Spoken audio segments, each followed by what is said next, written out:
Uh, Perfect. It's about to stream anyway. Thank God for Kendrick, man. I want to start the stream out by saying, mic check. Y'all can hear me.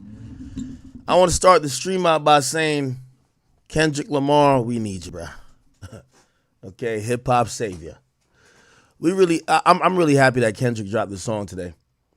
Number one, give a lot of life to what's going on in hip hop. But I'm gonna keep it a bean with you, and I'm not even capping. I'm gonna just keep it 100 with y'all. The reason why I'm happy Kendrick dropped this song is for the last about, I want to say, 3 days. I was starting to think. I said, man, this nigga is hitting all the right plays. We need a fumble. You ever watch football and you need a nigga to do some fuck shit? And then I kind of seen the fumble coming. I was like, all right, the Super Bowl thing. All right, I know they're trying to get at the boy, but they forgot about the Wheezy element. That might be it. But this song right here, thank God for Kendrick. This was terrible. And what I mean by terrible, the actual song is not terrible. But the move of dropping this song at this moment is fucking terrible. Okay? If you guys don't know, Kendrick Lamar just dropped a song. I don't know the full title of the song. He just uploads to his Instagram. It appears to be either Dear God or I see another working title that people are saying. Some people are saying called Watch the Party Die, right? The reason why I'm going to say this was absolutely terrible is you can't get announced for the Super Bowl, respond to a fall idea of some game two, which I told y'all there is no game two, and the boy or Drake didn't think there was no game two. But okay.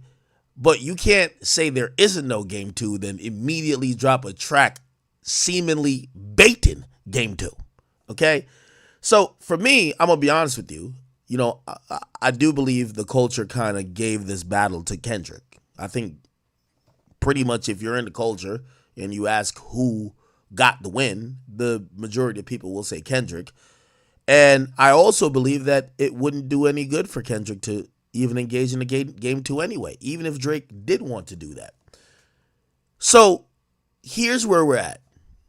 I think Drake doing the 100 gigs, trying to get the people back on his side, it was looking a little bit iffy, even though he's still charting, he's still dropping good music. But then Kendrick was firing on all cylinders, just to be honest. Pop out, hit. He's performing at the Super Bowl. Everything is going good. Not Like Us, still top 10. This move to me was just retarded. This was stupid. I'm going to be honest with you. Just because it kind of crystallized a few things for me. This move told me that Kendrick don't got nothing going on if it ain't got nothing to do with Drake. And that's what I actually thought was not the case, right? We heard a preview for a song that was on the Not Like Us video. And that song kind of sounded good. So I was like, all right, he got a bunch of singles and shit to drop. If the culture is awarding you the battle, everyone is crowning you for the moment, and everyone is now anticipating your next move. The only thing left to see is if you are dethroning or potentially dethroning the guy who's been the king of hip hop, and I'm going by numbers and whatever accolades, he's just been the guy, Drake. I now want to see what you got. And, you know, obviously, I know there's an album coming at some point. I know there's music to come. But instead, this started in May. This battle kind of ended by the time June came around. Or actually started in April, ended in May. This fool just dropped a fucking basically diss song at Drake in motherfucking September. Now, Drake is supposed to be the nigga who can't get over this. Right? Like, Drake is the obsessed nigga. He's supposed to be obsessed. You just got your ass beat. Niggas is laughing at you. You know what I mean? OV Ho, all of that. You're supposed to be the guy who's trying to engage again. Having Kendrick drop this type of song, by the way, lyrically, obviously we can break it down. It's not bad at all. But it's clearly either a song that was in his war chest for the battle or a song directly or clearly aimed at Drake. Either or, I just think it's a bad move. You got the win. You should move on. This is a time that, and by the way, again, and you could call me the biggest Drake fan you've ever met or ever heard from. I've told you, I said, when Kendrick drops, he's going to outsell whatever Drake got going on. He has all the Infinity Stones. Now, what this tells me is a few things. Either he's misreading the room, misread this whole Game 2 thing. I've been telling you, ain't nobody running back to battle. The battle's over. Or perhaps he just hates Drake like that, which, I don't know, maybe. Regardless, I'm going to be honest with y'all, and I know mad of y'all going dick crowd, and I know, like, I won't even look at my own chat, bruh, because even though y'all at my chat, like, y'all going to try to troll me for a reaction. Bro, I'm going to be honest with you. Let's compare these to the other diss songs when they were actually in a battle. At least Meet the Gram had an intended motive, even if it wasn't all the way true. Euphoria, I like that song. I think it's the best song on this whole shit. It and Family Matters. Not Like Us, that's the bop. 616, that's dope. This shit just felt out of place to me. And I get it. Y'all gonna say I'm compromised. Y'all gonna say I'm upset, which I'm not. Like I feel like I keep telling y'all, it's no way I could be like upset when, we'll get to some of the bars. If Kendrick is dissing anybody, and it appears that he's dissing more media members than Drake at this time, he's talking about me. So why the fuck would I be mad? Like, nigga, I only win when this happens. Like, no rapper has ever dissed me and won. That's a fact. Okay? So thank you for any rapper who ever dissed me. But the reality of this is that you just did a Super Bowl commercial saying there's no round twos, and you dropped a song as if you're trying to bait the guy who you're supposedly victorious over into a round two. So I get what some of y'all are saying. Y'all want anything from Kendrick. I keep saying, and I made this point about why Drake wouldn't get back into a battle, because the people who are judging it are skewed. Kendrick can't do nothing wrong. He's hip-hop Jesus. But, so I know y'all gonna dick ride this, but I just look at this and be like, what the fuck was this? Somebody said this is a single. This is not a single. If this is a single type record, this is horrible. Get a hook. Get something that sounds good that could be repeatable. Not Like Us, even though it's calling Drake a pedophile, this and third, that's a hot song. That's a single. That could be a single. And damn near, pretty much is a single. It's one of the biggest songs, or maybe the biggest song this year. This shit was like some freestyle about a guy who seems mentally obsessed with God knows what. And I look at this and I'm like, it's no way that Kendrick dropped this unless he's trying to either bait Drake to respond or probably believed in this whole theory of Game 2/Round 2, which I've told you they're not running it, or let me not say they. Drake ain't running it back. So whatever you thought of the first one, go in peace, have fun. So I thought this was kind of odd. Now, here's the thing. I do think the culture has kind of given Kendrick unilateral support for the energy and the moves he's been making. So when I see a song that was dropped like this, and again, I'm trying to figure out the official name, it has black Air Forces tied super tight with creases in them. I get it.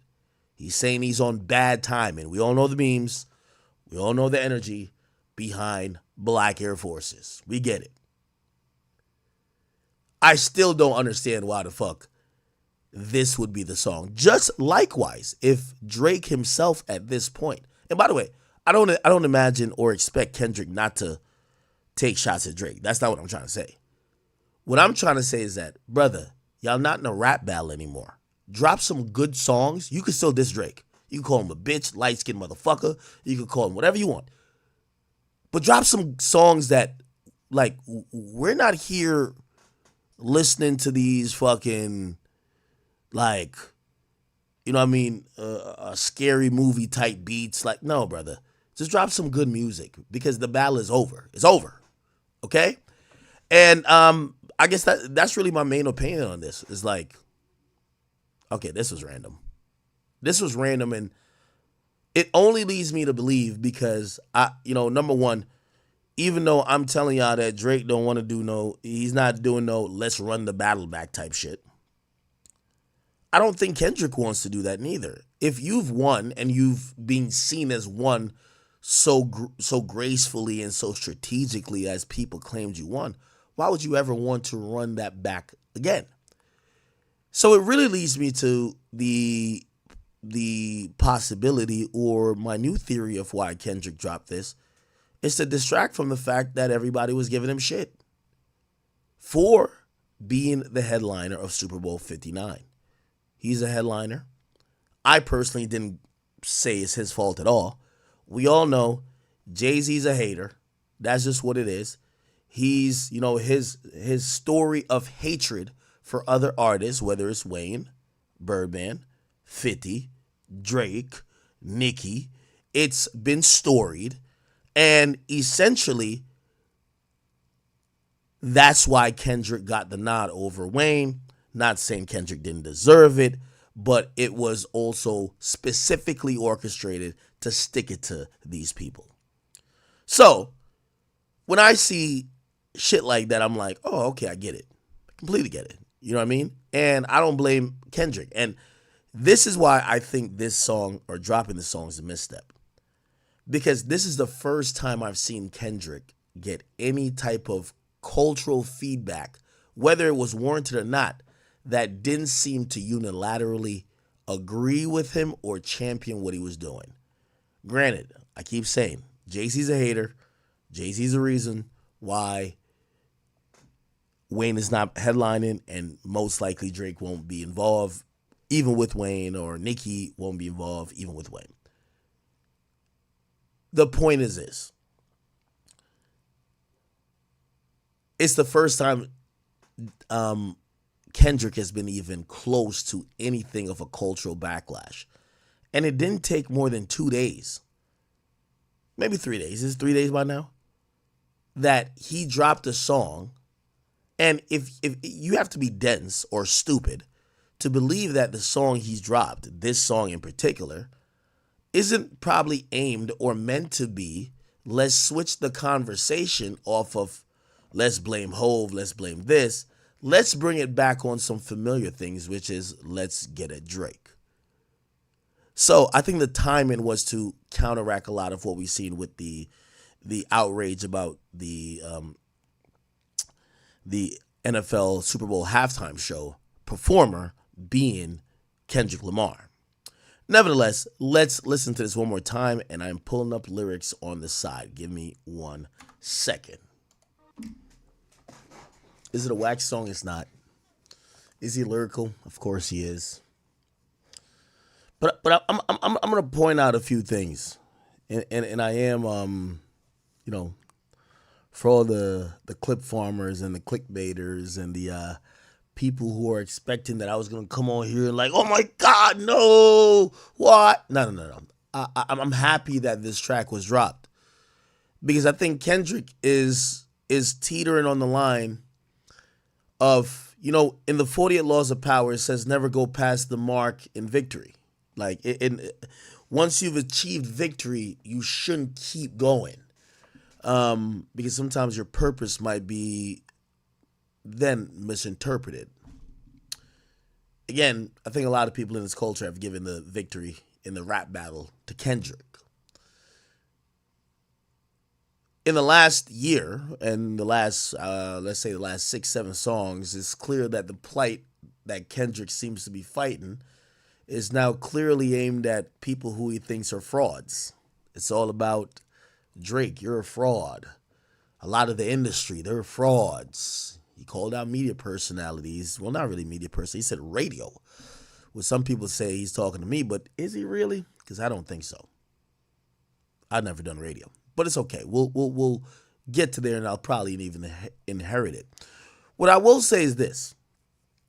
You see, this is why, and let me explain very eloquently why I think this was a misstep by Kendrick Lamar. And here's the thing. I've given him enough credit where I don't think a lot of people could keep up with him. So he's one of those people, if you can't outmaneuver him and you can't out chess move him, sometimes you got to wait till he checkmates himself because you don't have the moves to beat him. And this was a misstep for me. Not the song being whack. I don't think it's whack. But I think it's a misstep. Let me put it in this format for y'all. The rapper who has been known as the "we gonna be all right" rapper, the guy who is for the culture, who is taking on a rap battle that was hyped up by the culture. Remember, he says, it's not just me, I'm what the culture feeling. The guy who usually speaks for black and brown people, their plight, those issues. He spent an entire career standing on the right side of those fights, going against the establishment, going against police who were killing black men. But we've seen a different Kendrick Lamar this year. This is a Kendrick Lamar who, whether you want to admit it or not, this is a Kendrick Lamar who's moving off of self-admitted hatred. You could possibly say maybe some jealousy. Someone who is not maybe as righteous as maybe you think. To me, this was further proof. I'll explain. So you mean to tell me that Kendrick Lamar, and this is why I say you shouldn't go past the mark in victory.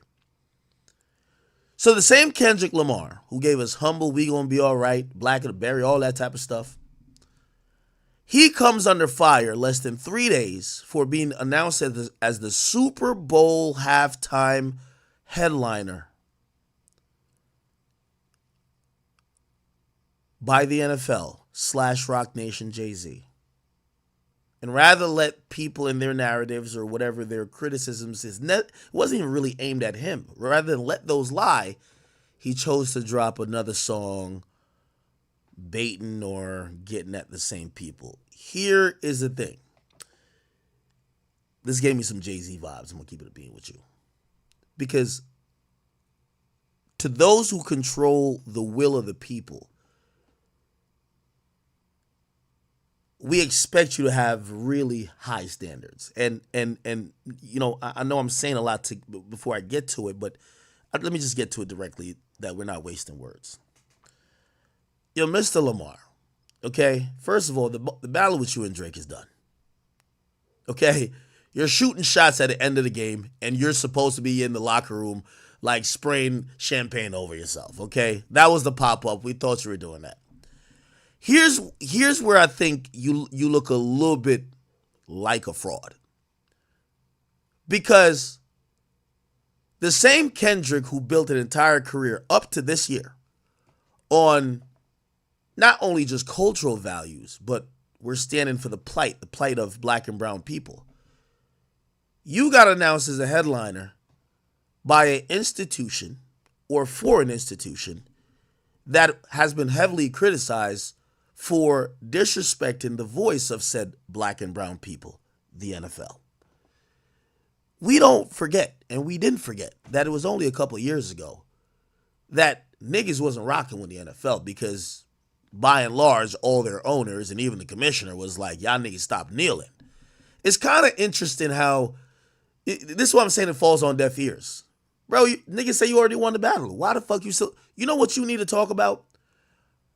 How do you, Mr. Self-Righteous, I call you hip-hop Jesus because that's how people look at you.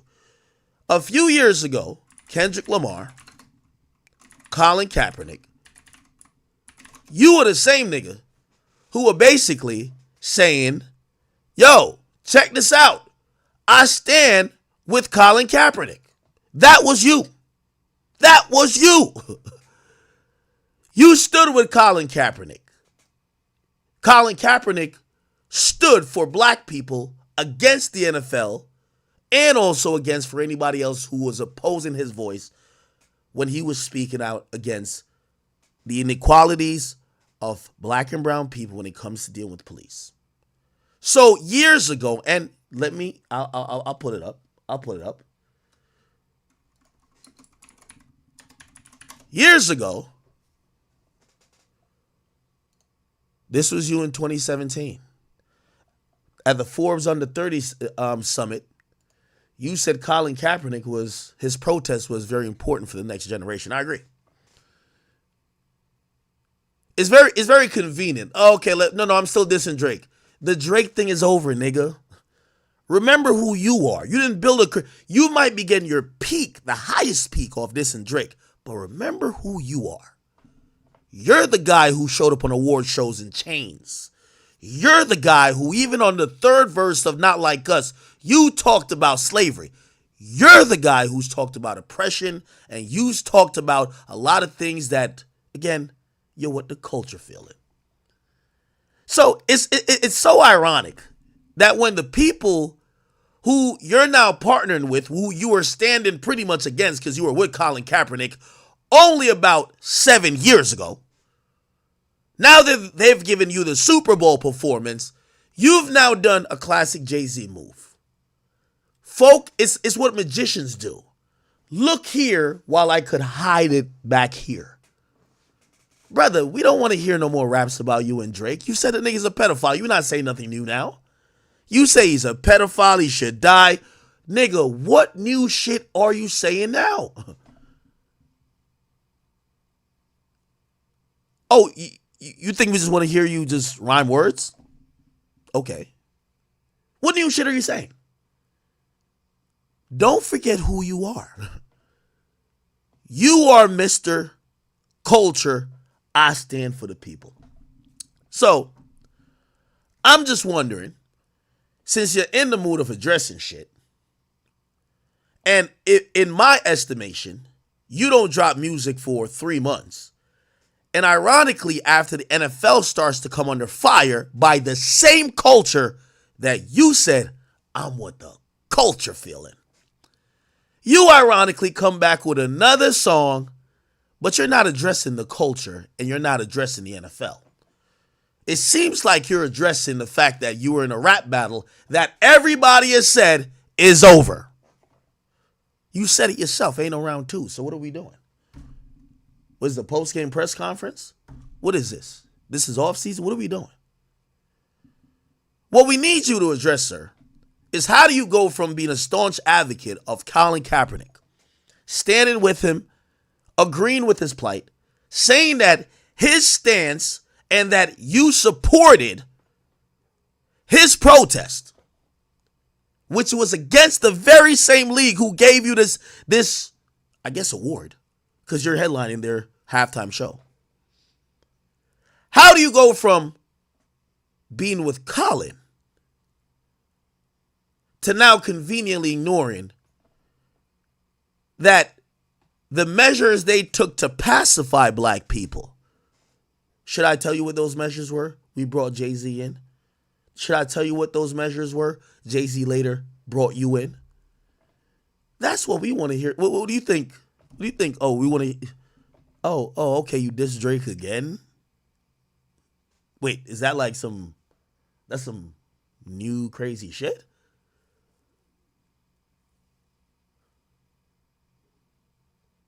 Don't forget who you are. So, we'll break down your lyrics on this. But I'm waiting for you to address the reason why Colin Kaepernick is still outside of the league. By the way, I don't give two fucks if he's outside of the league, me personally, but I'm not you.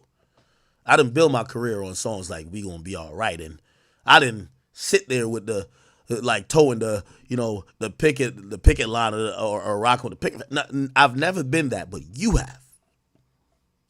So I get it. This year, you got the biggest leap in your career, not because of,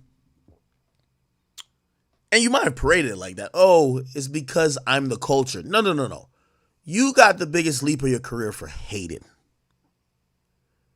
And it's the same reason why 3 months later, after people have given you the battle, you dropped another song, seemingly still hating.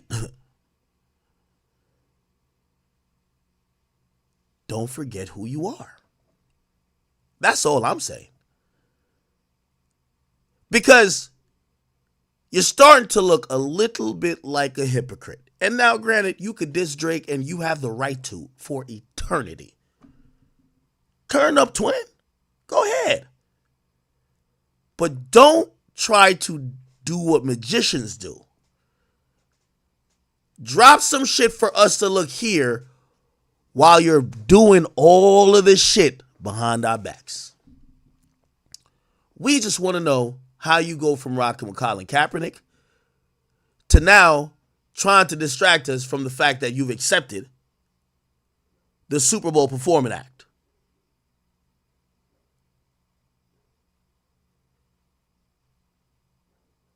You see,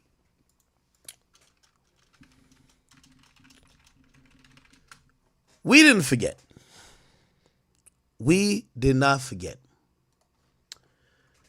You see, back in 2018 when everybody was on that plight, and we don't hold everybody to the same standard, but I remember Rihanna was on that same wave too. She said, I love Colin. Fuck the Super Bowl.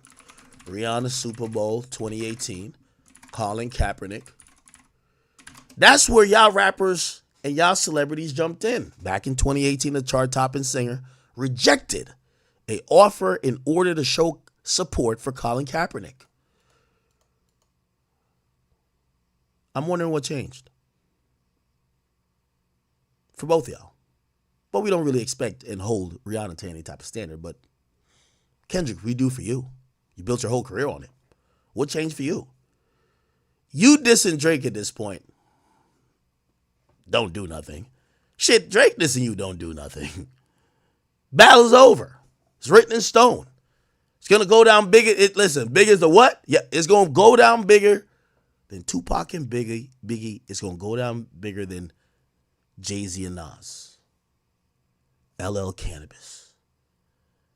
Ice Cube NWA. It's over.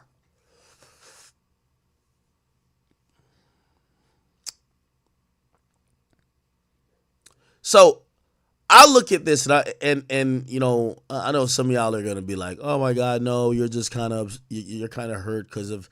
No, I'm actually happy that he dropped. Like, this isn't a hit. This is a song that's almost like kind of baiting. Like, he's almost like trying to, like, it's almost like, it's kind of funny that he did the Super Bowl thing where he says there's no round twos, but clearly he believed there's a round two because it feels like you're trying to bait a nigga into a round two or into dropping another diss, which it ain't coming. So again, personally, if you ask me, I believe I'm glad this happened because I was starting to think that Kendrick Lamar was impervious to mistakes, was impervious to missteps, and was impervious to anything that could make him look human. The mere fact is this. He got announced as a Super Bowl headliner. The Super Bowl itself, as a league and organization and a conglomerate, took some heat.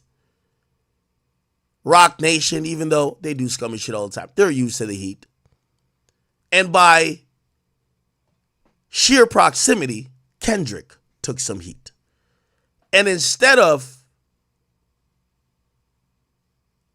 allowing the culture, remember he said, I'm what the culture feeling. Well, a lot of people have been saying Wayne was the culture been feeling for the Super Bowl shit, but it's okay. Instead of allowing that to be what it is, he couldn't sit by and let the narrative go. Something told him, and by the way, I actually believe this song is one of the songs where it's like, how many stock do I really got stock? 1, 2, 3, 4, 5 plus. Yeah, I think this is a +5. I think this is, I haven't confirmed it, but I think this is one of them joints I heard that he was dying to drop after the battle. when it was already kind of understood that, okay, you got it. Then I heard it was, supposed to be on the album. He's trying to find a reason to drop it. And I guess this was probably the best reason you could find. Again, I want to be very clear here, and I'm not trying to be, I've said hip hop is like politics when it comes to this Drake and Kendrick thing. So if you're a Kendrick fan, there's nothing I'm gonna ever say that's ever gonna make you feel like, he's making a point. And also, if I'm a Drake fan, if I ever say something that y'all feel like goes off whatever y'all think, I'll be like, I can switch sides, or Kendrick fans just don't believe that I could have an impartial opinion. I get it. It's definitely like politics. However, I don't think the song is whack, but I do think it's a misstep. I don't think you need to drop one of these cryptic tracks addressing Drake, subliminally addressing the moment when you have been heralded and given that much praise, especially from the last song you dropped, which was Not Like Us, which still to this day is top 10 on the Billboard Hot 100. So when I seen this song, I said, oh, wow, good, he's human. Okay, he made a misstep. So, not because it's whack, not because he's not lyrical, it's just that this was a bad move. You get what I'm saying? It's a bad move. Like, dog, this is a time you could, a guy with the Infinity Stones, like, as I've said, Kendrick has at the moment. Why the hell would you still even entertain that when you could do anything? You could have used, I'm glad you mentioned Lecrae a couple times on the record, but shit, I'm pretty sure he's lit now. I think he just actually responded, right? Lecrae.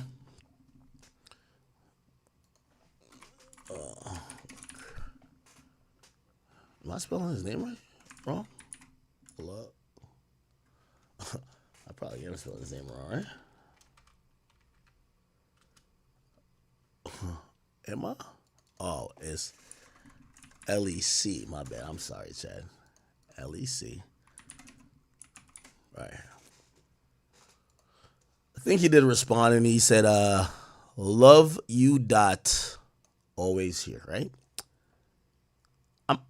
That was a very dope and noble shout out, by the way, Kendrick. Here's the thing. It would have been also nice if maybe you gave a timely shout out to YG before he sold 7,000 records.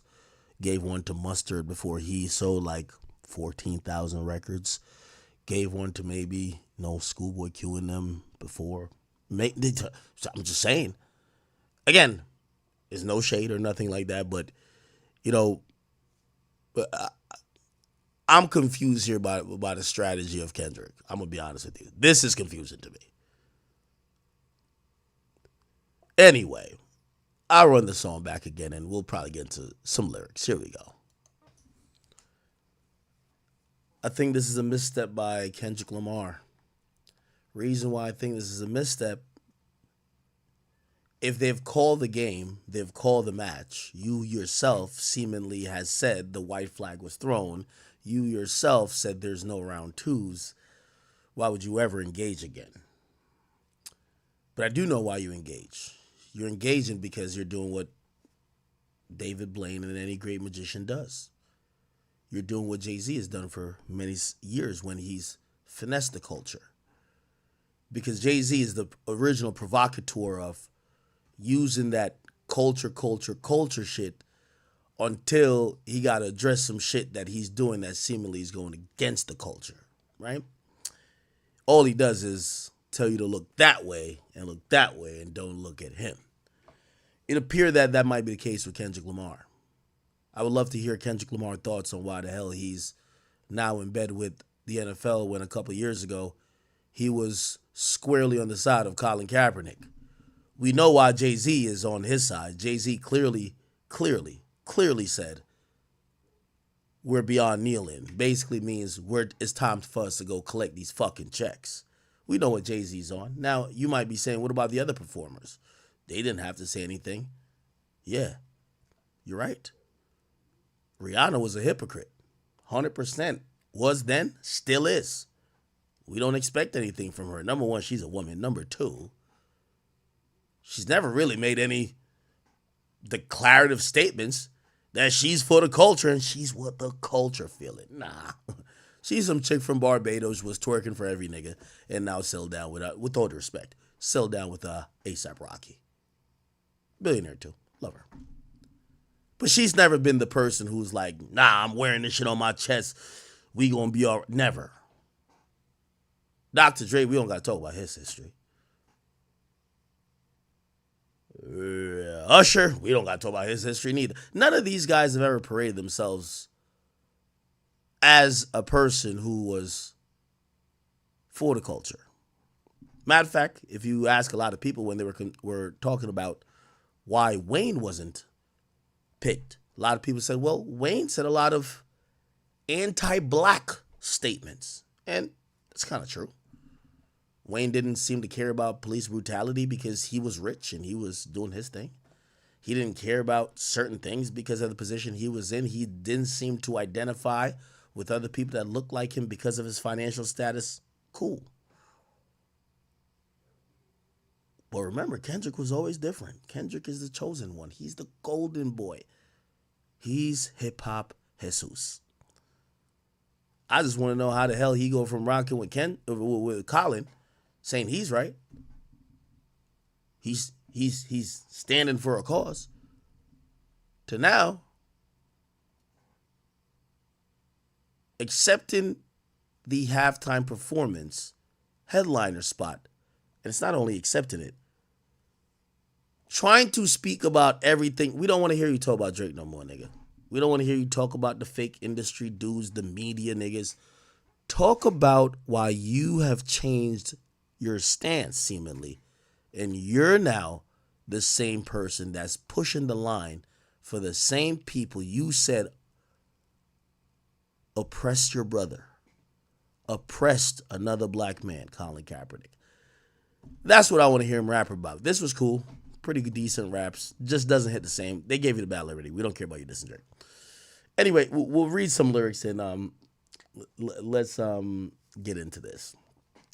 So they're going with the title, Watch the Party Die. Don't know if that's the official title. Some people say it's Dear God. Whatever. Doesn't matter. I'll read some of the lyrics and then we'll try to break it down. The first verse starts out. He says, I think it's time to watch the party die. This shit done got too wicked to apologize. It's different. Get him whacked and disqualified. We even kill the killers because they like taking innocent lives. Burn a whole village, we start over. It's really that time. Why reason with these niggas if they can't see the future first? Why argue with these clowns if this circus is where they work? Just walk that man down. That'll do everyone a solid. It's love, but tough love. Sometimes just gotta result in violence. If you're parading gluttony without giving truth to the youth, the graveyard is company. Just tell us what casket to choose. They party more than bitches. Tell me what you're working for. They glorify scamming. You get chipped over this credit card. Influencers talk down because I'm not with the basic shit. But they don't hate me. They hate the man that I represent. The type of man that never dick ride because I want a favor. The man that resides in patience. So where the soldiers at? The ones that's lost it all and learned to learn from that. A thirst for life. Head inside a book because he's concerned with that. Information that'll change his life because he yearns for that. Dedication. Finding out what's right because he earned from that. I feel for the women that deal with the clown and the nerd shit. Can't blame them. Today, they ain't really got much to work with. How many bitches, harder than a lot of you niggas, would trade all y'all for nip? I cannot be proud of y'all niggas. Then the verse and the actually chorus or the refrain goes, God, give me life. Dear God, please give me peace. Dear God, please keep these lame niggas away from me. Dear God, keep me shining. The fuck do they really think? Pocket watching, you must be the police. God, bless these words. Dear God, bless how I think. Dear God, draw the line. They confuse them with me. Please, God, or dear God, please forgive me. You know how hard I tried. I think it's time for me to watch the party die. Get them gone. We going to watch the party die. Send them home.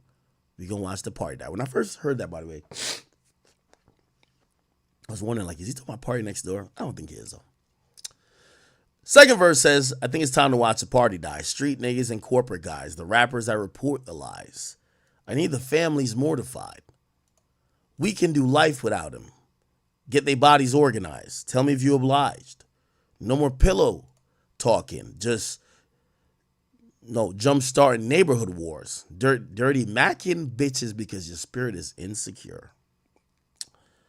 The flashy nigga with nasty decisions uses money as his backbone. I want his head cracked before he's back home. The radio personality pushing propaganda for salary. Let me know when they turn up as a casualty. I want agony, assault, and battery. I see a new earth filled with beautiful people making humanity work.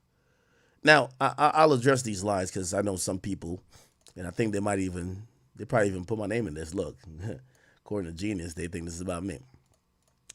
Kendrick Lamar clearly is in tune with what's going on.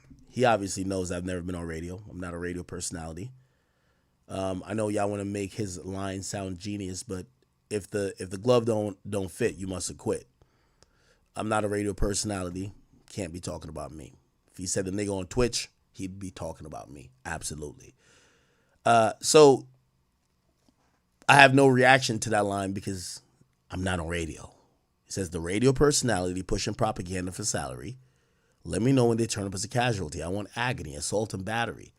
I see a new earth filled with beautiful people making humanity work. Let's kill the followers that follow up on popping mollies from the obvious degenerates that's failing to acknowledge the hope we trying to spread.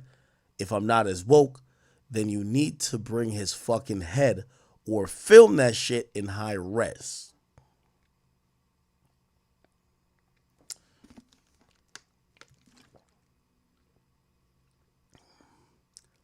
I think these songs are trying to figure are Kendrick trying to figure out the direction he should go. The soapbox raps. Oh, I'm holier than thou. I'm above the culture. I know what's best for it. I'm here for the betterment. I think he's trying to see if people want that versus do they just want catchy songs like Not Like Us. And I'm going to be honest with you. I think Kendrick's a phenomenal artist no matter what. But the people just want catchy songs, my nigga. Like, they don't want you talking in hieroglyphics. They don't want you making up things and trying to convince them of some holistic way they could live. I think they just want catchy tunes, if you ask me. Anyway, verse 3 starts out by saying, sometimes I wonder what Lecrae would do. If you don't know, that's a Christian rapper, I believe. Right? He's a Christian rapper. Yeah, he's a Christian rapper. Sometimes I wonder what Lecrae would do. Fuck these niggas up or show them what prayer would do. I want to be empathetic. My heart like D1. But I will. And then there's a obvious blurred out or silenced bar. We'll probably get to know later what that was about. But they didn't bleep it out. They just silenced like pretty much the rest of the line. And he then says, it's time to get these devils out of the way. Heavy metals on my sword. We settle hard disputes today. The ghetto, Hollywood divorce. Say hello to your future fate. The culture bred, we're carnivores. You let them snack, they eat your face. The signatures is being forged. They wonder why I'm not enthused to drop. The more visible you get, the more your spiritual is tried. It's cynical to say I know these artists petrified. The end result in jail by Jezebel or drugged up full of lies. Critical, I know my physical is tested all the time. I'm pitiful. Sunk in place as soon as I'm questioning my pride. I'm seeing ghosts blacking out, relapse, and one more thought at a time. I spare no feelings, that ain't mine. I'm in my feelings when I slide. I'm in. A nigga wonder what Lecrae would do. Terrace Martin said that I'm mentally with layers. It's true. I flood the market with my best regards. I paid your dues. And so it's up. If you ain't one of us, it's bad news. My nigga Jay Estrada said I gotta burn it down to build it up. That's confirmation, real as fuck. It ain't too many of us real. It ain't too many real as us. Locking in to what I trust. Looking outside, the kids live tomorrow because today the party just died. There's an interesting part of like even this song is it's kind of acknowledging that if we're to believe everything that Kendrick's rapping about, he particularly looks at the culture and believes that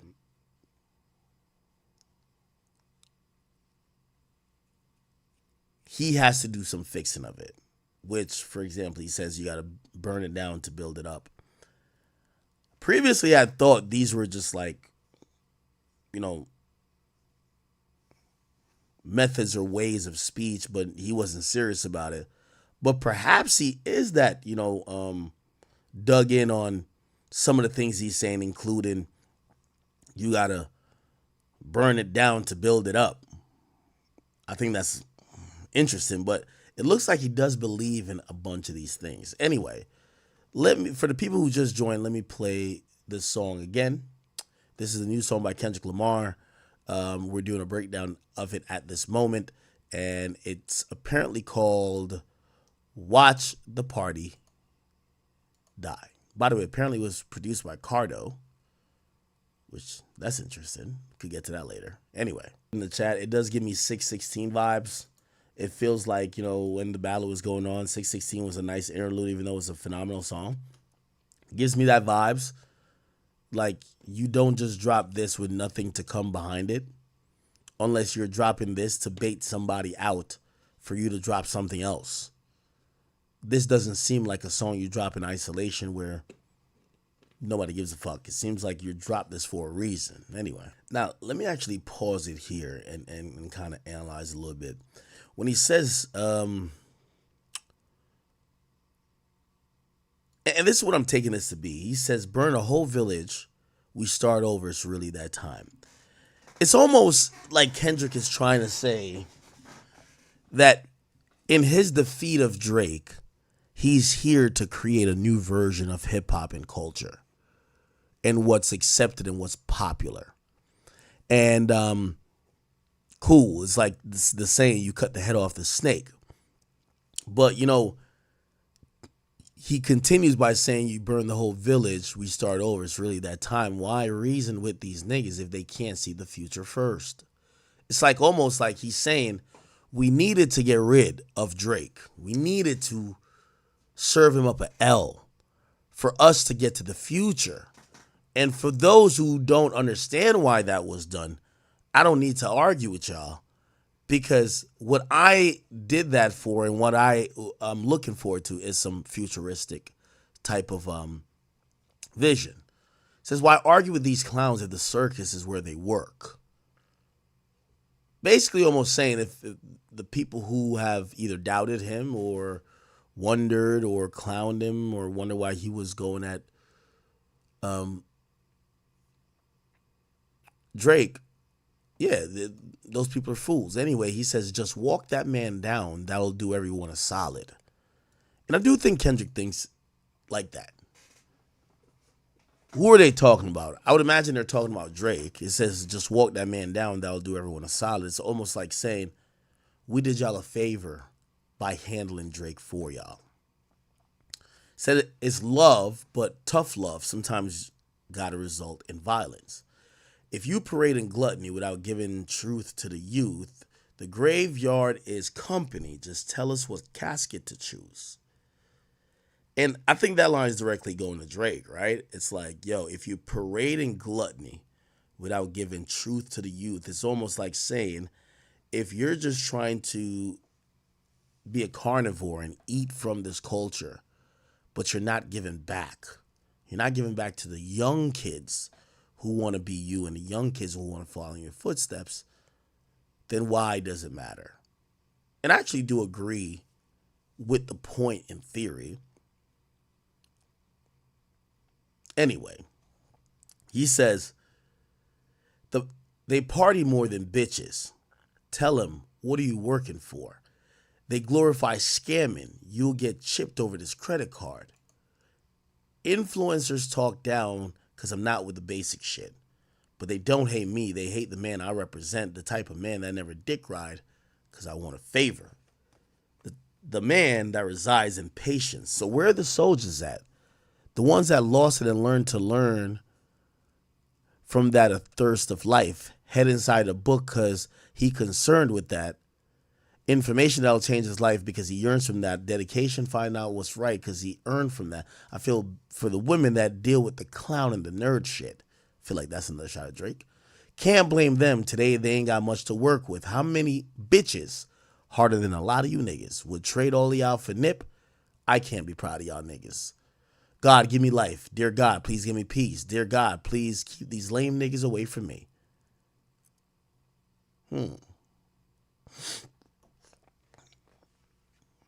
I'm still trying to figure out what this means. I still think it's time to watch the party die.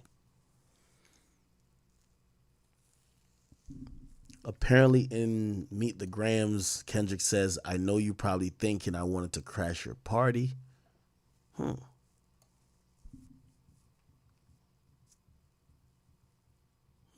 Anyway, let's keep it going. We start over. I think these are some interesting lines when he says, influencers talk down because I'm not with the basic shit. But they don't hate me. They hate the man that I represent. The man that never dick ride because I want a favor. The man that resides in patience. So where are the soldiers at? I think that's an interesting point, but I disagree with Kendrick a little bit. I don't think people hate who he represents or who we think he represents. What I've always thought Kendrick represented was strong, pro-black, militant, for our culture, for our people. A person who was in his lane and happy to do what was his calling and his purpose. What I believe influencers, I'm not just speaking for me, what the culture feeling. If for anybody who does have critiques of Kendrick, I think he's right to a certain extent. I don't think they hate him. But I do think they hate what he represents. But it's not all the things I just mentioned. I think there's a lot of people that resent Kendrick because they feel like he signifies and represents hatred, jealousy,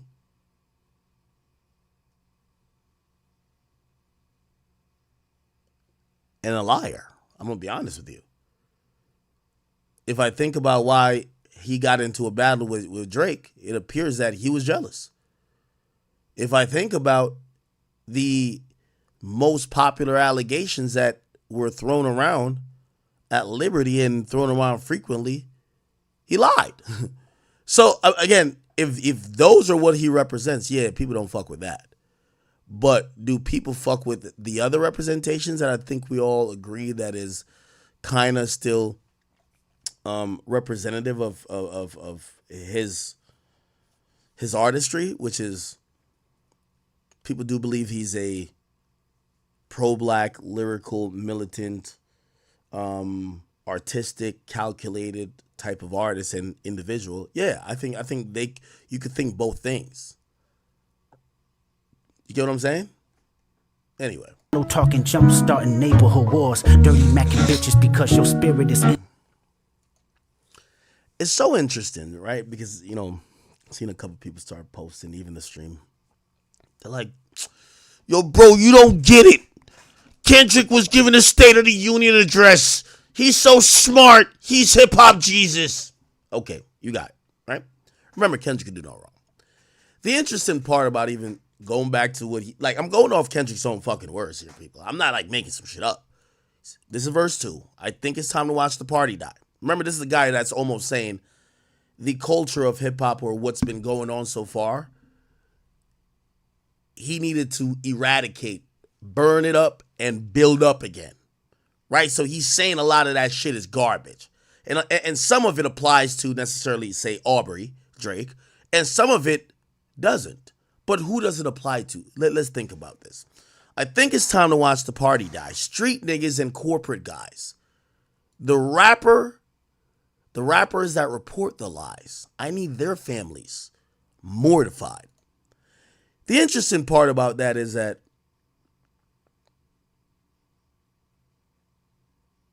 I feel like the people he was talking about was right next to him. I think he had a pop-out show with a bunch of street niggas. Am I lying?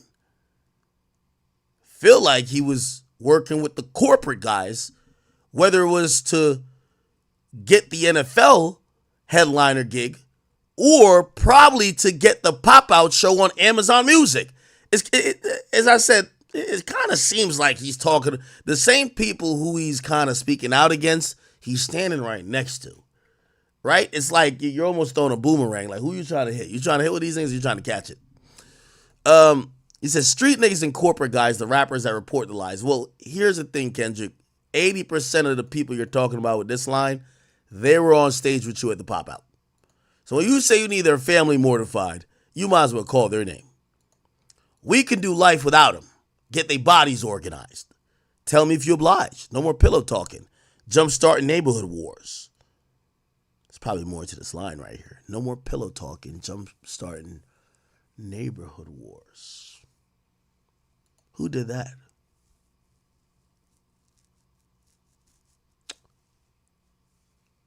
Dirty macking bitches because your spirit is insecure. Now, even though this seems like a follow-up here, I don't know if this line was about Aubrey, aka Drake. This one feels like it is. I mean, I feel like the common theme that I don't even think Drake himself has even denied is that Drake, has played maybe some interesting games with the love interest or wives or girlfriends of a lot of people in the industry, and that's one of the reasons he's so highly hated.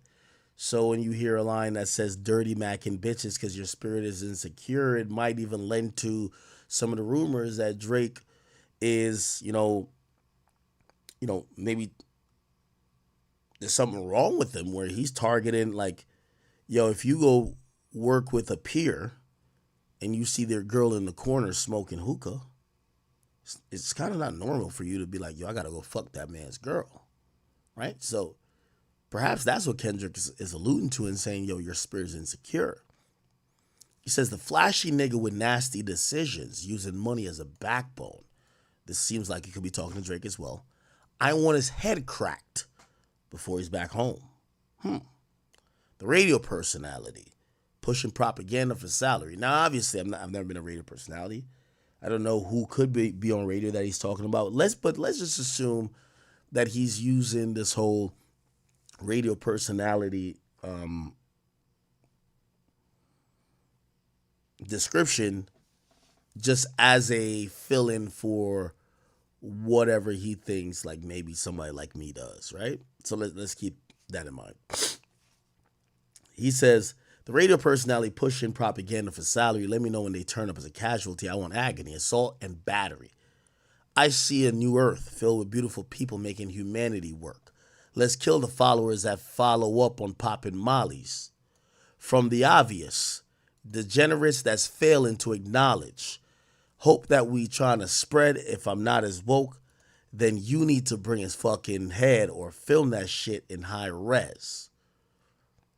See, this is an interesting line. No, interesting verse, because it's almost like Kendrick is speaking out against some of the things that he himself kind of represent. Anyway, then we get back to the chorus. God, give me life. Dear God, please give me peace. Yeah. Verse 3, he says, sometimes I wonder what Lecrae would do, right? Lecrae, we've talked about this. He's an artist that's a, how do I say it? Gospel artist, pretty much, right? It's a gospel rapper artist. Okay.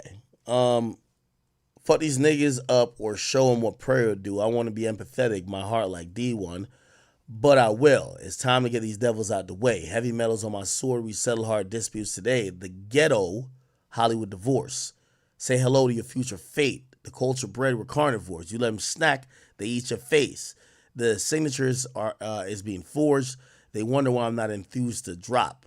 The more visible you get, the more your spirit is tried. Now, I thought this was weak and a bad excuse of why Kendrick is now trying to say he's not dropping music or hasn't dropped music or has struggled with the idea of dropping music. He's saying that um let me read the exact line. He says no, where is it? Oh, right here. Sometimes I wonder what Lecrae would do. Fuck these things up or show them what the prayer would do. I want to be empathetic, my heart just like D1, but I will. It's time to get these devils out the way. Heavy metals on my sword. We settle hard disputes today. The ghetto. Hollywood divorce. Say hello to your future fate. The culture bred. We're carnivores. You let them snack, they eat your face. The signatures being forged. Oh, this is what I was trying to get to. Then wonder why I'm not enthused to drop. The more visible you get, the more your spiritual is tried. I'm going to be honest with you. That's a weak excuse, man. Kendrick, you don't want to drop because you don't want to drop, my nigga. You don't gotta bet. You don't gotta like blame it on your spiritual ties. You don't gotta, blame it on these other things that are ancillary.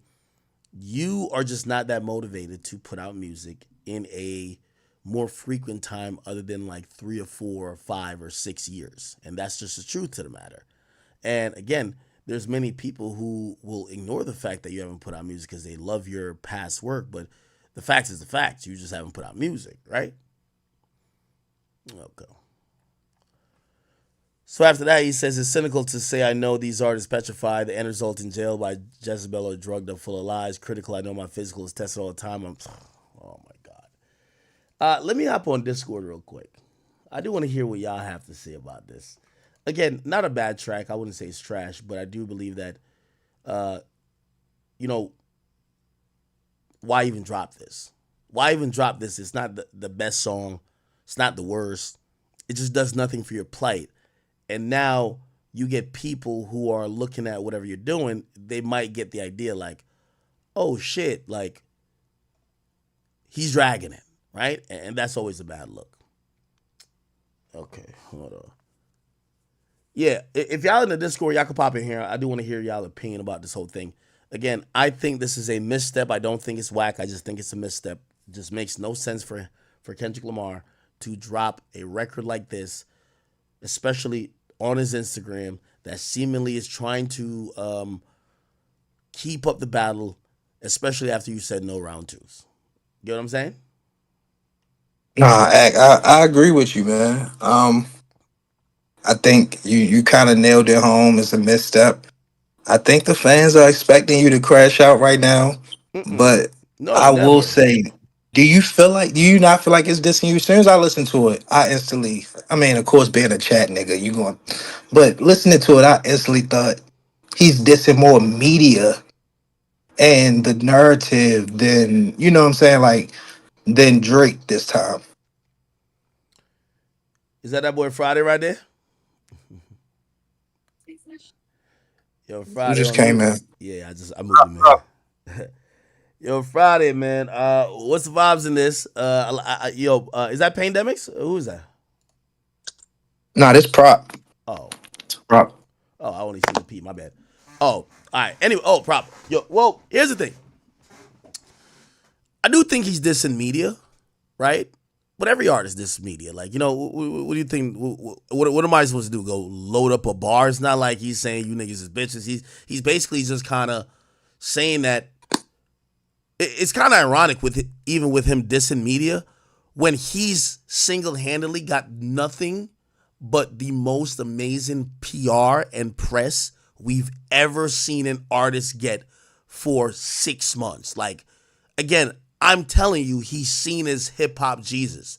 Like, literally, a dude who came out, which this is not no media ploy against him, a dude comes out and says, yo, I was contracted to bot some streams. Everybody says, fuck out of here. Nobody believes you.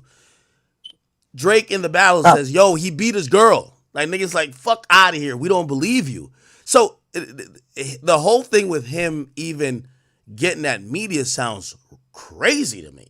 Like you're getting that media when in like even if you think there's been media personalities or let's say me or whoever that you think may have said unfavorable things to you, none of it has ever mattered or damaged your reputation.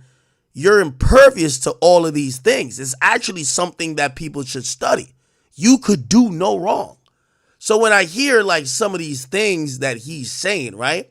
Like for example, and I think the first line of this was what it is, right? He says, influencers talk down because I'm not with the basic shit.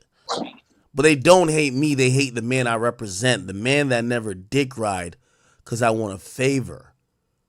He talk, Ack, he talking to you, Ack. I mean, listen, you. Reason I say No. he's talking to you because you're the one person on the internet. You're the hip hop hub. You cover Drake. We know Drake is your favorite artist. So with you being that guy that keeps this, this back and forth, alive, reporting on it, instantly everybody comes to that conclusion. You know what I'm saying? And that kind of, we just had this talk on the stream. Like I said, it kind of correlates straight to you. I think it was a good timing drop, but I do agree when you said it's not the song. I don't think it was bad timing to drop a record, but it's Yo, just a miss hey, hey, completely. hey, hey, here's the thing, right? For the, and obviously I'm not talking to you here, but I'm talking about these people who are running with wild narratives online. Even if you want to say this was a diss, but it's more aimed at me, isn't that a misstep? Yeah. It's like You it's get boredom. announced, Like, you get announced as the number one performer, the headline performer for the NFL, and you're dissing hip hop blogs and hip hop personalities and streamers. That yeah, doesn't that just seem a proves little that bit of just Clout proves. odd. chasing.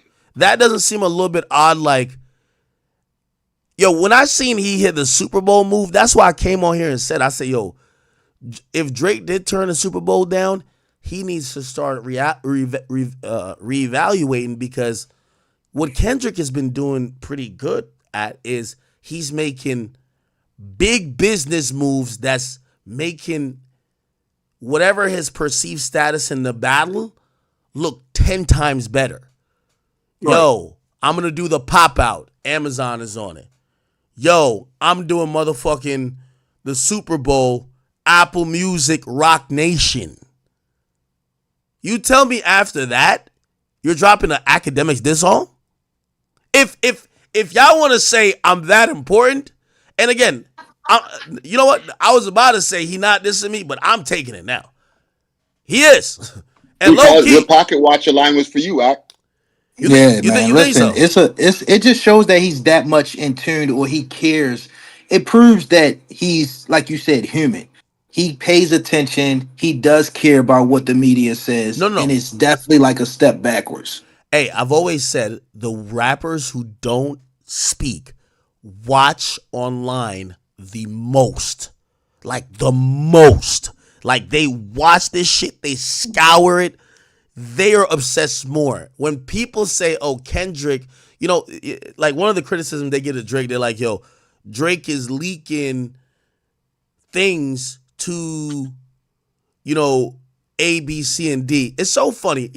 You want me to give y'all a quick joke? Hey, yo, Friday, you in this bitch? What up, bro? I'm over here. I'm right here. All right. And see if you get my reasoning on this. This is why I always say they have different, they draw a different line. It's a different goalpost when it comes to Drake versus Kendrick, right? What was everybody getting that Drake for a couple months ago? Yo, bro, by the way, out of any of the top 5 rappers, and these are what I'm calling the top 5 rappers, we're going Drake, Kendrick, Cole, we're gonna put Future in there, and let's say Travis, right? We're just going by numbers, right? I know people say Nicki, but let's go Travis. Those 5. Drake has And y'all tell me, call me. I want y'all to call me on my shit. Like, nah, I don't think this. Out of all of those rappers in the last 5 to 6 years, Drake has the most amount of public interviews or public content pieces. Period. We don't ever see Kendrick talk. J. Cole barely talks. Future, does he talk? We don't see these guys. Hold on, I got to stop you there. Go ahead. I would actually put J. Cole more in that category because J. Cole does a lot of content. Like he did the show with with Yachty and his homeboy Nick. Yo, that's recent though. He did the Yachty joint. He did the little pump one, but that was pump interview. Yeah, but he was never the guy who was speaking a lot. Like he did that in the last couple years. I'll give you that. That came at the first person shooter. After Drake kind of plummeted him in the limelight. Yo, I think he's been more open since. Okay, got you. But that's why I said like 6 years because it's been a while. Like Drake was doing a lot of these things, and here's the point what I'm trying to say. And I hope y'all follow me as I try to land this plane. Okay. And I was one of those people saying, damn, why, Drake, why are you sitting with that white girl? The girl who's just not hip-hop, Bobby Althoff, right? Elliot Wilson, he fell out with Drake because he said, Drake don't talk to nobody. Drake stopped doing interviews. So it's like, we have this expectation of Drake, right? Cool. Kendrick don't talk to nobody. Matter of fact, you just heard, what's the dude name? The DJ dude that be rocking with Kendrick? DJ Head. Yeah, he was just like, oh, Kendrick don't talk to Act. Kendrick don't talk to nobody. Here's the point that I'm trying to make with all this, right? They get mad that Drake actually speaks to the media personalities that ask him a question. Friday, I'm pretty sure if you ask him a question like, yo, bro, is OVO Fest going on this year? Like, you've exchanged either DM or some type of correspondence with him before, right? Like, yeah, for sure. Yeah, like, he'll just answer you. Like, bro, he's not telling niggas to speak for him. He's not saying, hey, Ack, go out there and tell them for me. You know, he's doing what people were criticizing him for doing that they don't criticize nobody else. Nobody criticized J. Cole for not speaking, giving no answers. They don't criticize Kendrick for not saying nothing or whatever, or just being quiet.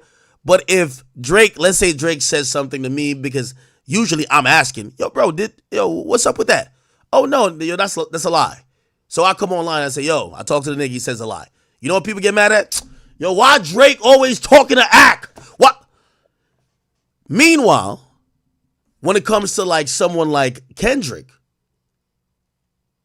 talks to supposedly nobody, right? Directly. But he doesn't get any of the scrutiny of having to explain himself that we give to Drake. Do you get what I'm saying? I'll add on to I that. get what you're saying. I'll add on to that. Besides Drake being accessible to media personalities, he follows a lot of local talent. If you go through Drake's follower count, it's extremely high for such a big artist. Facts. One. And two, if you go through the followers, there's a lot of underground Toronto rappers in there. He's literally seen me post rappers on my Instagram page and then follow them minutes later. Like, his ear is to the street, and he's tapping in with the people out here. Okay.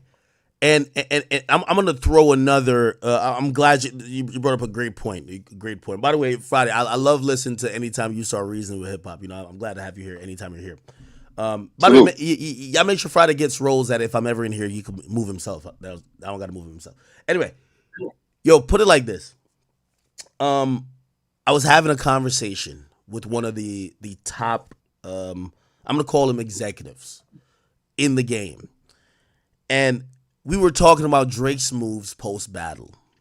And what you just said kind of came up. And it said, bro, do you know that their problem with Drake was that they said for a artist of his talent and his magnitude in how, popular he is, they said he's too accessible. And I thought about that and I said, damn, isn't that a gift and a curse?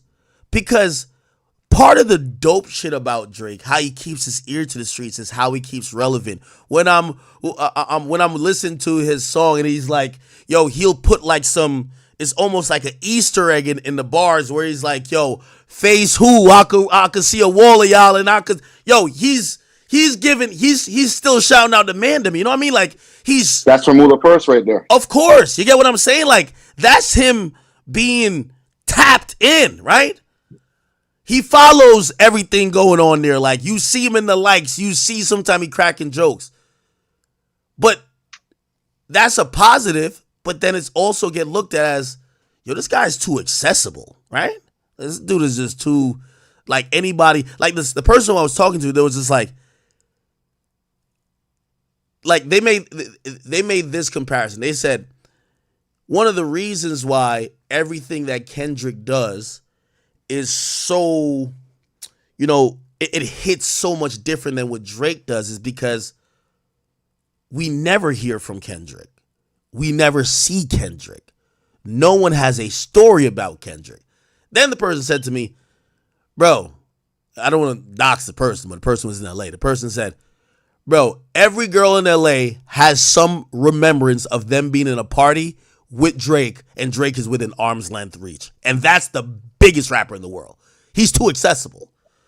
And do you think there's a difference between too accessible and in tune, though? Because still, Drake, like you say, he might play the LA streets, but people can't say they get to him constantly. But I think he's very in tune still.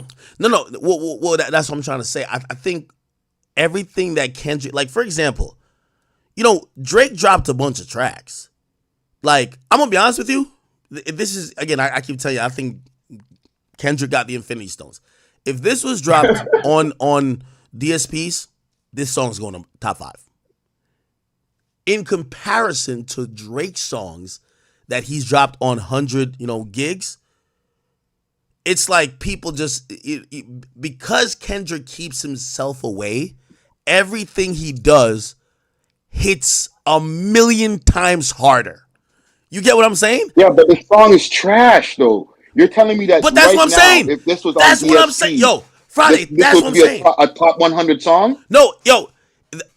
So we're saying the same thing. No, I do think this would chart in the top 5, and I think it's because Kendrick has mastered the art of staying away long enough that they miss him, that they can't anticipate him, and that no matter what he drops, they will eat it up.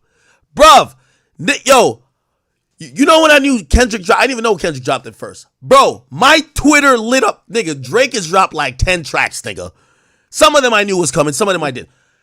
The way my fucking Twitter and Instagram lit up, nigga, you would have thought like some rapper died. That's what usually, unfortunately, because I cover news. Well, would you say that's an issue of oversaturation?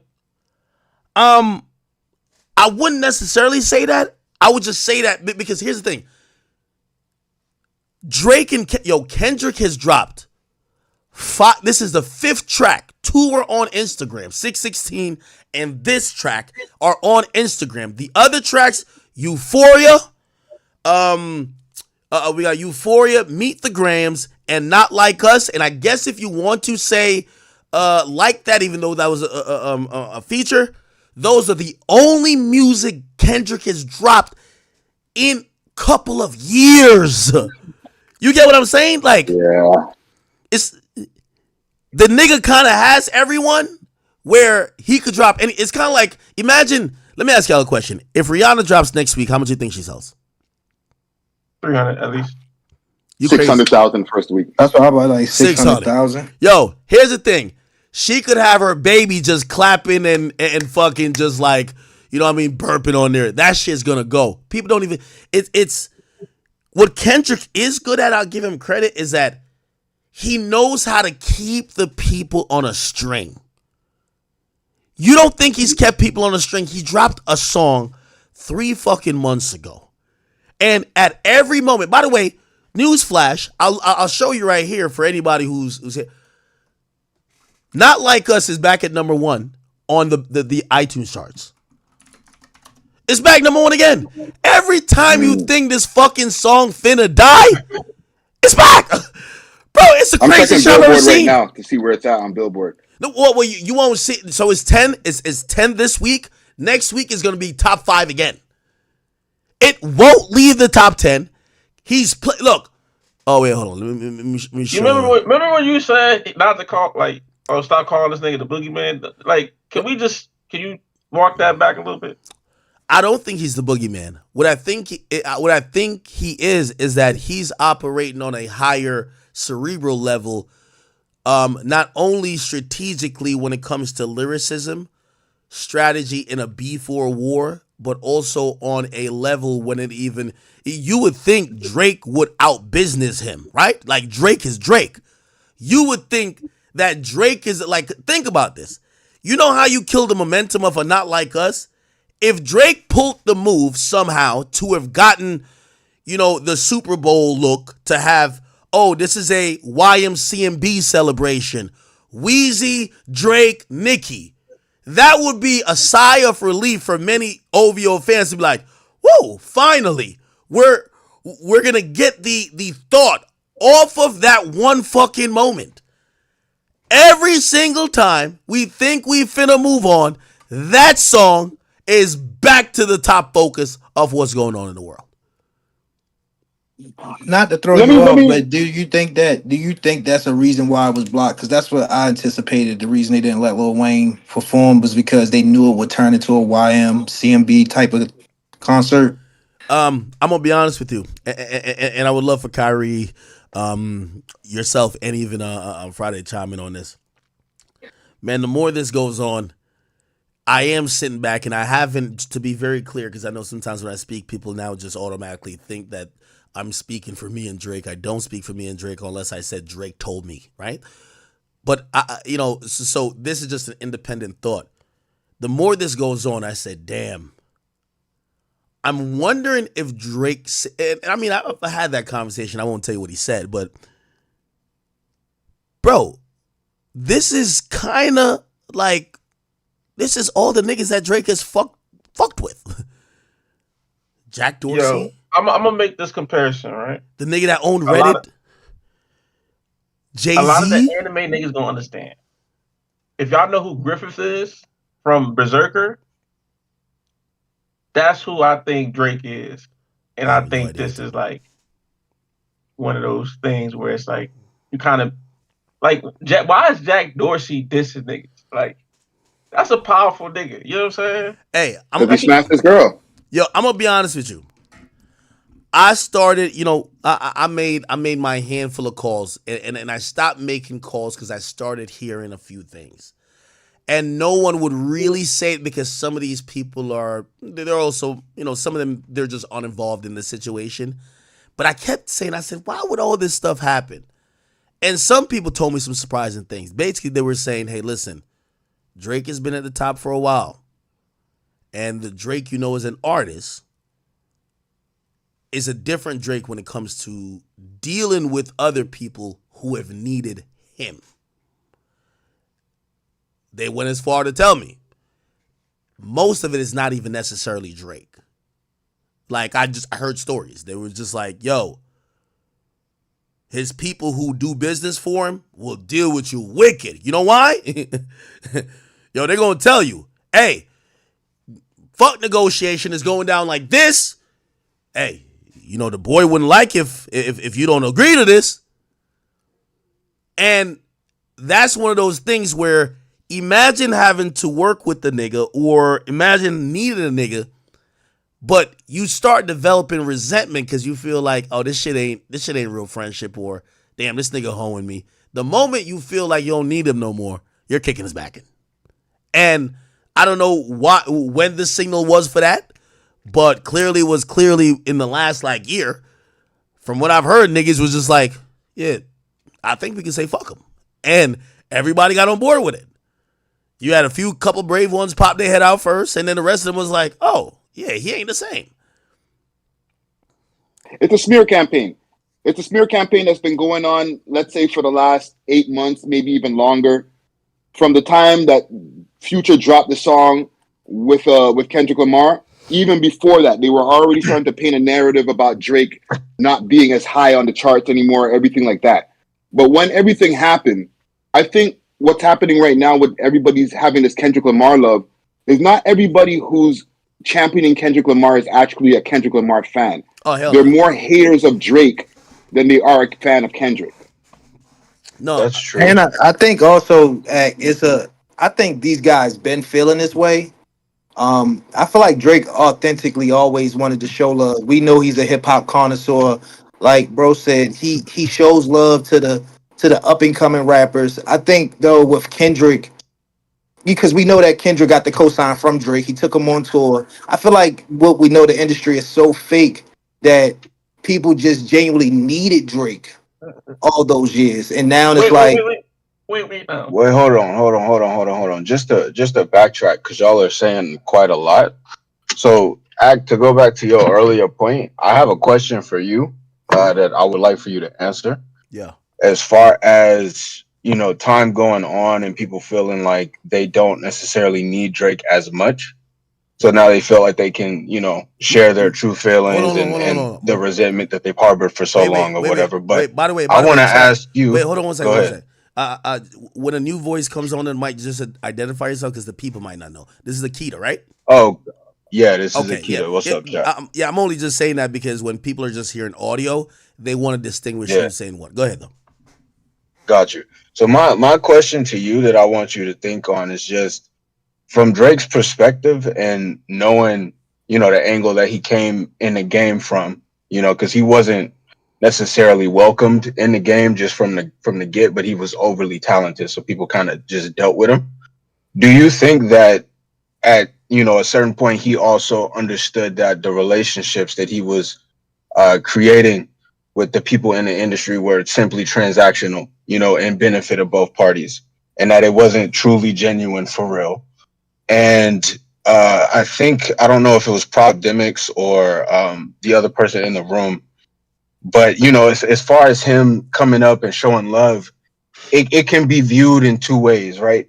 It can be viewed in a way that it is him genuinely showing love, which he might do that. He did that early on in his career, and it's been something that he's continually done throughout his career. But we cannot deny the fact that him latching on to bubbling artists or new waves is also in benefit to keeping him hot and keeping him in the public eye.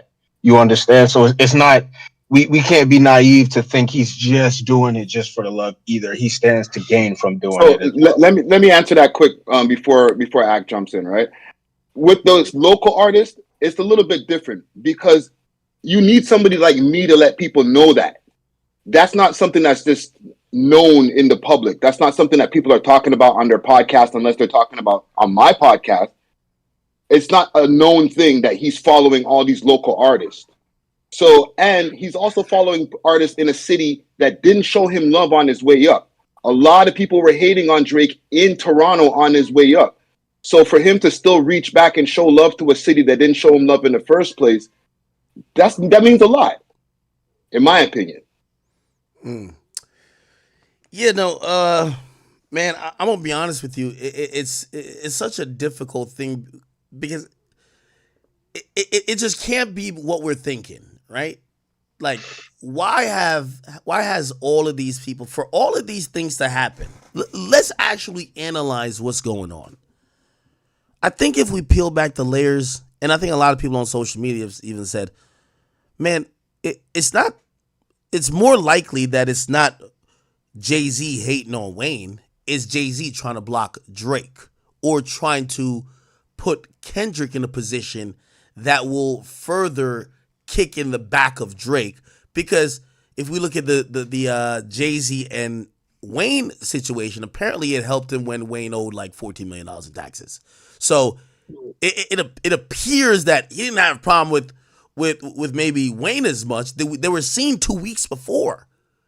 Maybe the problem was more of, okay, that guy Drake. So then you get to think about, why do all the people with all the power, all the rappers with all the influence, why do all of them seem to be completely fine with trying to either make Drake look a certain way or trying to basically box him out the paint.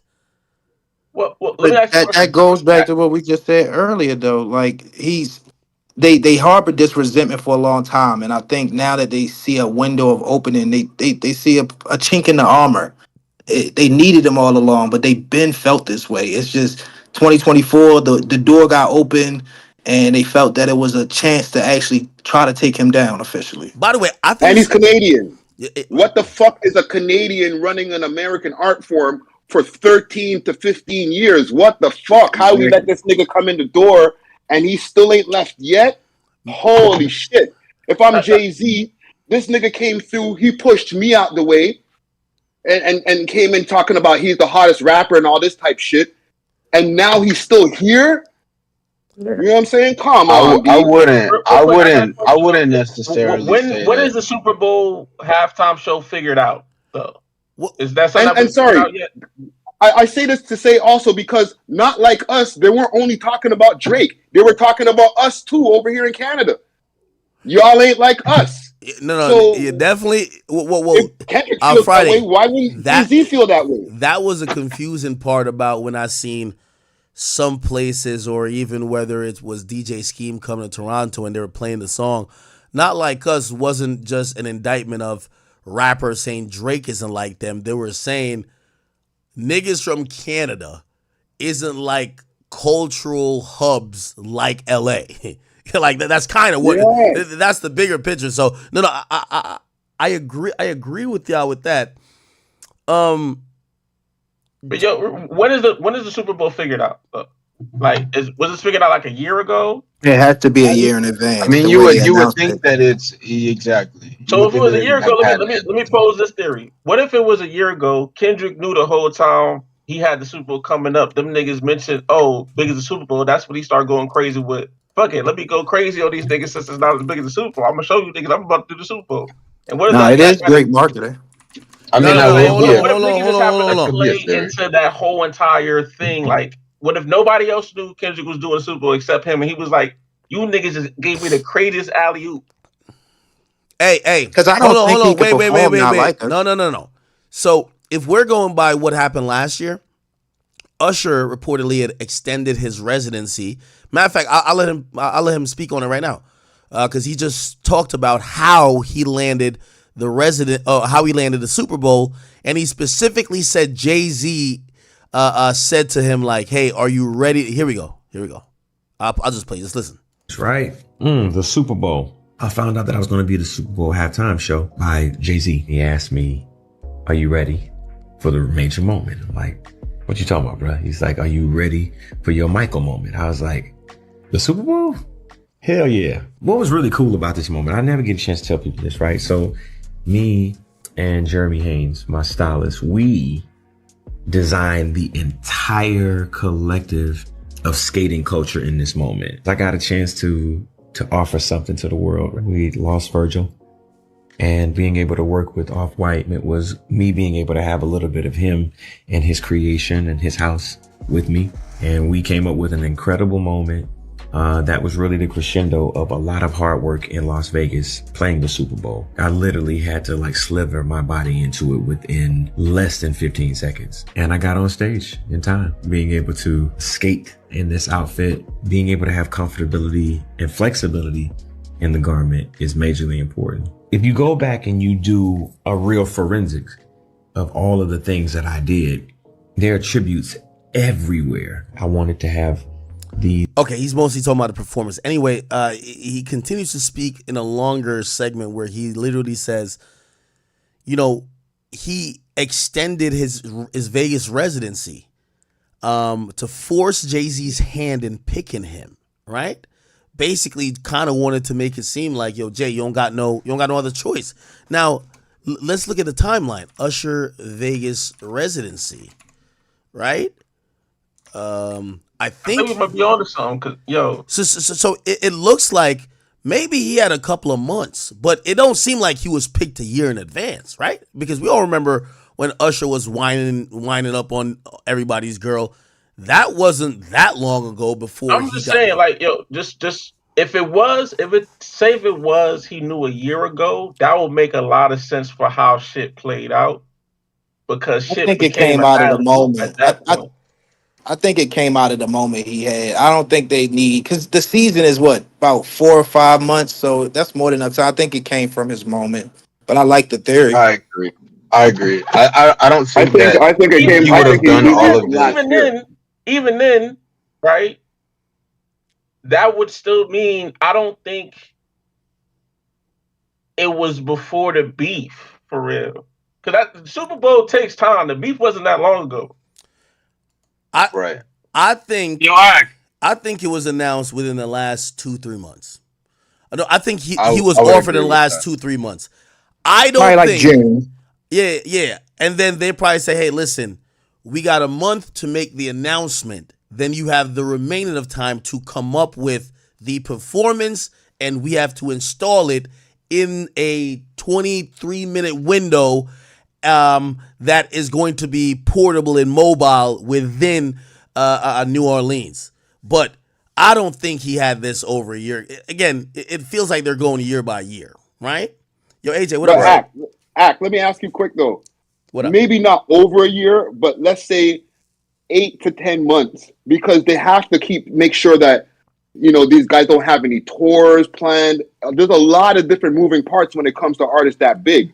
So you want to make sure that everything is clear, you know, or clear your schedule because we're picking you for the Super Bowl, or at least you're a prospect. So Okay, keep your schedule a little bit open. and Don't book anything unless we give you the red light and say, all right, we're not doing it. Now you can go ahead and do all of the rest of the bookings that you have for 2025. also here's I the mean, thing and too. even still, Here's the go thing ahead. too, right?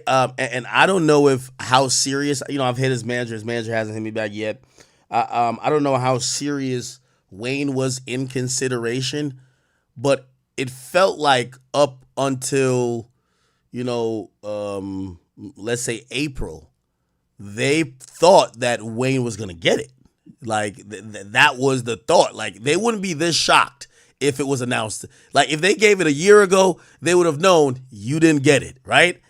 I think some of the shock is coming from them thinking that it's kind of like the double XL freshman list. Kind of around the month they announce it, but you don't know exactly when. Or around the month when they invite people to the shoot, but you don't know exactly when. So I gotta imagine that it had to be in the last couple of months. I think that they offered that after Not Like Us. I do not.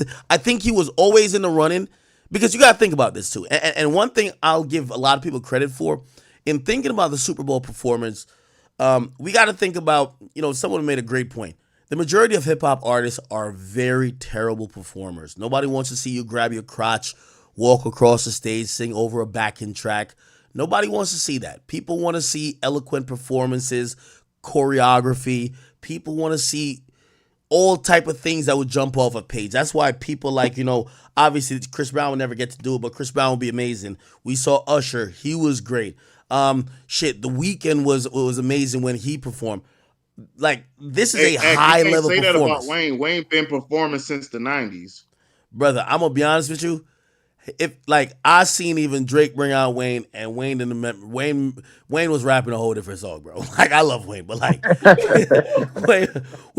Wayne just had the mic in his hand, bro. I love Wayne. Why you do that to Wayne him? Yo, did say I like can't lie I to have you. so much music So that he Yo, can't keep you forgetting. do got. Yo, it's Friday. I can't lie, bro. You ain't here capping, bro. I can't lie to you, What do you mean? What do you mean? What am I capping about? bro. Call him Drake out. don't show love to nobody, How? and Drake did not kick no Jay-Z out the way. Like that was cap. What do you mean? From when Drake started becoming more popular, Jay-Z was out the door. When You Drake said came he out, kicked him Magna out the Carta door. came out, and From the music standpoint, he closed the door on Jay Z officially, bro. He Nah, did. I No, think he Like that I'm was a didn't. Jay Wayne. Z That was fan, Wayne. man. That was Wayne. Where y'all No, he from, didn't. saying this? Magna He Carta. was slowly Come on, walking bro. out, but Jay Z bowed out gracefully. But I think Jay Z When did we understood start in his comparing them mind that musically? 50 Cent even has admitted these type of talks where, Jay Z just said, this kid is on his way. So Jay Z's not dumb. He's understanding the strategy of the game. When Drake was coming up and rivaling him, He was about to bow out gracefully, and I No, think okay, that's why he you made gotta it that stop. way. You gotta Man, stop, bro. Jay I'm Z glad was I'm Y'all glad niggas y'all sound brought this crazy. back up. Hold on, one mic, I'm one glad mic, one y'all mic. brought Go this ahead. back up. Now, you brought this up earlier, and I didn't want to just stay on this point, but it wasn't Jay Z that he moved out the way. Jay Z was already an elder statesman. He was already solidified. I don't think at the time he was necessarily concerned about being the number one rapper in the game. Mainly the person that should have been replaced there in that sentence would have been Kanye, not Jay, if we're being totally honest. Like Drake is the progeny of Kanye. He would have served to be the person who would have got Kanye out the way, or at least served to be his biggest competition for the new age wave. Like not Jay. Yeah, but they If y'all coexisted for think the that longest Drake time. was not, go ahead, my pause. Kanye and Drake coexisted for the longest time until they fell out. So it Right. wasn't even let's get Nah, this nigga out the way. But being the top rapper, the nigga who's talking the most shit, that was Jay-Z for the longest time Yes. until Drake came in.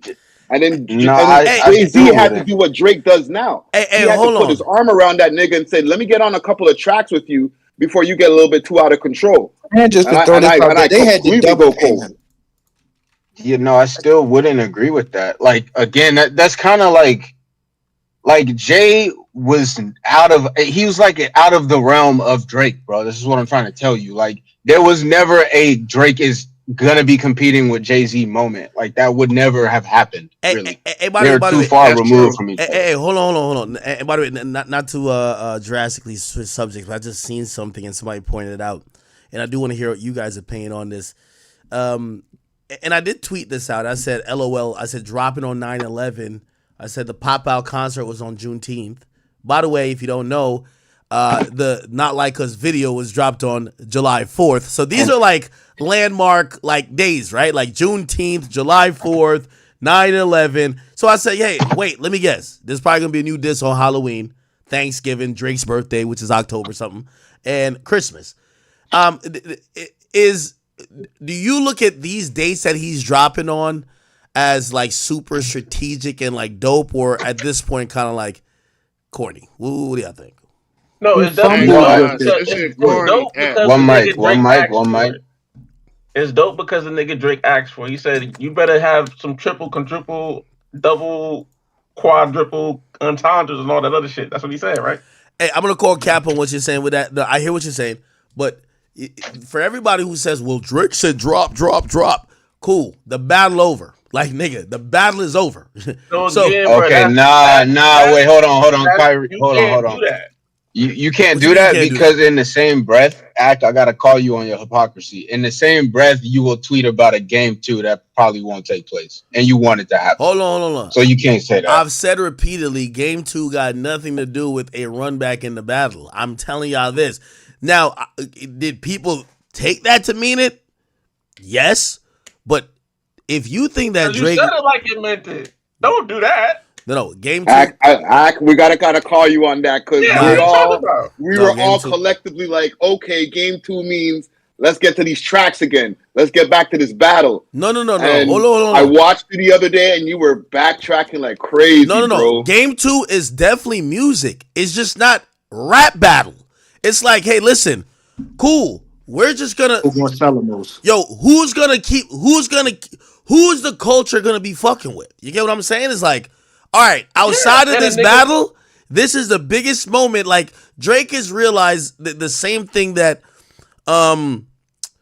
Young Boy realized with Dirk. Yo, by you engaging with this guy, you turned this guy up to make him more hotter than you. It's the same thing that 6ix9ine realized with Dirk. Remember when 6ix9ine used to talk to Lil Dirk like he was shit? Yo, you going back and forth with him, that nigga ended up being hotter than you, right? So game two got nothing to do with let's rap battle again. It's like, all right, cool. What Drake is great at, and there's nobody else better, is let's get to these hit songs. So he's trying to drop his music. You do whatever you want to do over there, but we're not miracle, lyrical, spiritual battling no more. Because why? When you say I'm a pedophile and I'm not, the whole culture loves it.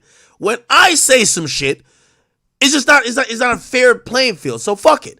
I'm not gonna keep engaging you in a battle, especially when you also call me a pedophile. I'm just gonna drop my hits. You drop whatever music you drop, and let's see who rises to the top. Right? My nigga, you got all of that from a quick And if I'm clip gonna from be a fair and basketball honest, play, Right, nigga. right. Holy And shit, dog. two The things, clip was act. Two 15 things, seconds. act. Number Take one, two. how can you say that, right? If it's gonna be about hits, but the same songs he's dropping and claiming game twos on, he's still dropping subliminals at the guy he apparently doesn't want to go back into No, battle no, with, which doesn't make sense. no. And number two, okay, if we want to make it about hits, right? He's dropped 100 gigs twice, and none of the songs that he put out in those packs have had any staying power, bro. At all. Circadian, circadian, Don't think circadian about it. rhythm is a hit. I don't know what we're Yes, yo, talking about. that's the best record. All the Circadian Rhythm is females the is best. playing it. Yeah, I hear that Circadian Rhythm is more the than not best. Is the Lifetime best right now. record. Okay, I'll answer that question quick, and then AJ can pop in. Right. Number one, you know, and by the way, I've issued those criticisms with Drake. I think Drake releasing these records in a time where no matter what, they're always looking at him to be the numbers guy. And these tracks, yes, they're charting, which by the way is still super impressive, but because they're not moving and operating like hits, the reason why he's not working the records, he's throwing out random records. Yo, No Face just debuted at like 60. The song was out for 11 days before it got on DSPs, right? There's zero radio behind it. Universal is doing no marketing with it. He's just like putting it up on a Finsta. Like, these songs aren't going to do good. Now, granted, you know, obviously we're still going to judge him for these songs because he's putting them out. But we're kind of looking at like, all right, I look at it like this is almost like a mixtape. Like, he's trying to build up momentum to something, right? I'm not excusing it, right? Like, obviously, you know, and here's the thing about, I watched this dude he was on YouTube, and he was just like, yo, Drake's songs are flopping. And I looked at it, and the nigga literally said there's 8 hip-hop songs on the whole Billboard 100, and Drake got like 4 of them. But Drake is flop. The whole culture isn't charting. Drake charts all the time. So really, we're comparing Drake to Drake, which means, yo, Drake, you're flopping by your standards because you don't usually have songs outside the top 40. You usually have a top 10 song or a number 1. Okay, cool. Again, high standards, but heavy's the head that wears a crown. So if that's what we're judging him off, cool. I think he's trying to build up momentum to try to get away from the moment that everybody keeps talking about, yo, the battle. I keep saying that we're in a hip-hop space that we're suffering from post-battle syndrome. Everything is still connected to the You're battle. patient zero. Go ahead. You're patient zero. Stop. Hey, AJ, what were you saying? Hey, He let's be said- honest, bro. This was like the most boringest song this nigga ever dropped. Man, you got old heads like Elliot Woodson talking about the culture jacking it. We not.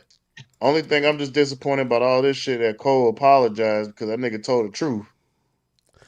I think it's a good drop. I think it's the timing was perfect, the strategy or whatever, 9/11, but it's the wrong song. That's all. I agree. This shit boring. To You answer be your honest, is the question song that you- boring or what? Yo, and by the way, hold on. Let me jump in for one more second before I'll throw it back to you guys again.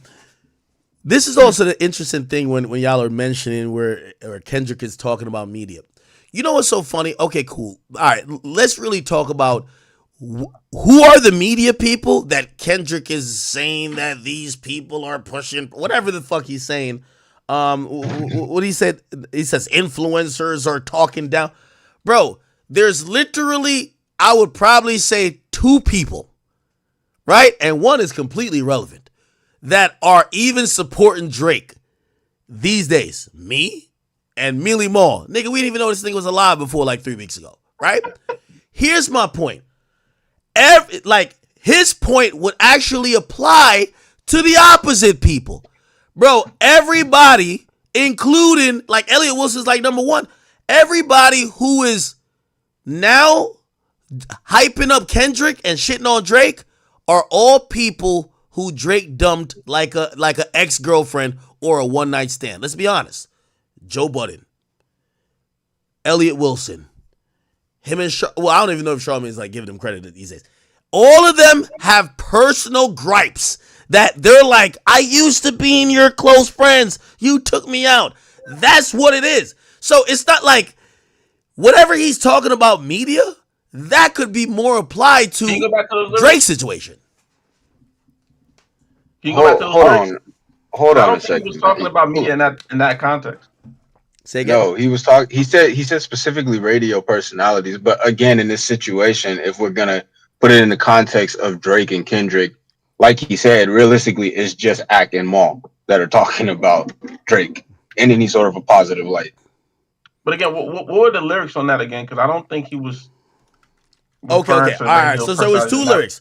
One lyric says, influencers talk down because I'm not with the basic shit, but they hate. I actually think that's at streamers. I actually think that's an Aiden Ross bar, low key. I'm gonna be honest. Look for the bar where he says something radio No. I'm gonna get personalities, to that. and then hit me up when they turn into a casualty. Yeah, no, I'm gonna Something get to like that. Influencers talk down because I'm not with the basic shit, but they don't hate me. They hate the man I represent, the type of man that never dick ride because I want a favor.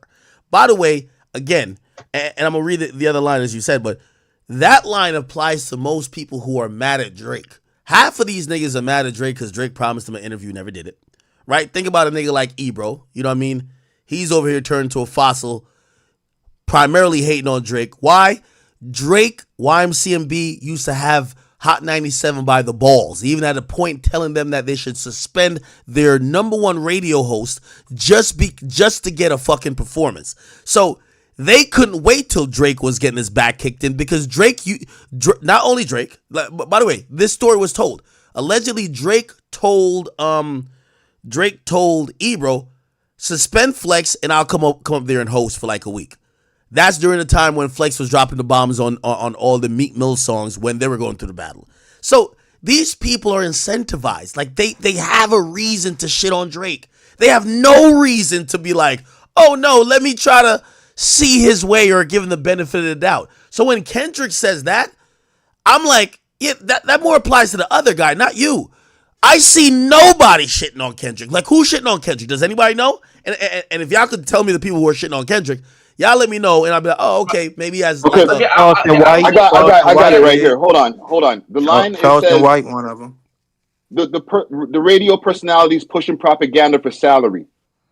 I think he might be talking about Ebro in that line because Ebro recently just had a Hot 97. He was on Hot 97 talking about there's a reason why Kendrick Lamar's Not Like Us is not the song of the summer. And he was saying it was because of the whole PDF file allegations and shit like that. And corporate entities can't back a song like that.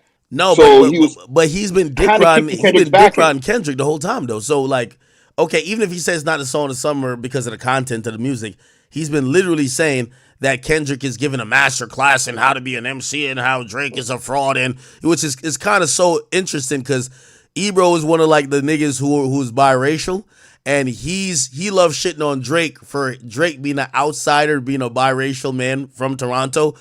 Ebro is a biracial man from the Bay Area that runs a radio station in New York. So if Drake's an outsider from Toronto running hip hop in the US, what are you when you're a biracial man from the Bay that is running a hip hop radio station in New York? The same thing. So a lot of these, like, again, I'm still wondering who the hell, like, if y'all want to say me, cool. But other than me, unless y'all say my voice is that loud, who else is like talking down or pushing propaganda for salary against Kendrick Lamar? You ever see Big Boy? I'm the biggest Kendrick hater. Then also too, Charleston White even said, "Ain't nobody thumping no Kendrick in the hood." Charleston White said that too. I think when he referenced that act, I think he's talking about the recent propaganda being pushed about Wayne in the Super Bowl. Every blog has supported or backed, you know what I'm saying, numerous claims of, what Cameron, what this artist, what this celebrity done said. So I feel like that them bars was kind of, directed to the recent drama with media pushing the narrative that it should be Wayne and not him. Well, okay. I think Kendrick is a little bit smarter when it comes to his bars. If he says radio personality, Kendrick is not smart, means, I think if he says radio personalities, he means radio personality. I agree. I think this is where y'all overanalyze a bar because it's Kendrick. That's what I was about to say. Y'all not even Kendrick fans. That's the weird part. Y'all overanalyzing a bar. Y'all not even Kendrick fans. I see what y'all doing. That might also be true. Man, I'm not gonna lie to you. I'm a Kendrick Well, fan, but You I gotta think he just I'm a fan of both. classified that sometimes you wrong. gotta I think he's step talking back about act. and get off your knees and just listen to a song sometimes. No, I'm a Y'all fan be of listening both. to niggas yo, get So what are shot you years referencing ago. when I you say that though, agree. Kyrie? You say Wait, that they hold don't on, like hold on, what? hold on. Let's go back to what he just said. But let's be real, Kyrie. You can't Yeah. get mad at people. You can't be mad at people for trying to truly analyze and dig No, into I'm a not song that mad. he's I'm not released and with. mad. No, hold on. But you can't like demonize him for doing so.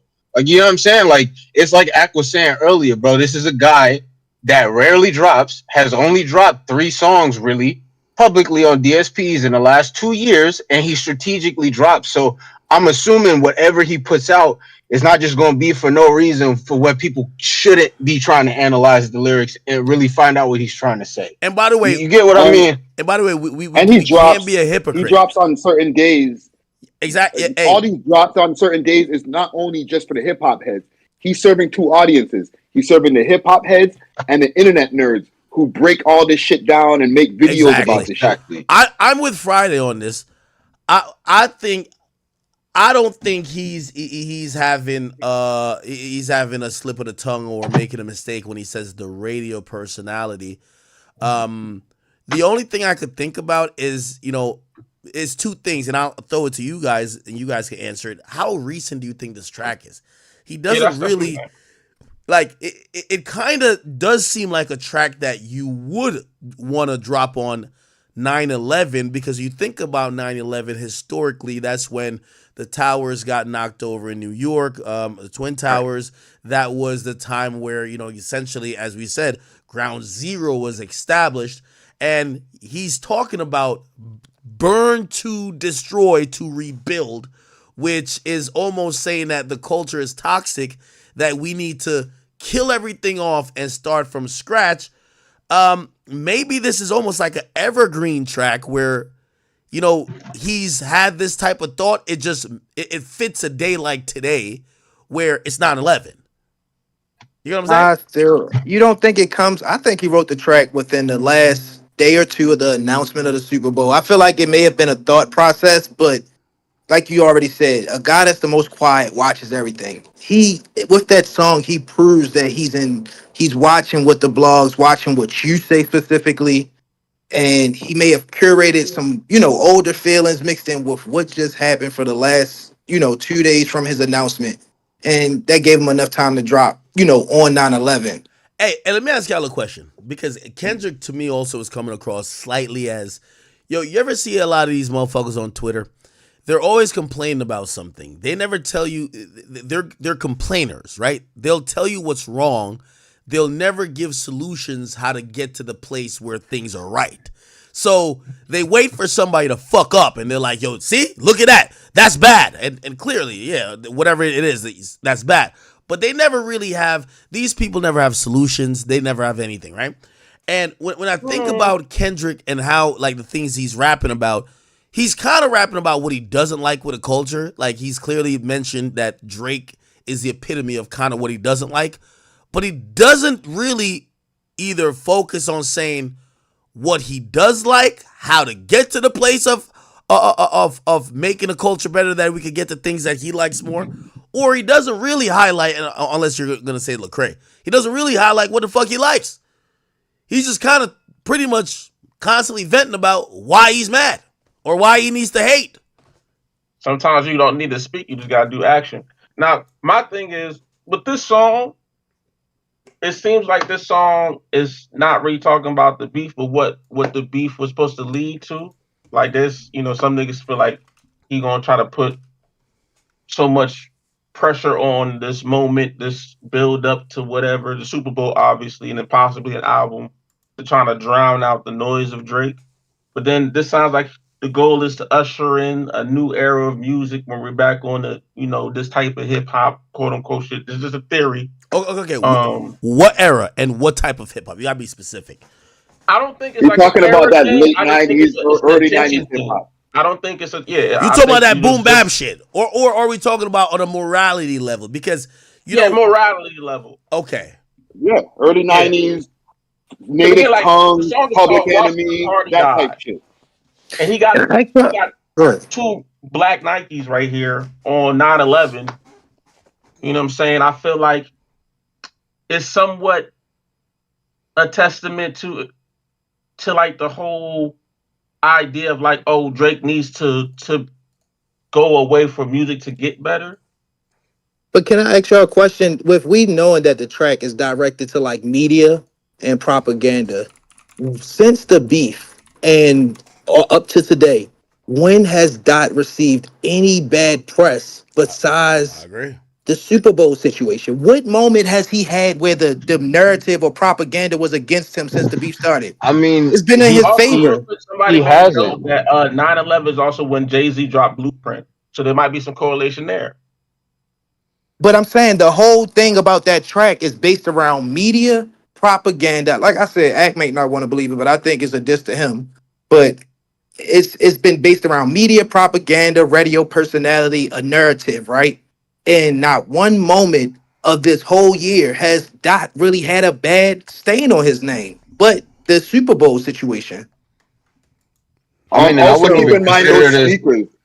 Those sneakers on the cover, those are slider sneakers. Well, You let's know what I'm not have saying? Those are revisionist stepper history. sneakers. Let's remember that niggas was calling Yo, him a woman beater for a lot early in the beef. I mean, but that was the beef. I mean, but he realistically, right?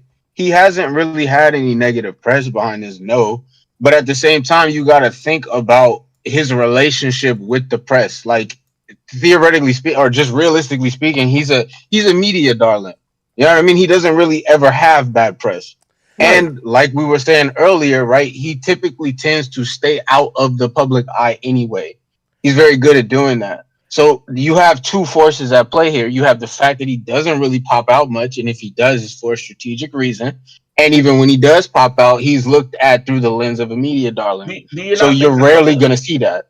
do you not think that's what the song and that bar was talking about? Essentially, it's like, yo, bro, the reason why niggas made not fuck with me is because I don't give a fuck enough to come talk to you niggas for real, for real. Also, But another what point I want platform talks like that though? another Kyrie, point I what want to point platform out. most by the way, I also want to ask y'all. You know, when a nigga puts the cover art to be Black Air Forces, it usually saying he's on some different type of timing. It I would be shocked if this has no follow up, right? Like if this sounds like a nigga is ready to slide if he ain't slide already. I I feel don't like think this song doesn't make it feel like the sliding is complete. It feels like, yo, hold on, wait a minute, I got some more for you. Yeah, now for I feel sure. like he's been Hey, standing Act, over the this body. is He's been dope standing that over the Kendrick body the is whole just still time. He just been challenged the standing I'm over director the gonna of I'm body. gonna the. ask you. I'm gonna ask you. Okay, if you want to put that in the air as a theory, what do you think he follows up with? I think this is a song to bait Drake. So I agree with that. okay? I No, agree with that. let's go down this line of thought. Right? Mm-hmm. You think that he's willing to risk the position that he's made for himself, which at this point I think culturally is pretty solidified as to who won the beef. Right? You think he's willing to put all that up to go and retread this? Yes. This Why? is a. Yes. He I'll has tell a you why. diss track in the tuck that has not Yo, dropped, and I think he's mad that he had to bow out too hold on, quick. hold on. I agree with that, but I really think, yo, put it like this. Yo, y'all remember when and now we gonna go to some boxing shit. I'm not the biggest boxing fan, but hopefully y'all can catch the analogy. Do y'all remember Earl Spencer versus Terrence Crawford? And listen, I think a lot of people thought that fight was gonna be a lot closer than it was. However, the Remember? fight went down, and you could tell, even if they fought 10 times, I think Terrence Crawford will want to fight 10 times. He know that nigga don't got nothing for him. I think Kendrick is armed with the belief that Drake don't got nothing for him. Honestly, Right. I think anytime Kendrick on the beach, shirt off, sticking his chest out, and anytime he walked past Drake and Adonis making a sandcastle, he kicking that shit over. He really think that. I swear, I think that's what he think. He think Drake don't got nothing for him. I'm telling you, I think in his mind now, I think he's always thought that he could defeat Drake. I think after it went like this, he thinks he could beat Drake on his off day. Look at it like this, Ag. It's like a street beef. Like you might get into something and a dude might just, wave the white flag, which everybody think Drake did, and he feel like he did not get to use the weapon that he wanted to use. Like I feel like he's trying to tell him like, bro, damn, I just didn't use that switch. I got this button I want to use so bad. But Posting beat up black Air Forces says like, bro, I wasn't done whooping your ass. Like, yeah, I got something else, but you tapped out, and I really want to give you what I got left for you. I feel like But like he Drake said, he didn't had. tap out though. We ain't gonna sit here and lie and be No, like he Drake I mean, tapped did. out. No. he said He I ain't did. trying to go He back and did. forth with no more on that shit. I ain't trying to do this and then he did Yeah, say that. He was he not he trying to. tapped out. Yeah, Drake that's did not tap out. Drake never He tapped out of a did. beef. We ain't gonna let y'all Okay, get that off. Wale. We could literally pull up We the could be hard honest part about six that. right now and listen to the end of it. He That's tapped a out. white flag. He That's a white tapped flag out straight. That on was wax. not He no tapped white out. flag. He said, "Come back when y'all got some Sorry, facts." that was a like Now, Bruh, a now you got bruh, it. You can have that Right? shit. I That don't want to doesn't. do That's not this a no tap more. I out. don't want to do this no more. He said Exactly. I don't That's want to all that do Come this was. no back when you got more. some You can facts, have and we that can shit. re-engage. I'm gonna be honest with you. The way Kendrick is moving is the way Drake was moving after he slapped up Meek Mill. When that back to Exactly. back hit, yo, Drake went on to Summer 16. He was still Oh, he I was was just still doing about his to thing. say that. Some That's funny, bro. Drake was acting like he was the king of Philly, right? Like he was just like, say another word, motherfucker. Say another word. Like he was almost punking that nigga, right? That's what Kendrick is So on, black, bro. you think yeah, that so Black that's how Air you feel. Force You feel like is the that's how you equivalent feel. to his Summer 16, bro? Okay, I can No, see that. Yo, he's no, I telling don't see niggas that. Yo, that yo, he got more in yo. the tuck. eh, Like eh, he really not done with him, man. No, no, And I he agree really bruh, with want to that bruh. give too. him what he got left, Yo, yo. I agree with I'm gonna that I be mean, too. if real that's with the you. That would be the case, Kendrick perfect do not time. got another lot like us. You can It ain't a you not can like it. mark I my think it's more words. It, disrespectful, Wale. I think it's far more no, disrespectful than that. Yo, I think it bruh, would Kendrick be don't on the got another same lot like level of us. Meet He the don't got Grams, another bro. hit like yo, this. by the We way, know I this. also believe that I'm in full belief after this track today. Like I was always thinking about it because I'm like the way he's playing this, he's doing these strategic moments. He definitely wants to make sure of any battle in history, this is gonna sting the most. This is which it is the biggest battle, right? Right. After hearing him drop this, I am now in the belief that Kendrick is not. I think another reason why he dropped this, he's seen Drake start to do the 100 gigs. He's trying to, like he did a couple of things. Yo, look at the documentary. Look at me making some other songs. And we're like, damn, we used to love Drake. Drake's the best. Oh shit, he dropped like 10 songs. Oh shit. Like Drake was getting momentum. And as soon as the momentum is getting up there, before he could hit second gear, hear hating ass Kendrick come again. I think he's trying to kill Drake's career, 100%. And when I mean kill his career, not that Drake's career could ever be killed, but I don't think he wants Drake to ever get back to that peak of dominance. And he's going to always remind the culture, remember, I spec that little boy over there. That's Can what I And ask I'll you a tell you, question? I think he's Do gonna you I'm gonna drop be think that again. honest a with The you. I morale of don't the think big steppers. I think he's gonna I drop don't again. think that even if Kendrick never did any of this, I think he was gonna do the Super Bowl thing regardless. But even if he dropped a song at all or did not, I don't think Drake is ever getting back to the same position he had or was at. Like he took too much of a hit with this. If I'm being totally honest with you, like throughout this entire little run that he's been doing with these surprise drops and dropping on his Finsta, it's just my advice to him would have been to just fade back, play the background, let people miss you. Basically, do what Kendrick does, nigga, and allow people to miss you, and then you pop out with the best music you've released in the last decade, bro. That's how you win them back over. You don't what the way that he's playing this right now, it's as if he's a sore loser. He can't come to terms with the fact that he lost, and through desperation, he's grasping at straws to try to turn the tides any way that he can. But because it's so close to the beef and to this fucking song that's not dead yet culturally, all people are gonna think of whenever you drop or show your face is the fact that you lost magnificently to this nigga.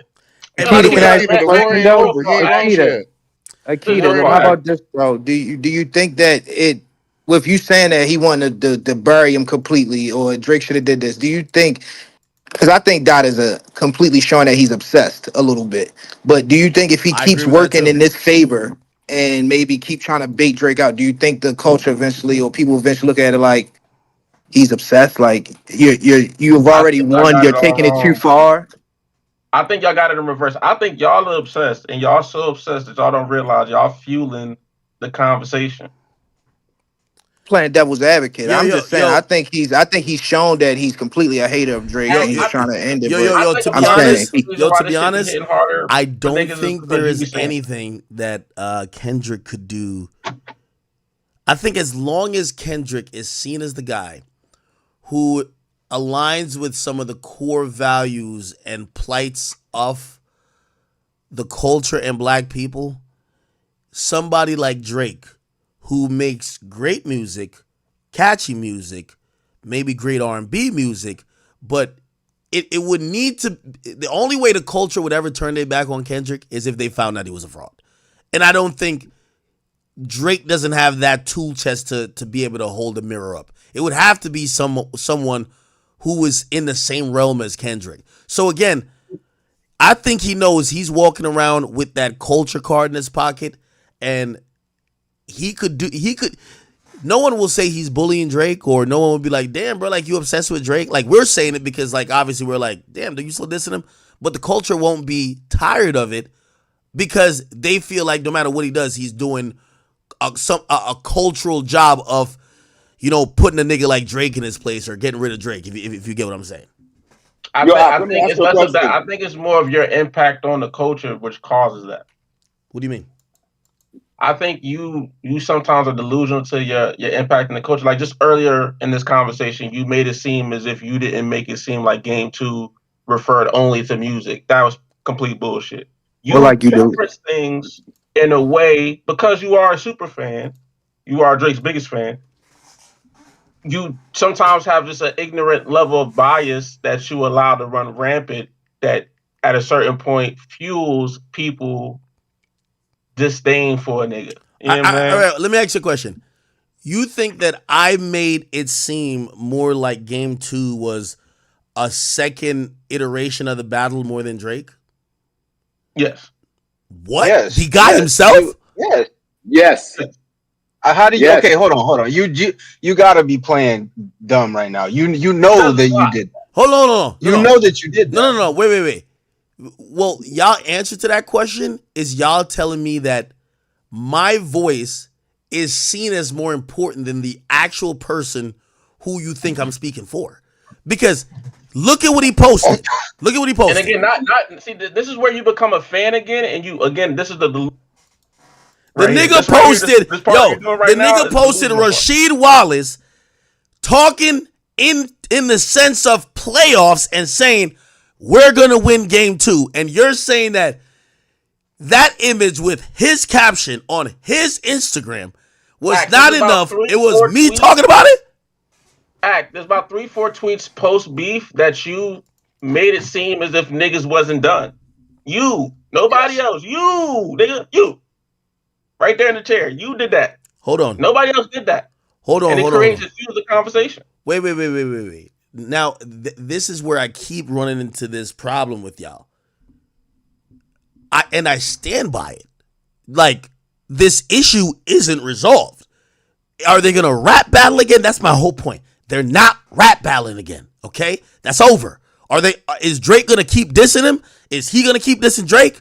Yes. Are they gonna be like, hey, song for song? No, that shit is done. It's over with. Go back to May if you want that shit. No, and Right? we know that, but you, the way you speak on things adds a certain level of you skew the perspective where like anytime that Kendrick does do anything, you just make it an alley oop because we know he know that you gonna come try to underplay it in some degree.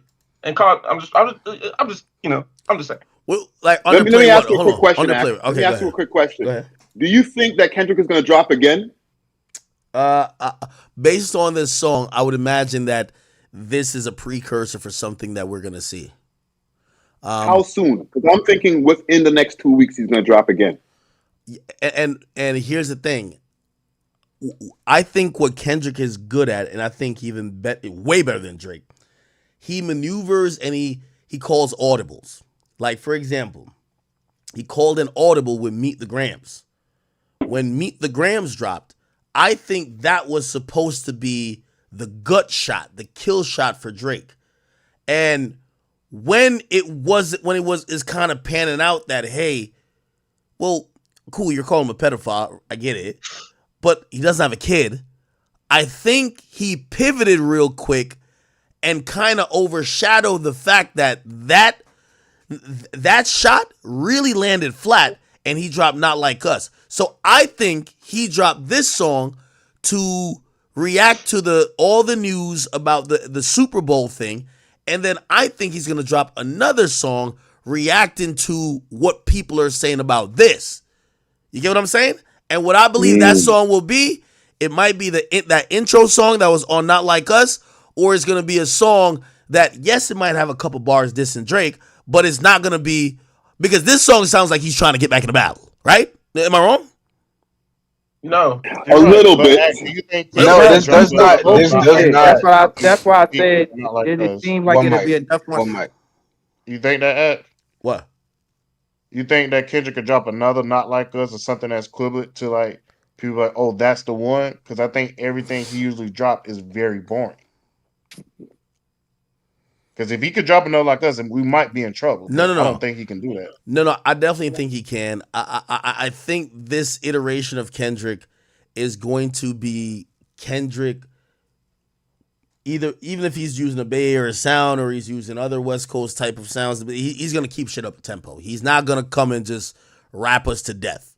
And the reason why I was saying this sounds like he's trying to start another battle, this type of eerie type of rapping reminds me of Meet the Grams. No, it means Meet the Grams. like, other than Meet the Grams, when have you ever heard Kendrick drop a record like this, where he's almost talking in parables and fucking he puzzles? does this all the time, bro. Come on. Yeah, it's in his discography. Kendrick, bro. This isn't. He drops one off. Hold on, he drops one off tracks like this randomly. Okay, one off. Yo, No, this his is a one-off- segue, yo. This His is a one-off segue tracks record. are typically his Heart series at this point, but earlier in his career, like he Even would with the drop hard series, it's not like this. Almost feels like a riddle. Feels like it's like almost like it's like Jigsaw. Same with Meet the Grams. It feels like, yo, figure this out.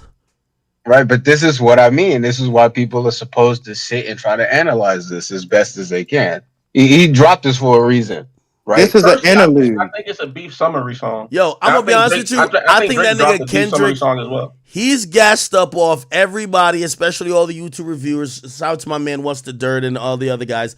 They break down every little thing he does that I think these days he's just doing this shit for like Easter eggs and shit. You know what I'm saying? Like he knows that no matter what, y'all gonna call him genius. So you know what? He's gonna put a little effort into it. Okay, dropped on September 11th. I guarantee you're gonna look at the time, and that probably has some meaning. I've seen people already say on Instagram, yo, he stopped rapping at 5 minutes and 4 seconds. What's 504? 504 is like a popular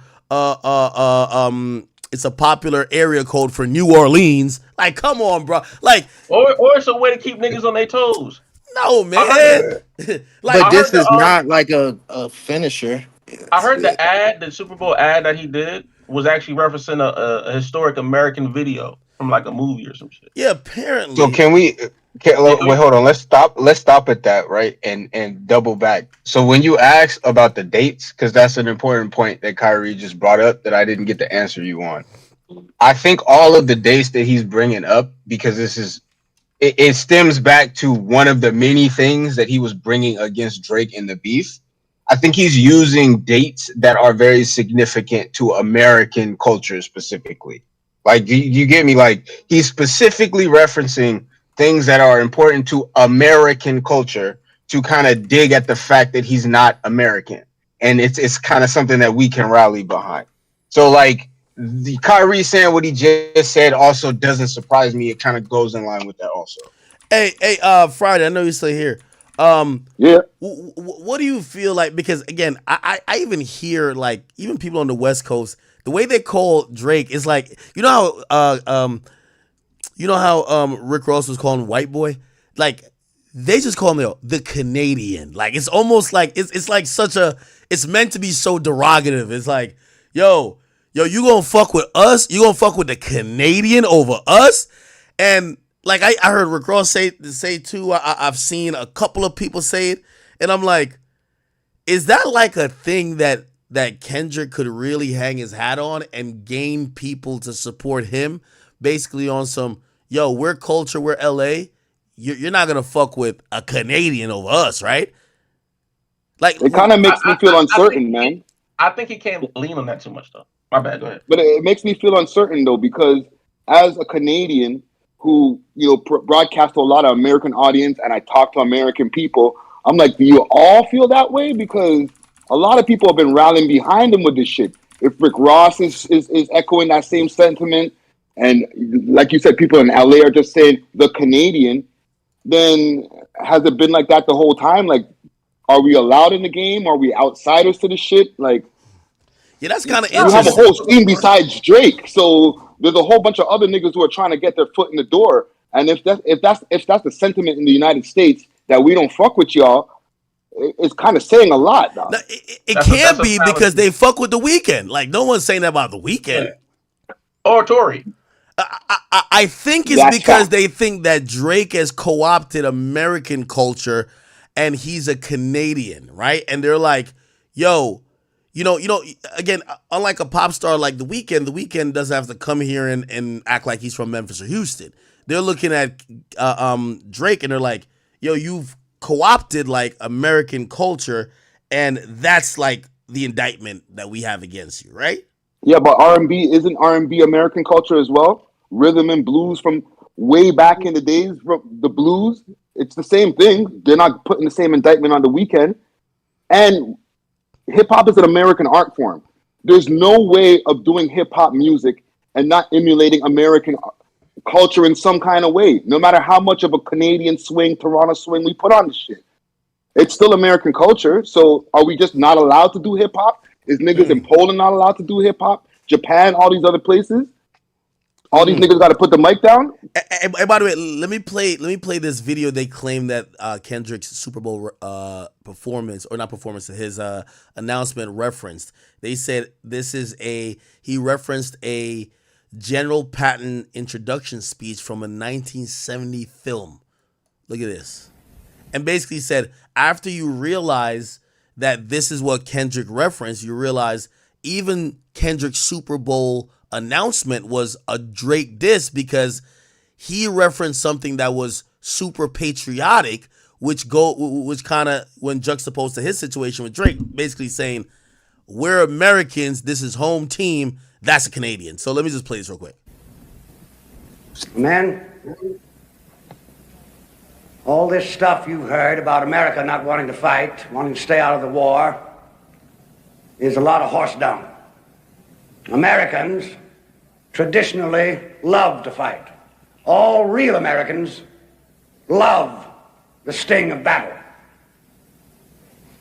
When you were kids, you all admired the champion marble shooter, the fastest runner, big league ball players, the toughest boxers. Americans love a winner and will not tolerate a loser. Americans play to win all the time. I wouldn't give a hoot in hell for a man who lost and laughed.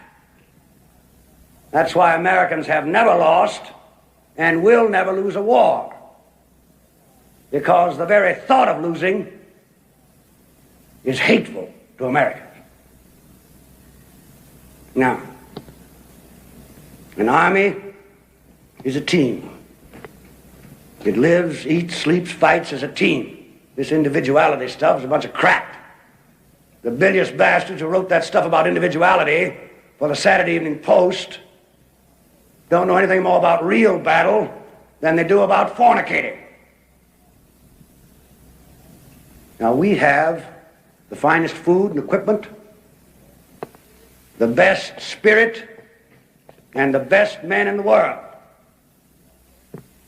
You know, by God, I actually pity those poor bastards we're going up against. By God, I do. We're not just going to shoot the bastards. We're going to cut out their living guts and use them to grease the treads of our tanks. We're going to murder those lousy Hun bastards by the bushel. Now, Bro. Some of you boys, I know, are wondering whether or not you'll chicken out under fire. Don't worry about it. I can assure you that you will all do your duty. Now, I ain't gonna lie. I think Kendrick's a sick guy, man. How am I supposed to Dying, feel man. when I get across the border? I gotta be looking over my shoulder, looking just in case nigga finds out I'm Canadian. Y'all was already saying that because we got guns. Come on, calm down, bro. Come on, B. The way this nigga's making it sound, he's making it sound like it's America versus Canada. No, y'all The just nigga's butthurt. walking in front of an American flag, Hey, B. by the way, Come on, dog. that's a great point you're making. But we have to understand why Kendrick. I'm not saying why he won, but why it even look like that, like why the pop out and everything. He did turn this into the West Coast versus Drake, and it's easier to say West Coast versus the Canadian, which then extends to Canada, because you realize the whole West Coast kind of united and supported Kendrick in this battle, right? Like they felt like our identity is in question if we don't support this guy, and they did. But I mean, but you can't fault the West Coast for being in support of Kendrick when, again, one of the tracks that Drake, for whatever reason, thought was okay to put out was a track mocking a legendary West Coast artist to try to get at Kendrick. So I mean, that's kind of only stands to follow that the West Coast would get behind him. Like, I'm sorry, like nigga, you can't go on a fucking song and put your voice behind an AI version of Tupac and expect niggas on the West Coast won't take that some type of way. But do niggas in New York feel the same way about Canadians as maybe West Coast is feeling right now? Or maybe in Philadelphia or wherever? Or is it just a West Coast thing? That's just a West Coast thing, It's because not even a West Coast thing. Y'all could go wherever y'all want to go. I don't think it's a West Coast thing, really. I literally believe that Kendrick realized his biggest advantage against Drake was that authentically and organically, hip hop in the United States, it's a stronghold, and obviously it's not the birthplace like New York, but like LA has a storied history and an authentic swag that has always been admired and also acknowledged.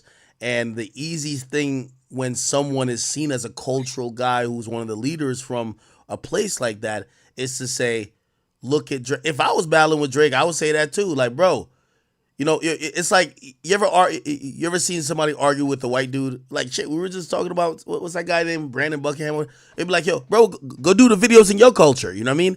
That's a way to get at Drake. Yo, Drake, yo, stop talking like niggas from Memphis and running to Houston.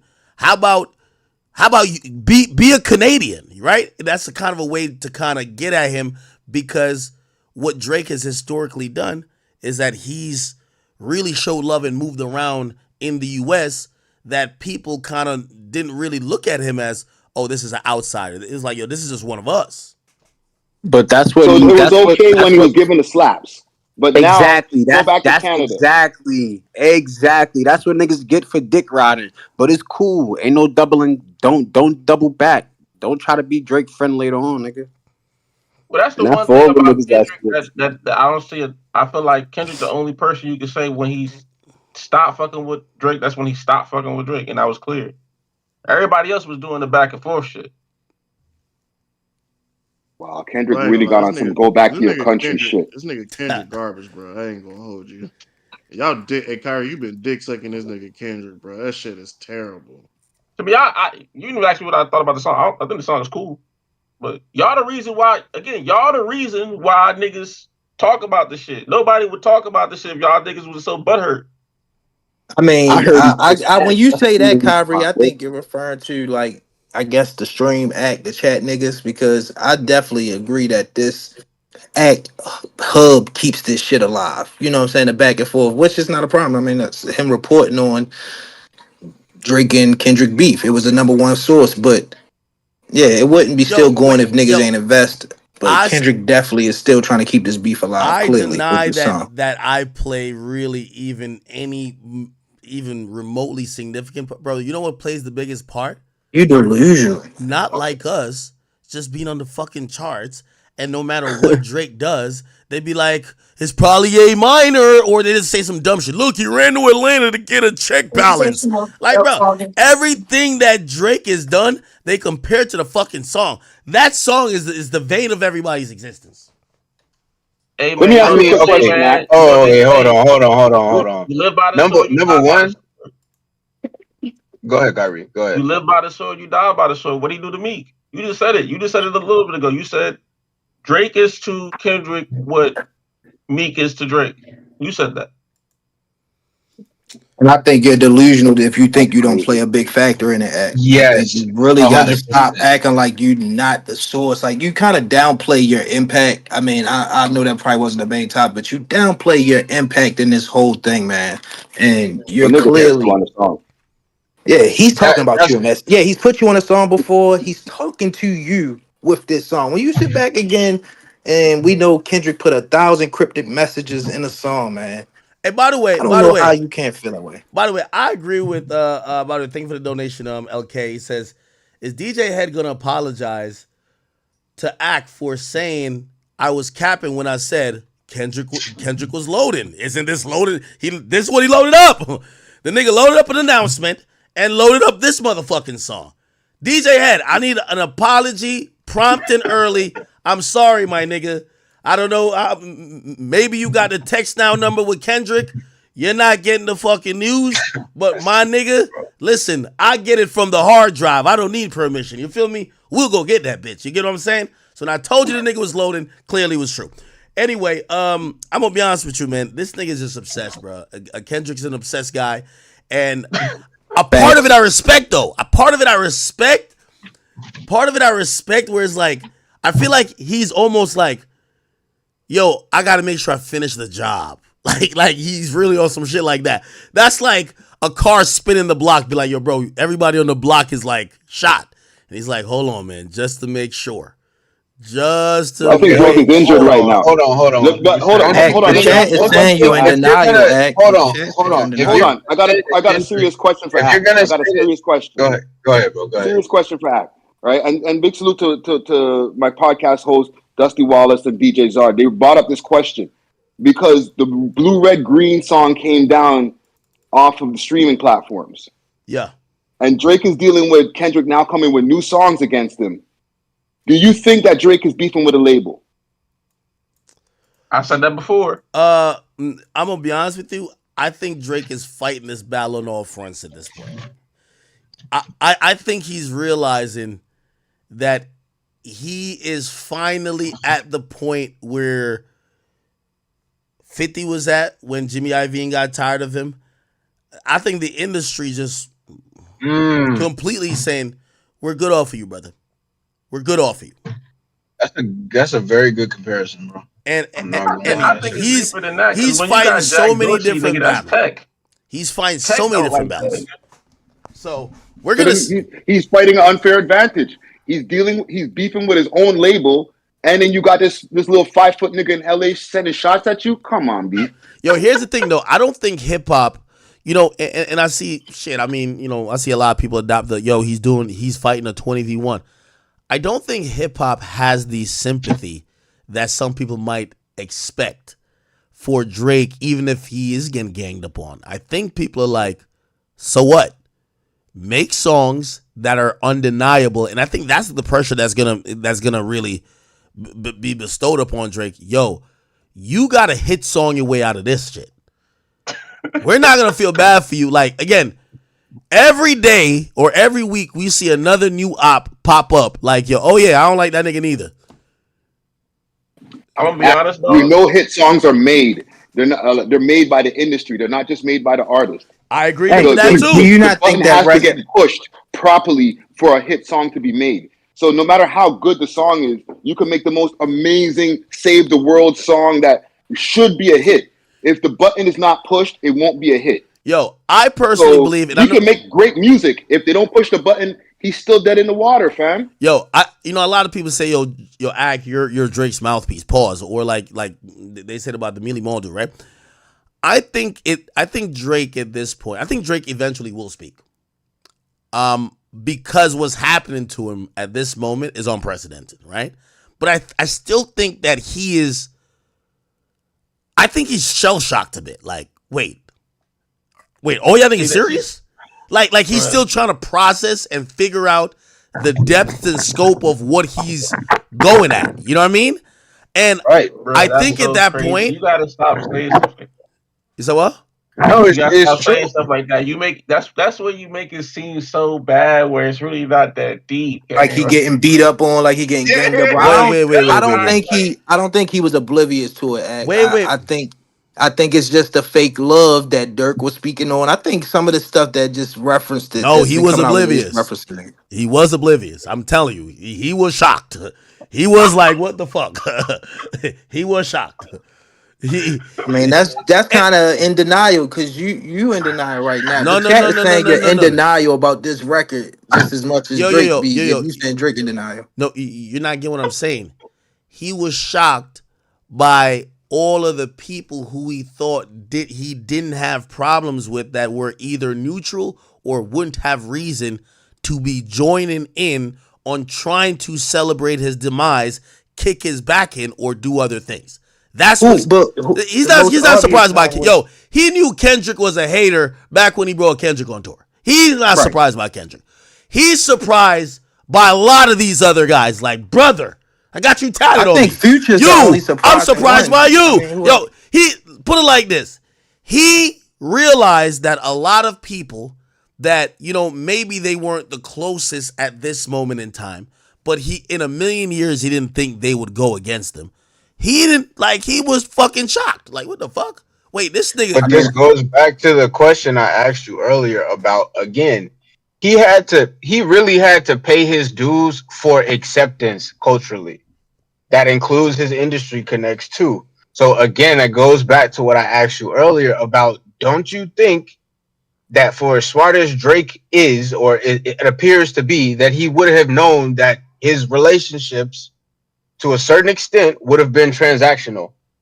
And no matter what you do for these niggas, bro, no matter what you do for these niggas, they're not genuinely fucking with you unless you were doing something to scratch their Hold on. Yes. You can't be surprised that industry niggas are fake. No, hold on. No. Yeah. It's two different things, right?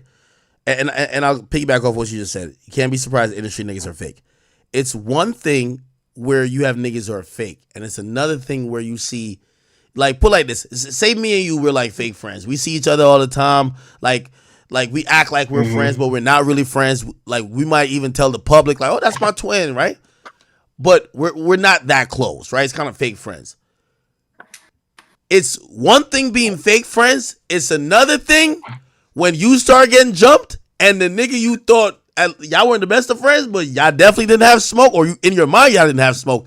He's the one with his size 13 Timberlands, nigga, stomping you out. That's the only person is that Future, ain't it? I mean, who else would you really consider out the beef that was that much of a shocker? Rick Ross. Hey, by the way, I'm not only even talking about the musicians. I'm talking about other people who played a part. Yo, LeBron, what you doing, Bron? Bron, what's going on? I got you tatted. Yo, DeRozan, you said I was your brother. How are you crip walking to the pedophile anthem? Yo, I mean, let's be real though. Let's be real. Y'all talking about good business and shit like that. Notoriously, the good brother Drake is known for being a habitual shorty popper. A lot of that shit go out the window if we gonna be honest, because a lot of y'all the same niggas that said 6ix9ine is okay for snitching because his girl got fucked. Let's be real. Let's be real. Hold on. No, that's why I said Drake is not oblivious to what he's done, because he know he done fucked them niggas' girls. So I don't think it's too many of those dudes that wind up coming out that he wasn't shocked about. That he should have known they had some problem. But he ain't fuck LeBron girl, right? Nigga. Right, not LeBron, but yeah, LeBron. Don't use the one example. He ain't fuck Rick Ross girl neither. Nigga. Man. Wait. It's not just about fucking somebody's girl. It's about how niggas play with niggas' girls and they face. You know what that do to niggas, bro. You know that's the thing niggas do. We gotta go back to what I was saying earlier. And it can't. It's likely also not just Sorry, it goes back to what I was saying earlier. No, go How ahead, do you let brother. this Go ahead. Canadian come in and be in here for 13 to 15 years? Get him out of here already. It's definitely By the way, the LeBron effect, or I think it's like you live long enough to see yourself become a villain. And That by the way, in What if you was chat, doing villain shit though? What if you was doing villain shit the whole time? Like that's the part I I mean, don't clearly he was though, So Kyrie, because I think Drake and Rick Ross beef been upon us. We just didn't know. I feel like a lot of this shit that we got this year was already working in the back, and people knew. We just got as the public, you know what I'm saying, the glance into it. right. And and also too, I also want to say this. I feel like people put way too much emphasis on the whole, Drake likes to mess around with people's girls aspect of it. But if the French Montana situation with the cease and desist is anything to go by, it's not just the girls. Like he's more than likely doing things on a business yo, level I ain't behind the gonna lie. scenes, like I blocking was just certain about to movements and stuff deflect. like that too. I was just about to deflect on that, and I see niggas say Rick Ross. I'm like, he ain't fuck Rick Ross, girl. Yeah, he did.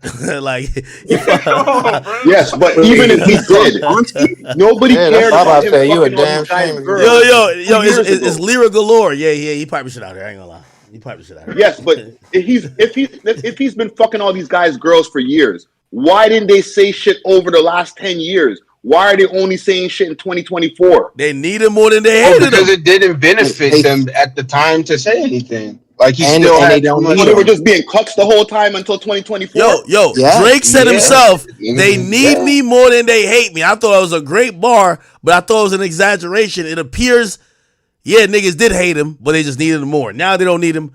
They're saying, fuck you, nigga, I hate you. yeah.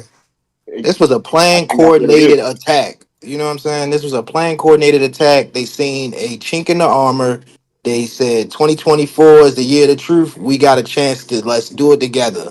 Kanye West tried to even insert himself. You seen it. You know what I'm saying? Like this was a I'm not planned attack. I'm not gonna lie. At this point in time, the most interesting thing I want to know about is when did niggas know they was doing the Super Bowl? That's the most interesting thing here. Everything else is here nor there for me. I don't care about nothing else. When did this nigga know about doing the Super Bowl? Because if he knew before niggas said, "Oh, big as the Super Bowl," this nigga was sitting back chilling the whole time. Nigga had a whole he was Nah, I plotting. don't think it came Also, that real quick, early.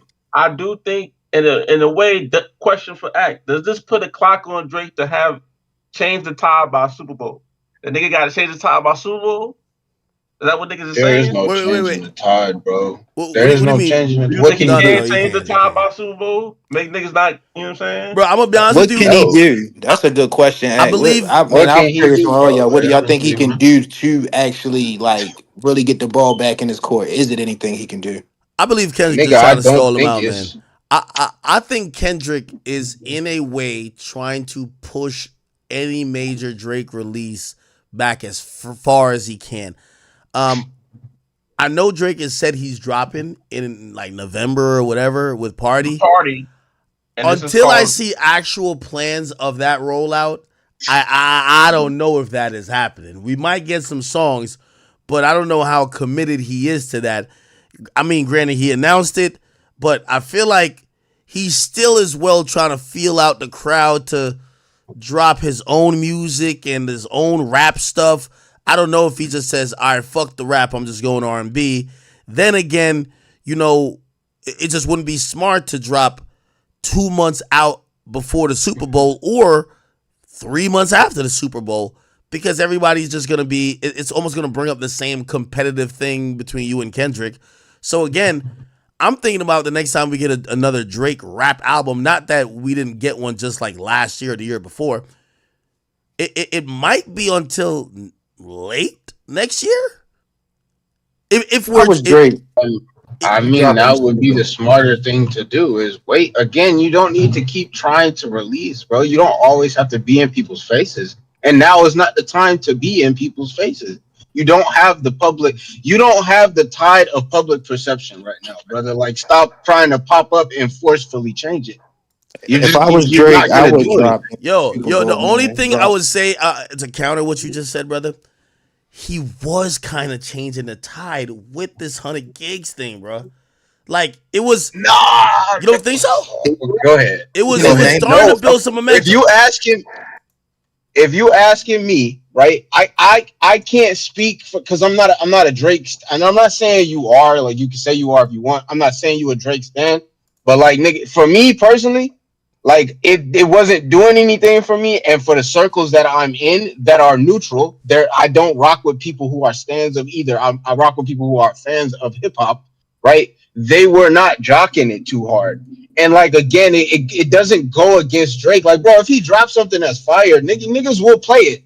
It's just you're the cultural tide is so far against you, niggas still want to see you lose, bro. I So agree. it's just not the time right now, bro. I was about to say, because if he drops a Katie and Rhythm any other time, if it wasn't during, after what happened just with the beef, I think that song is a big song. But the beef has just smeared him so bad and, changed the narrative to a lot of people that naturally, as soon as a person hear Drake, they think of, oh, I don't fuck with him Of or, Kendrick, you know what I'm saying? Whatever it right? might be. So he does Nah, have to figure that out. I'll I say You if think I never was want to Drake, have a. You don't want to have a YouTube search that when you search up your name, there's a whole bunch of bad videos on you, and it's hard to find your music in between the videos. And that's what's Dog, happening with Drake that's nah. a right Wait. now. good I know you're fucking not saying point, that with bro. Drake. You're saying That's a that with good Drake. point. Yes, yes, Yeah, yes, when you go bro. search Yo, Drake on YouTube, you're not going to find his music in the first three slots. It might be maybe the second or third one, but you're going to find some video from some YouTuber, the downfall of Drake, why Drake is a yes, PDF, or some type of dumb shit. yeah, bro. Do You you know can't how have many all that times a clogging day? up the algorithm, B. Do you know how many times a day, bro? Just casually, I will get pings from or notifications from YouTube that just say Drake takes another L. Damn, Drake can't win. Damn, another loss for bro. Every day, at least one. Every But day, that's what at happens least when you one. fuck with niggas like Jack Dorsey, because Jack Dorsey is tech. See, the thing is, bro, you got bro. That's a crazy. Like if it was all niggas is one thing, but when you start seeing the white boys pop out of nowhere, start be like they doubling down on the beef every chance they get. They tweeting about the shit. Like Yo, I'm gonna be that's honest I, with I you. seen a Penguin Zero video about the beef. Yo, we just haven't seen any ally. Like, we haven't seen any ally of Drake that's powerful. We haven't seen any ally of Drake that will speak up that's super influential or within. Like, he definitely seems alone.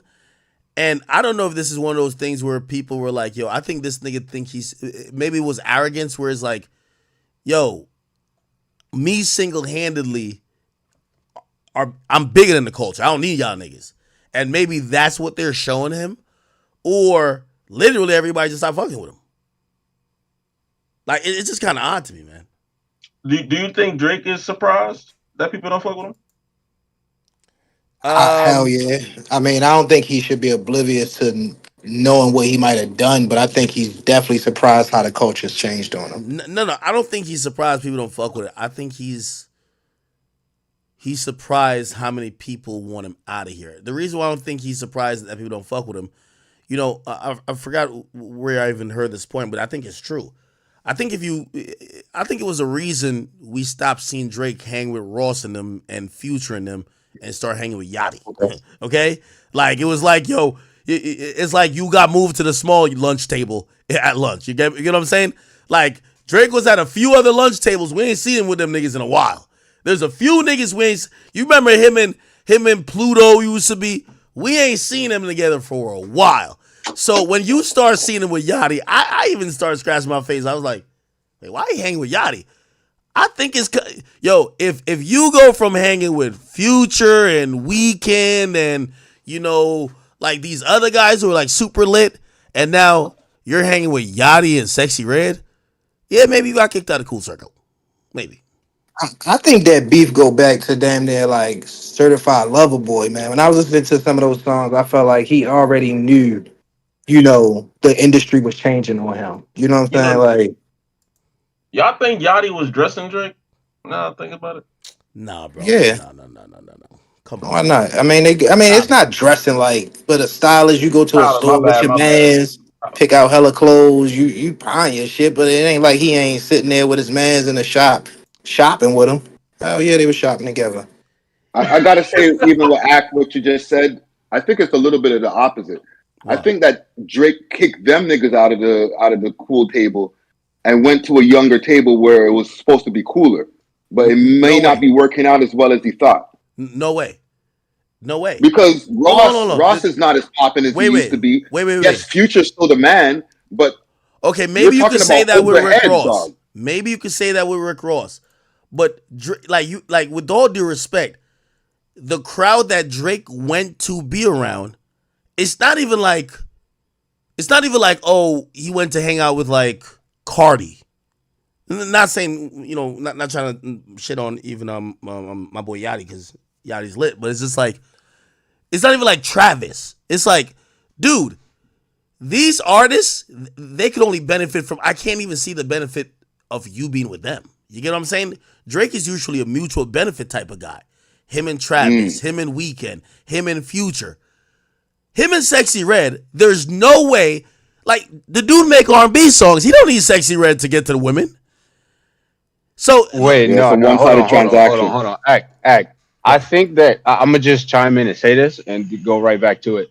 I think that he's aligning himself with Sexy Red because of the demographic that comes with her, and also because he couldn't get in with Ice Spice at the time. So she's almost like the replacement for that. You get what I'm saying? Okay, no. Hey, listen, I get all of that, but I'm still trying to sit here and say, hey, his usual crew, if you're friends with Nicki, who gives a fuck if you're friends with Sexy Red? Nicki covers all the bases. That's what I'm saying. His old crew covered all the bases of what these younger, newer artists did, right? If you're friends with Future, with all due respect, probably don't need Savage, right? And I love Savage. You get what I'm saying? Future. Okay. The only that's a little bit closer though. That's a little bit closer. I'll give you that. That's a little bit closer. But it's just the point is you said they're younger. That's the point. And he wants to always stay relevant with the younger crowd. Like Nicki Minaj don't probably have the fucking 16, 19-year-olds, you know what I mean? Like she used to, like Sexy Red does.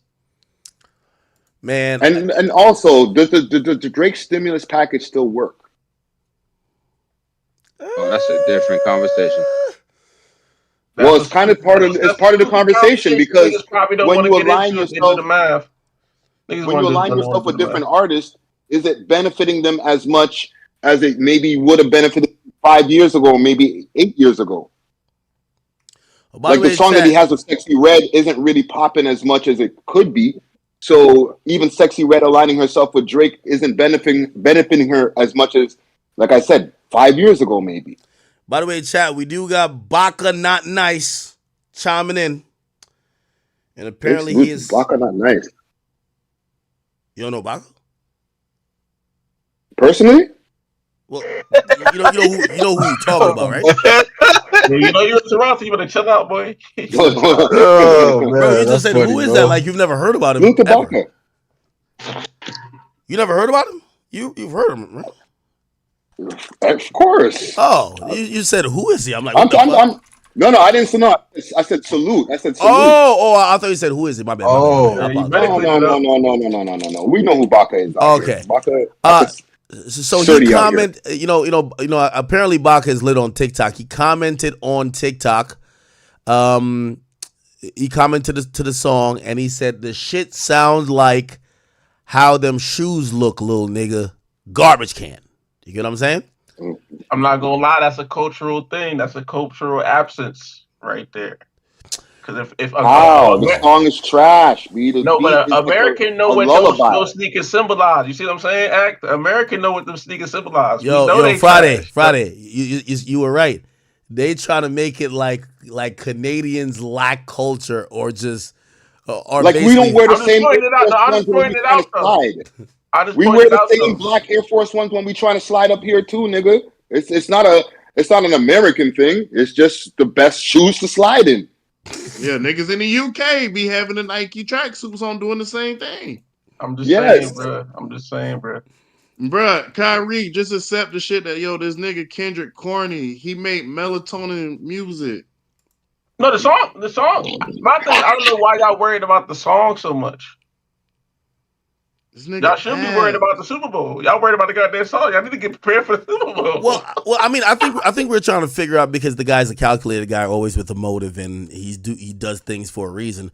Why did he drop the song? Again, my thoughts is, hey, he's dropping a song because he wants to change the narrative. He wants to do a David Blaine magic trick. Okay, while everybody's giving Jay-Z shit for the decision, and also he's conveniently not ignoring the fact that he was a staunch supporter of Kaepernick, and now he's, I guess, performing at the Super Bowl, the same place that, Kaepernick is not invited. The entire league doesn't invite him.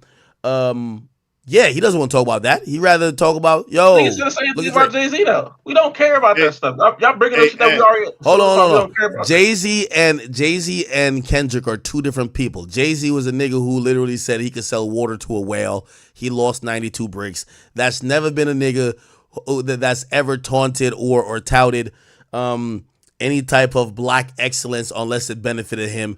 Kendrick was making songs that were damn near like some Rosa Parks, like, yo, we gonna be all right. You know what I mean? Like, sit at the front of the bus type song. That was his gig. That's kind of like how people were like, yo, his music was the soundtrack for the whole BLM movement. Like, come on, that's different. No. Yeah, but what did that got to do with the fact that, like, nigga, these niggas been doing this? That's what I'm saying. These niggas been doing this type of music. We keep arguing about the music. It's not about the music no more. This nigga Kendrick is on some Jay-Z shit where, like, every time you drop, I'm gonna make sure you remember me by stepping on your shit all the time, like Jay-Z do with fucking Nas type shit. That's why I look at it. That's the level they playing at. Like you said, these niggas not going back to back for songs. These niggas going back to back for moments. You know what I'm saying? Hey, one thing I'll say about you, Kyrie, you're clearly a Kendrick guy. But let me see if you could think maybe objectively a little bit. You have all type of criticisms for Drake. What do you think Drake should do? You tell me. I do think Drake should take a little while off and come back with a more conscious project than he's ever done before. What do you mean conscious? Like, just a little bit more reflective into, like, whatever he can.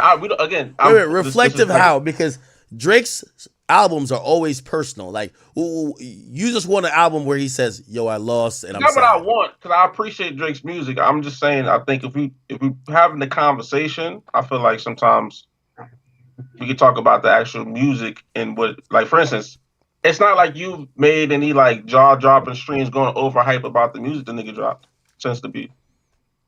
I like No Face. Circadian Rhythm is one. No Face is fire. I play No Face about 30 times a day. I ain't gonna lie. The Instagram version, though. The Instagram version. Circadian Rhythm is super dope. Circadian Rhythm is cool. It's up as fire.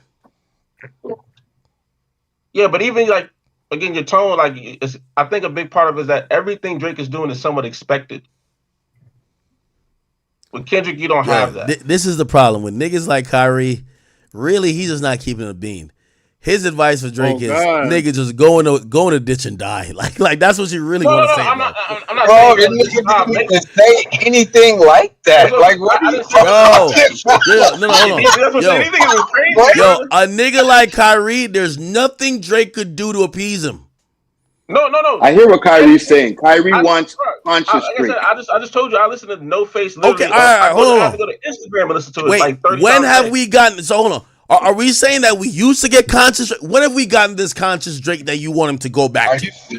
No, that's my point, nigga. He never done it, so that's what I'm saying. Maybe that's what he need to do. Obviously, he need to do something different if the shit not working. So you want him to turn? Yo, hold on. So you want him to turn into? Hold on. One mic. Wait. So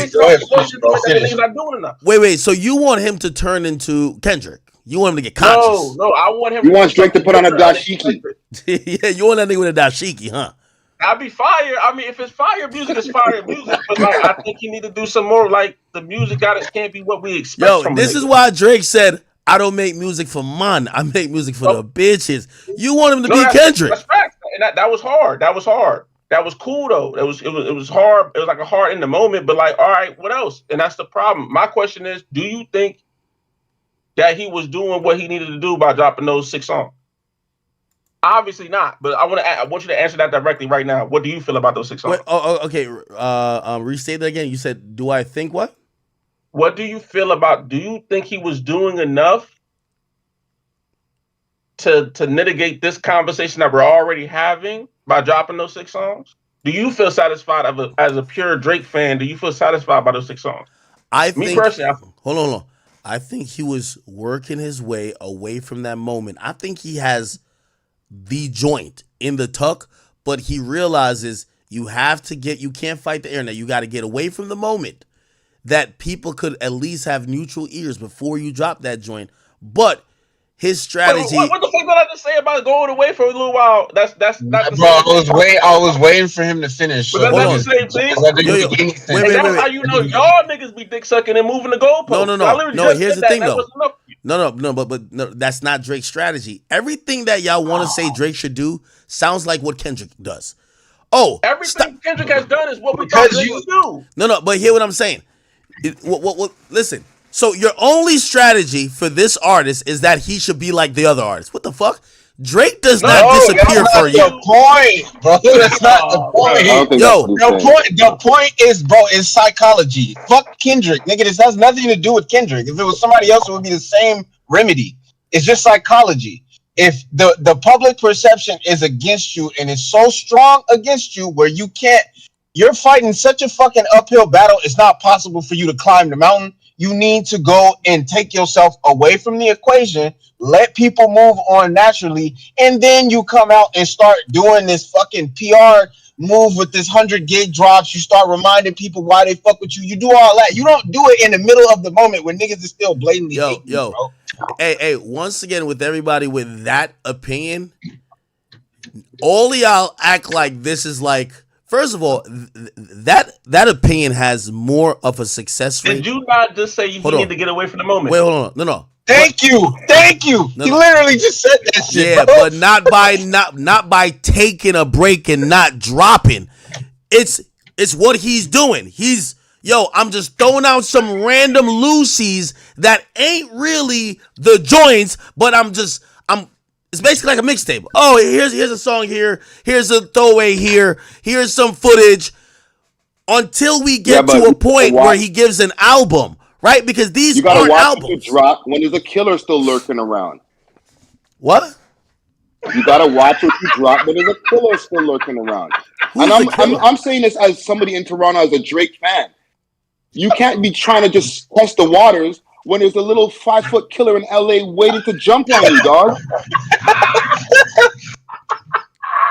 And that's the thing. This nigga dropped one song and it's already got 10 million plus views on it and everybody's going crazy and it's not even good, B. Look at the egg face. what killer y'all talking about? Are you serious, bro? Yeah. You're sick. Dog. It's obvious the nigga's obsessed. So if you got an obsessed person running around, a stalker, you got to watch what you're dropping because the stalker's still out there. All right. Okay. All right. So now let me reframe. You bring up an interesting point. Do you believe that Drake should be very cognizant and aware? Like, does Drake have to look at what Kendrick's doing, or could he just play his own game? He has to look at what the temperature of way the culture's looking at him. Right. Okay. That's it in a nutshell. What he just said. That's the entire point. Where I feel like this nigga you're trying to force your hand, and no one is going to give into that. Like, no one gives a fuck what you want right now, nigga. You just gotta take this moment, eat it, and learn how to fucking take your ball and go home, bro. Just for right now. Nobody is saying you're done forever. Nobody is saying you can't pop out at some point. It's just right now, nigga, it's a time and a place, and right now is not the time for you to be out and about, bro. It's just not. And it's not the time to have a nigga like that around I think only Kendrick fans will come up with such a dumb fucking idea for him to just disappear. Again, his strategy, that's never been a strategy. Also, here's the thing. Y'all are talking out both sides of your mouth. y'all saying that this little leprechaun is basically this killer that is like Drake got to watch out for. So you think if Drake takes a fucking break and let's say he comes back in, I don't know, a year, you don't think the leprechaun is gonna pop up back in a year? Like you're acting like, oh, if he goes away for a year, Kendrick will leave him alone. Nigga, fuck what Kendrick got going on. If he goes away, and I don't even think a whole year. If he goes away for let's say 6 months, and Kendrick is not providing the bops that people need in the clubs and in the different venues where people really need Drake music, Kendrick is not going to do that. He's going to give you a bunch of conscious, slow shit. He may give you 1-2 bops that might hit in the club, but Drake is the provider of bops. Now, if the bop guy disappears for 6 months, niggas is going to be like, yo, I need some bops. Where's Drake at? Here I am. Anime arc. I mean, but he's spitting. He's spitting. By the way, he's spitting. I do agree. I do agree that's one strategy. I'm just saying that has not been Drake's modus operandi. Like he doesn't operate like that. Also, here's the thing: he using big words now, y'all. If he has to think about how Kendrick is moving and kind of shift his strategy based on that, it's clear this little leprechaun is obsessed. Even if he took 5 years off, Kendrick gonna drop a song on the 5th year anniversary the day he come back. It's clear. So you got to. But then it'll be clear that the nigga's obsessed. Now you can. It's be clear like, now. Nigga's obsessed. It's clear now. I fell back for a year, and this nigga's still talking about me. Get this nigga out of here. Yo. That's when you can change the cultural conversation. No, I'm gonna be honest with you. I don't want no rapper that's as pussy to let another man make him stop releasing music. I don't want that person as my favorite rapper. Fuck what Kendrick got going on. He could drop 39 albums. Do you, my brother? You get what I'm saying? Do you? Like, listen how y'all sound. Oh my God. Maybe if I fall back for a year and if he still drops when I'm dropping, at least the culture will know that he's obsessed because I fell back and he's still. What? You're asking us, nigga. You're asking us, how does he come back from this with a win? How does he come back and let motherfuckers accept him? That's how. You over here talking about male ego, nigga. What you're saying right now is appealing to fucking ego, nigga. Like, oh man, I'm not gonna stop because this nigga is fucking still dropping. I'ma still come out and shoot myself in the foot because nobody wanna fucking hear what I got to say, bro. Like, come on, man. Y'all Kendrick fans are crazy, man. Y'all niggas is saying that Drake should stop putting out music. Drake should stop putting out music because Kendrick is alive. What in the fuck? You've been hurt ever since the battle, haven't you been? There's no hurt. What I'm saying is that, come on, bro. We gotta what y'all just said, what y'all just said sounds like some really dumb fucking advice that he should go into some purgatory. Okay, then act. Let me ask you this: is what he's doing right now working then? Right. Hold on. Right. It has been. I literally said he's actually now starting to build some momentum, right? I said until the killer came back out. Well, how do we know this stopped this momentum? Right? Like obviously if anything, this is continue to brings up it just gives more life to Not Like Us.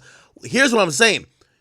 Drake got to play an independent game. He can't play this, let me schedule around you, let me play this tit for tat. He got to play his game, bro. His game. But why not act? Kendrick is scheduling his shit around him. No, he's not. Who said that? What? Kendrick, Friday, Ricky Dread. I said Kendrick is literally scheduling his rollout around Drake. How? Yeah, I don't think. Not Like Us. Not Like Us is literally his part of his rollout. It's a song dissing Drake. That was a diss song. You don't think he's gonna ride that momentum into his album? Bro, that was a song. That was a diss song in a battle.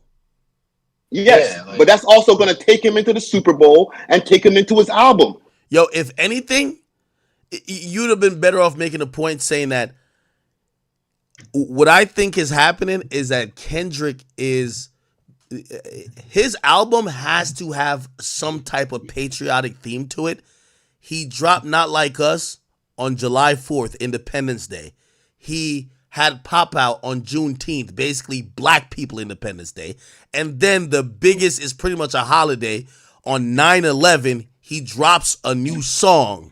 Like, Yes, he's taken really important days in American history and given us his art.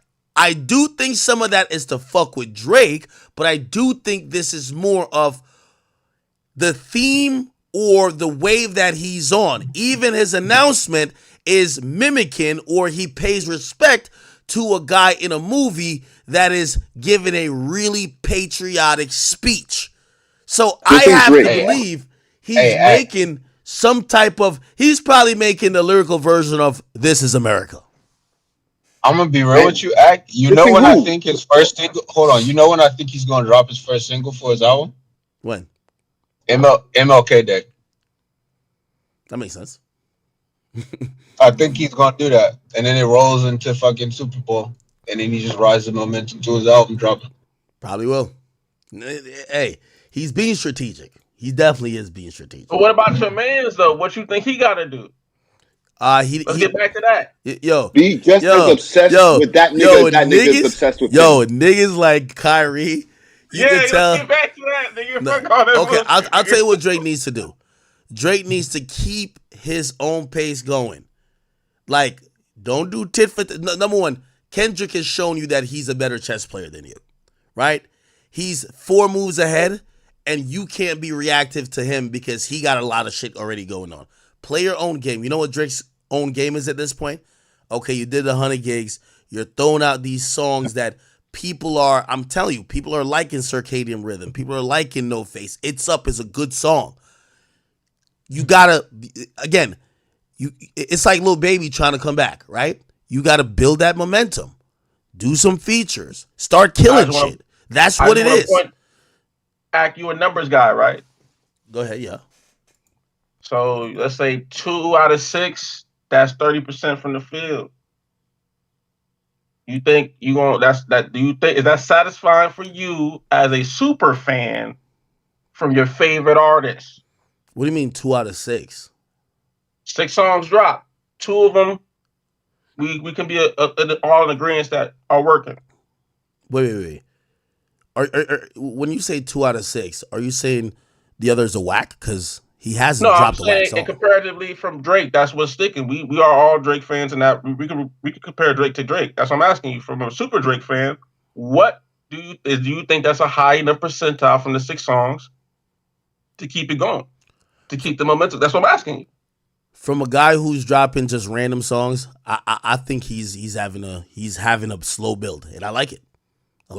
Okay. I'd rather this than him go away, because I'm gonna be honest with you, I do think him going away for anything over 6 months loses more momentum than it gains. Okay, well let's project. Again, you're a numbers guy, right? Yes. Okay, so let's say it looks like he's doing 3 packs. If he drops another 3-pack and only 1 works, what would you say then? What are we calling working? Added a starting going into the top 10. Look at No Face, which I think is fabulous. The Instagram version. And Circadian Rhythms. The same way you feel about those 2 songs. If there was to be another song, 1 out of 3, how would you feel then? What would you say then to the effort post beat? You're a numbers guy, right? I think he's building. Like, until he rolls out an official song. How many songs does he need to put out before you feel like we're past the threshold? No. He could put out in a deficit. No, he could put out 15 million songs until he says, my album is coming out in 2 weeks. Here's my first single. And that single belly flops. Now we gotta hit that button. That's panic time. But these songs, I expect nothing of them. That's very generous. The amount of leeway you're giving this, the amount of leeway you are giving him right now is insane. Is insane, bro. Coming from you, no less. Yo, all right, hold on. Yo, this is why I say, man. Yo, by the way, do we all agree that Drake's the greatest ever, right? We got to say he's the greatest ever. Nah, no. Listen, as somebody from Toronto, Drake is the top artist in my books. Okay, but I have to be objective. You and Act, you got to be objective too, dog. Yeah, bro. These songs would be hitting way more if this was a year ago, bro. Yo, all right, hold on. This is why I get frustrated with everybody when we talk about this topic, right? and let me put it on the screen right quick because like it I don't know why we have like these unique rules for this guy. Like I just heard Friday just says, "Yo, the only way we know it's working, it got to chart in the top 10." Let's just look at this. Just That's what he always does. He's always all right. dog. That's my point. So we're, it's always to me it's unfair to compare LeBron to KD because we never compare KD to Michael. We compare LeBron to Michael or LeBron to himself. So it's like, for example, let me put this in perspective. How many top 10 songs does Kendrick Lamar have? This little leprechaun got 15 ever. Okay? So only 15 times this nigga's done it, right? How many does Drake have, right? Drake got 78. Hold on. Drake got 78. What does that make us feel? Oh, Drake just gets top 10 records all the time. That's a really fucking hard metric to get. That, by the way, the guy that everybody's sucking off now only did it 15 times. Ever. Right? But now, if Drake drops a song and it goes 35 or it goes 45 or 50, now everybody's looking at him like, oh, well, I told you. Yo. Okay. The guys y'all are comparing to don't compare. Let me say be honest. We can name more 6ix9ine songs than Kendrick Lamar songs. Let's be honest. Man, this nigga Wale, bro. I swear to God. Okay, listen, bro. Number one, you're making excuses. Number one. Okay. How? Number two, you're making excuses. We'll get there. We'll get there. But you are making excuses, right? But secondly, you can't expect us to feel bad for the guy that's not charting when his entire career, one of the biggest points of him being who he is, has been based on the fact that he is the numbers guy. That he's always going to chart. That was not the point I was making. That was not the point I'm making. The point I was making, because he is charting. Go ahead. Hold on. This is the point I'm making, because he is charting. My point is this. I think it's a utterly ridiculous point for y'all to keep sucking off Kendrick and saying like, oh, he's the killer, he's the whatever, and then criticize Drake for getting metrics that even Kendrick don't get hit. That's my point. But that's my point. We're not comparing Drake to Kendrick. Kyrie said this earlier. So we're going by Drake's standards, which again, you throughout this nigga's whole career have touted him as being the numbers guy. Wait. So if we're not comparing him to Kendrick, don't you think it's fucking unfair that y'all said before that the killer, the boogeyman, basically that nigga Kendrick's not even in his fucking league to begin with. So why the fuck do we keep talking about this 5'3" midget? Because he has a song out right now that's giving Drake a hard day, man. Like, as a Drake fan, as somebody in Toronto that's important for Drake to stay on top, that Not Like Us song really put a dent in this nigga's armor, B. And that's it made it hard for him to get the momentum again. He shouldn't be having to try to get momentum again. That's unfortunate. Drake should just always be hot. But this battle made him have to rebuild. So if he's trying to rebuild, there has to be a different process because this process isn't working. I'm not gonna lie, bro. The problem is Drake is an amazing artist, but he got the weakest spirited fans. Y'all got the worst backbone. Y'all niggas don't even see how butthurt y'all is. Y'all can't let this nigga just drop some fire music and y'all rock with the shit. Yo. Y'all listen. You understand this whole conversation we're having. You're telling me that Drake is in turmoil, right? I'm saying no. Turmoil is a strong word. That's a strong word. You know what the flip on me, nigga? That's you telling me. No. I did not say he is. No, I did not. I said he's been having a build to get to whatever project he's gonna get to whenever he gets there. I said I like what he's doing with 100 gigs. I like the fact that Circadian Rhythm, my favorite song. He's dropping better and better songs to me.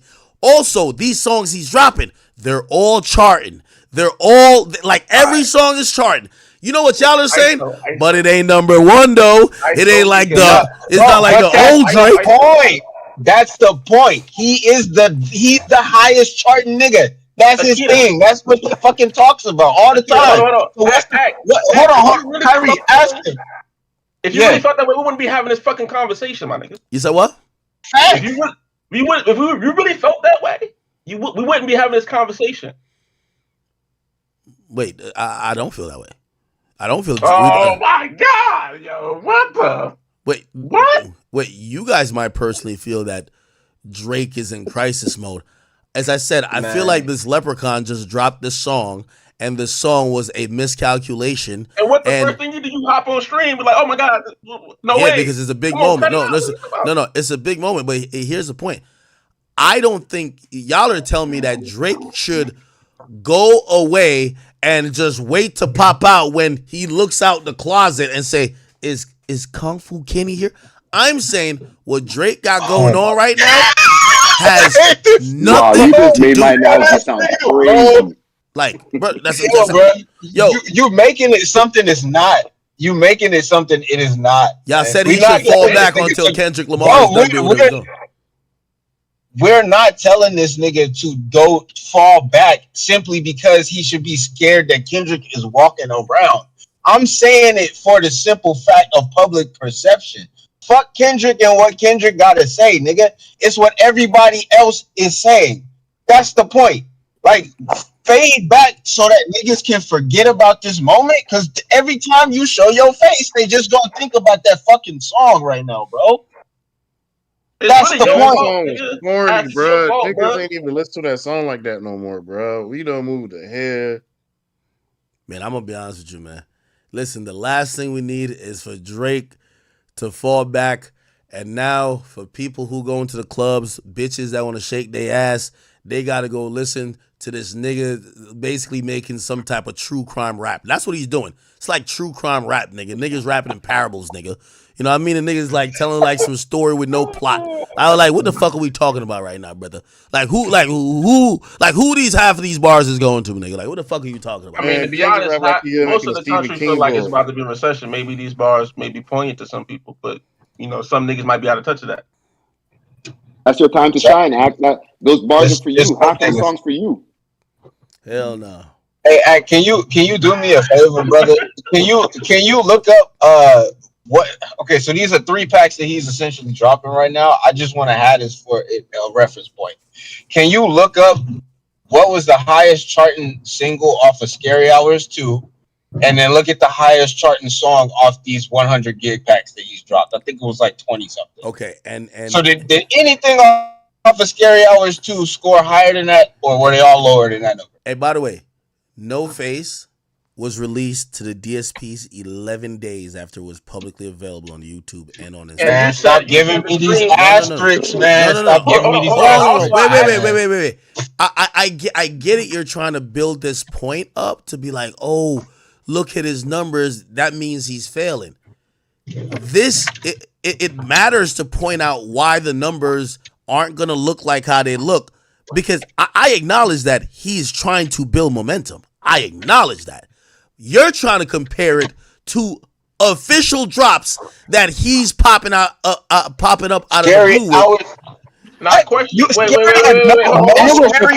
Drake to Drake. Like, hold on. I thank you. Yes. Number 1, we're comparing Drake to Drake, and number 2, the reason I specifically said Scary Hours is because none of the Scary Hours releases are official drops. They're Lucy's packaged together as a fucking care package. That's why I said that. Brother, so don't try to paint it like there's some fucking official releases. Like this nigga fucking leads up to it for real. Like no. Lemon Pepper Freestyle was a part of Scary Hours, no? He puts them out. Yes. Hold on. He puts them out on DSPs all at the same time. Drake has these songs. Every song you've heard, he has these songs out for at least like a few days, if not over a week, on some random website called 100 Gigs. Very, very different from Scary Hours that pops up on DSP during the regular tracking time, and it's the first time you hear it. And the only place you could play it, and it's only available on DSPs. You could still play half of these songs on 100gigs.com or whatever, and they don't count for shit. Those plays just don't count. Okay, you know what? I'll give you the downloaded it too out the gate. Look, all these songs you play here, for No Face. You play them here, they don't count. He puts them up for. It's like somebody saying, "Yo, take these shit for free." The label catches up later and be like, "Yo, oh, we're gonna put it on streaming services." It still makes the charts, which is impressive enough. But you want to do the narrative like, "Oh, he fell off," so you're gonna compare it to these other songs that are official releases. My question is then why isn't he put? Okay, because earlier a while ago, the niggas posted on his fence stuff. I asked you a while ago if you was protesting the labels, you acted all like you didn't understand what I was about. But also now, if you was trying to gain momentum, you would have fees. Say again. If he was trying to gain momentum. If he was really trying to gain momentum, wouldn't you just put it out on DSPs? Good point. No. Hey, can I ask you a question? Are you really thinking that the label not conflicted? Yeah, I believe Drake is trying to find his own way of testing records. You know, Cardi has a way of testing records with snippets. He's trying to find his way of testing records and what the new mixtape is like. There's no more, like, SoundCloud is not an option or viable option anymore. He's trying to figure out if I want to throw some joints out to see if they stick. Like, he's definitely doing that, right? Do you not think he has conflict with the label though? Truly, because that last drop took over a week. We did. Me and Kyrie wasn't here, and we asked you about that. You said no. You said it should be up in a few days. It actually took like a week, and then they got taken back down. Songs got taken back down. One of them was No Face Without Playboy. Then Circadian wound up coming down. Like, do you genuinely feel like something's not going on with this label shit? Well, again, that's a 50-50 if you ask me. From what I heard, and you know and this is not from Drake, so you know, but I've heard this from executives. So don't quote me. Don't attribute this to Drake. The reason why SOD isn't up, the reason why Cardi isn't on Drake literally recorded these. There's no paperwork done. He literally just bounced it from a studio file. That's not how music gets released, okay? When you have samples, they have to get cleared. This is Drake.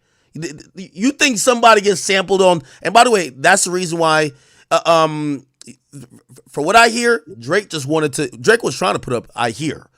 trying to put up SOD, but nothing is cleared. And I get it, it's Drake, but what Universal is saying, nigga, you're gonna have us being sued into eternity. You put up a record that doesn't have a cleared sample and you're using a sample, they're gonna come back 2 years from now and sue for all the money for the fucking sample. They gotta clear it, right? Do you think he been telling them though?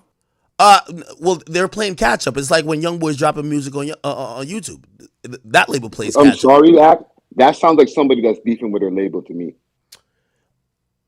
Now, when you just start going rogue on the label, no. I don't give a shit when you want me to release. I'm dropping now. Not really, because if you knew how he released his albums, he would only turn his albums in a week. If you know about some of the samples he's used, or even the sample clearance process at all, to give your label 6 days to clear a sample, it's like fucking crazy.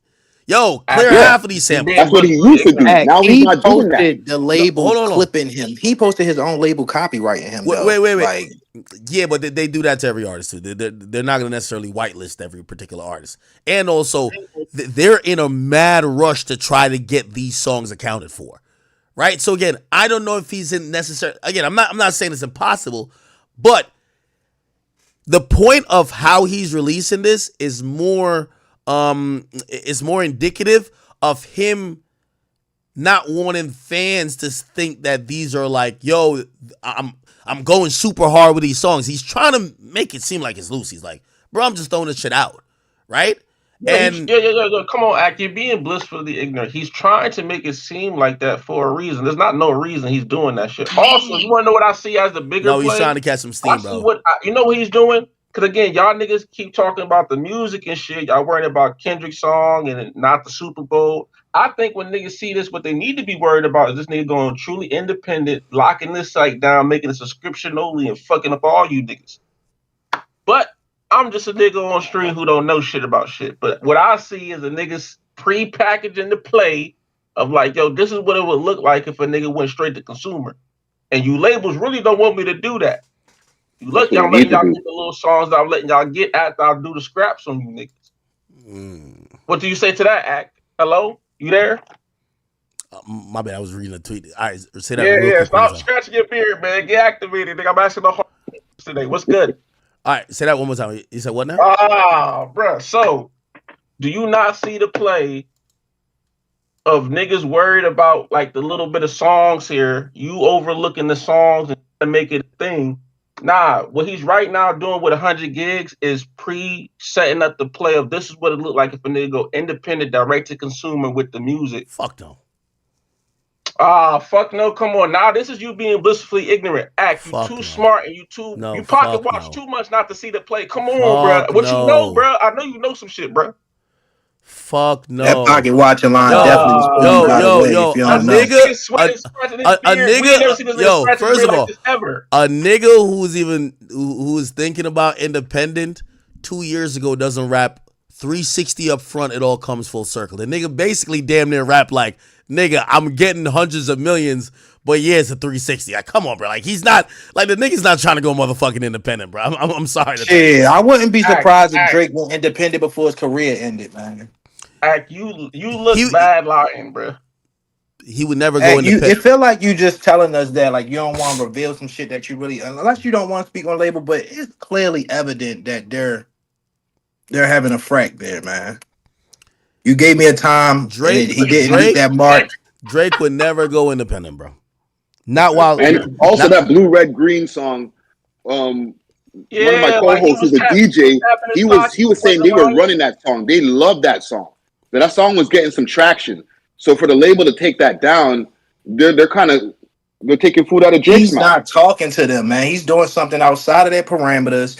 Drake even posting, like you said, we ain't never seen in 15 years Drake respond a certain way. You know what I'm saying? He's always kept it cut, is a rollout. But when he posted that his own label copyrighted him, that was a sign. You know what I'm saying? That was subliminal. They don't just do that for no. He didn't have to tell us that. Like, you know what I'm saying? We were quite sure that the track was gone. You know what I'm saying? My nigga. The IFPI does it to everybody. They don't give a fuck if it's your song. They're rights managers. They're not like, oh, okay. No, but Drake gets no. You know what Drake had to do? Hit your label, nigga, and tell him your Finsta wants to post. That's all you got to do. Like, yeah, they copywrote your Finsta. I'm pretty sure that was after they caught up. That was after they caught up to him releasing it himself, though. Like, you know. Yeah, but they're not gonna. But nobody would have known about it if he didn't post about it. Right, and we know that music get taken down left and right. Everybody gets copyrighted. You know what I'm saying? Are y'all really on this conspiracy theory that like, Drake is just like going crazy on his label and he's about to go independent? Not even if it's independent, but you can't say that it doesn't. You told me 2 days. It took them a week to eventually release those last ones on DSPs. I watched it. It was a week and a half. Exactly, Kyrie. I watched the time because I remember the conversation we last had with you. You do this today, bro. Come on, bro. We see it in your face, gang. Come on, bro. We looking right at you. Watching you, bro. Like you not. It feel like you, and we know you so smart, bro. That you know, like I can't believe you out of all people don't see it. Y'all are so in denial that Drake is just trying to get some. No, you in denial. Correct. How we in denial if he was correct though? Correct on what? That's crazy. Correct on what? Because you said he was going to drop the songs in like 2 days, and you're wrong. Well, I don't know. I don't know why it didn't drop. But it took a week and a half. Maybe you're in denial, my guy. You've been in denial since this beat, bro. It's okay. We see you. We here with you in your time of grief, brother. And we rocking with you. Yo, whatever y'all are talking about is just that's not the reality, man. Like, y'all sound like conspiracy theories right now. No, not. Yo, right, so that pocket watching line. If you wasn't supposed to talk about it, you playing it off horrible. Whatever you're doing right now is horrible. You're making it look crazy right now. I'm just telling you what the people see. And the chat saying that you're in denial about the song being about you. That pocket watching line was for you. You claim the title of the biggest pocket watcher. Yo, here's the thing. It's crazy. I think that Drake would be trying to do an independent move.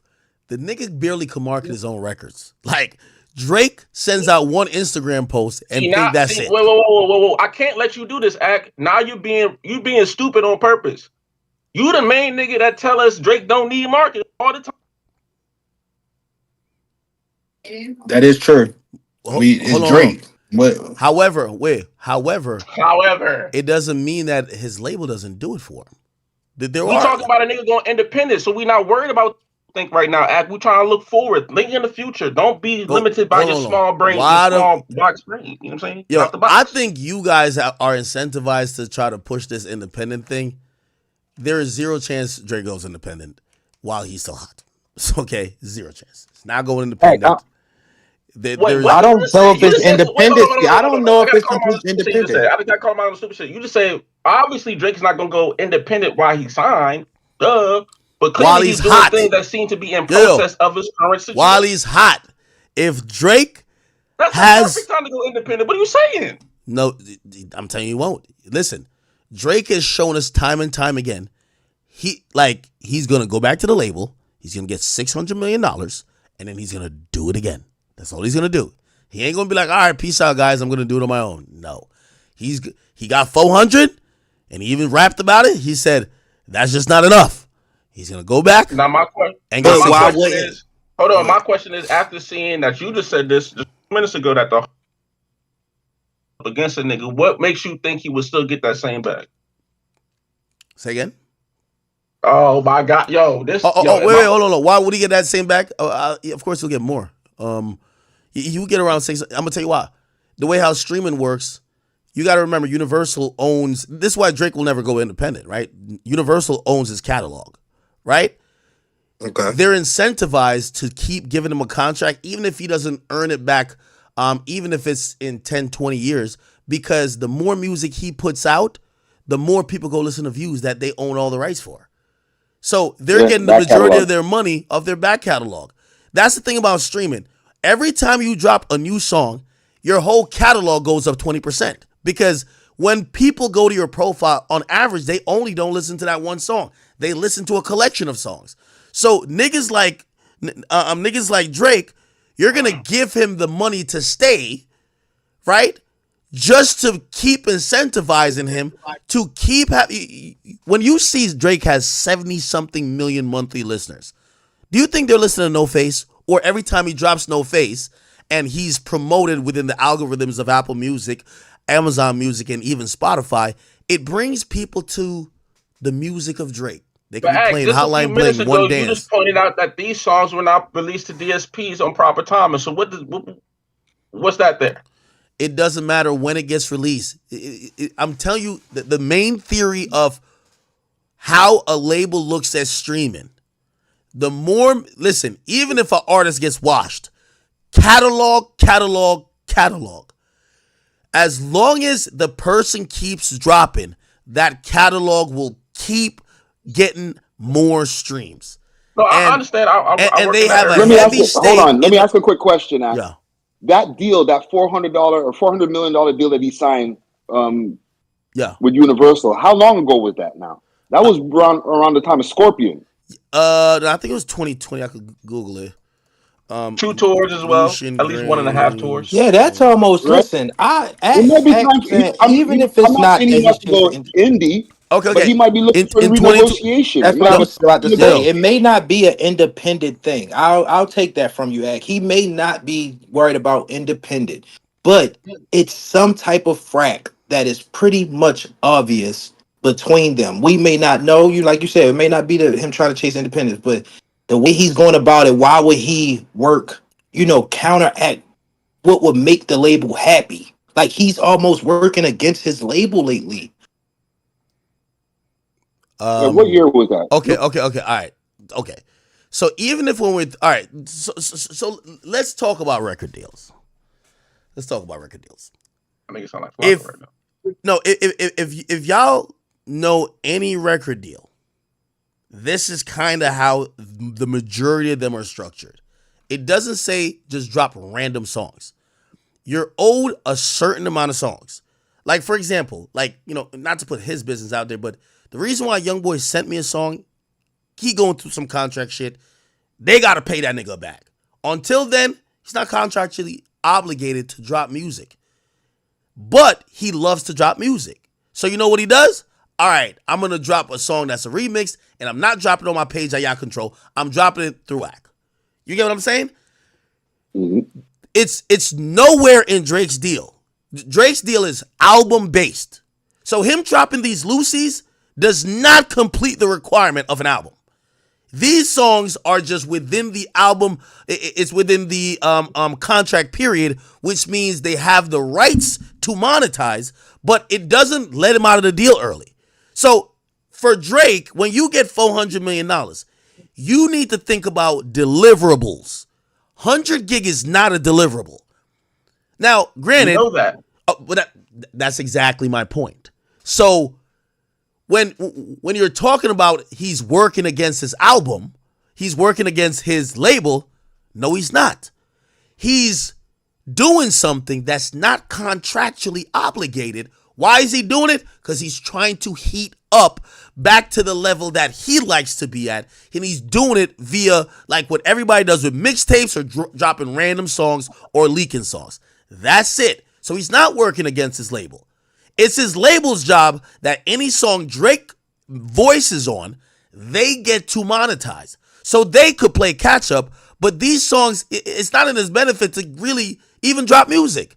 So that's why he's doing it whatever way he wants to. If it was an album that he was trying to have count, he would not put it up on. You just said it's not in his benefit to drop music. We've been saying that he should stop dropping music for a little bit and go away. Brother, I'm talking like you're arguing in bad faith now. Like I can see it. It's not in his benefit. I'm talking about his deal. His deal is not for him to drop 6 loose songs. His deal probably specifically says over this contract period for 3 or most likely maybe 4 years, you have to give us a project per year. Okay? Maybe I think he's done that, Mac.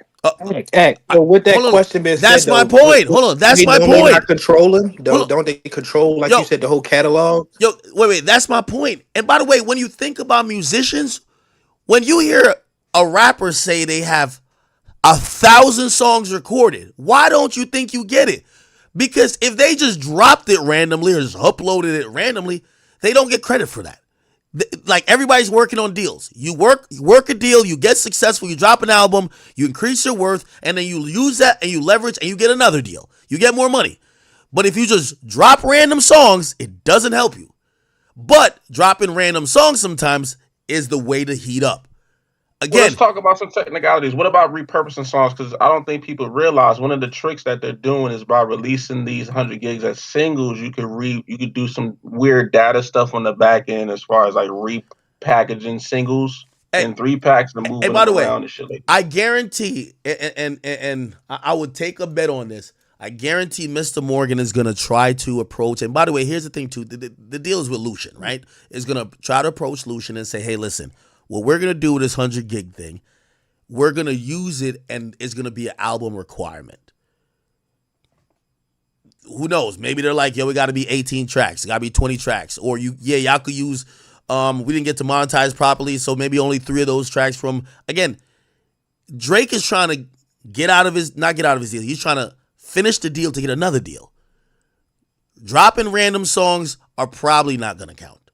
You get what I'm saying? Well, but that's what I'm saying. Repackaging, though, that's a thing too. Like you could put all those songs once they of course. do all the bullshit and then put it call it an album, be 100 gigs, missing like 5 songs. Yeah, of course. But most record contracts, the deliverables aren't loosies. The deliverables are albums. No, I understand that. But don't labels only be like this contract.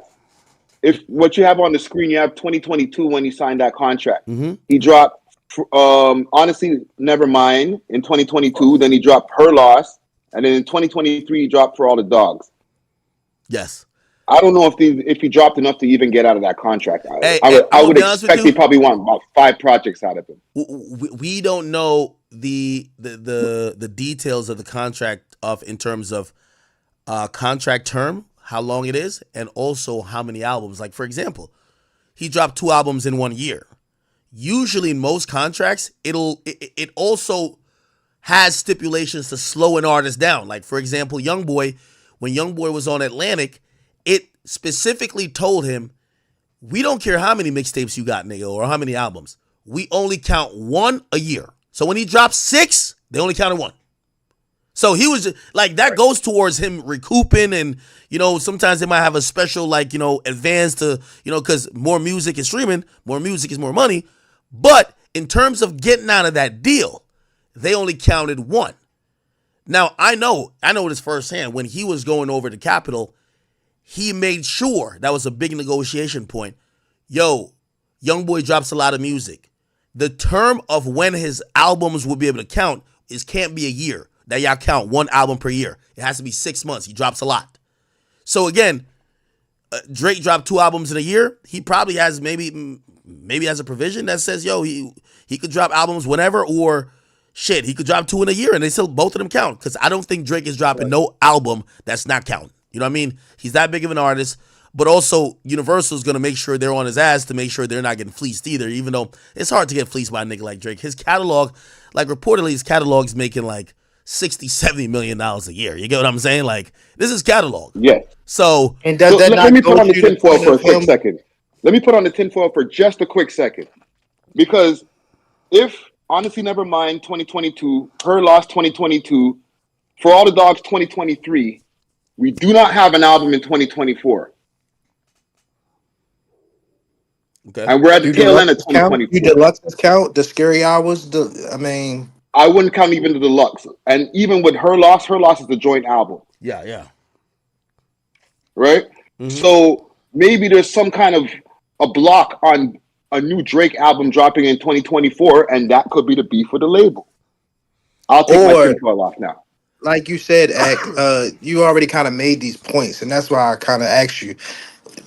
Even if it's not about independency, the label don't want him dropping free music like so. Oh, I no, feel of like course they that's the don't. control. Like he's Of course trying they to, don't. because it's his catalog. Like you said, labels might count albums, but we've seen countless of labels tell you when you can drop shit. You know what I'm saying? And you're not just going to be out here giving out music without our consent.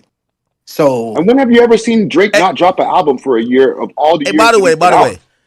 hey, and this is what I've heard.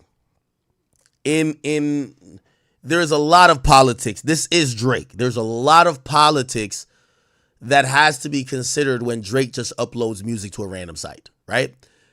I've heard different DSPs, they're kind of looking at Universal saying, hey, are you going to stop this? Why? These songs are being freebooted up to YouTube Music and it's available for 11 days. That's technically exclusivity. All these streaming platforms, they don't like exclusivity because it's giving people a reason to go somewhere else because they can't get that song on their platform. So they don't like it at all.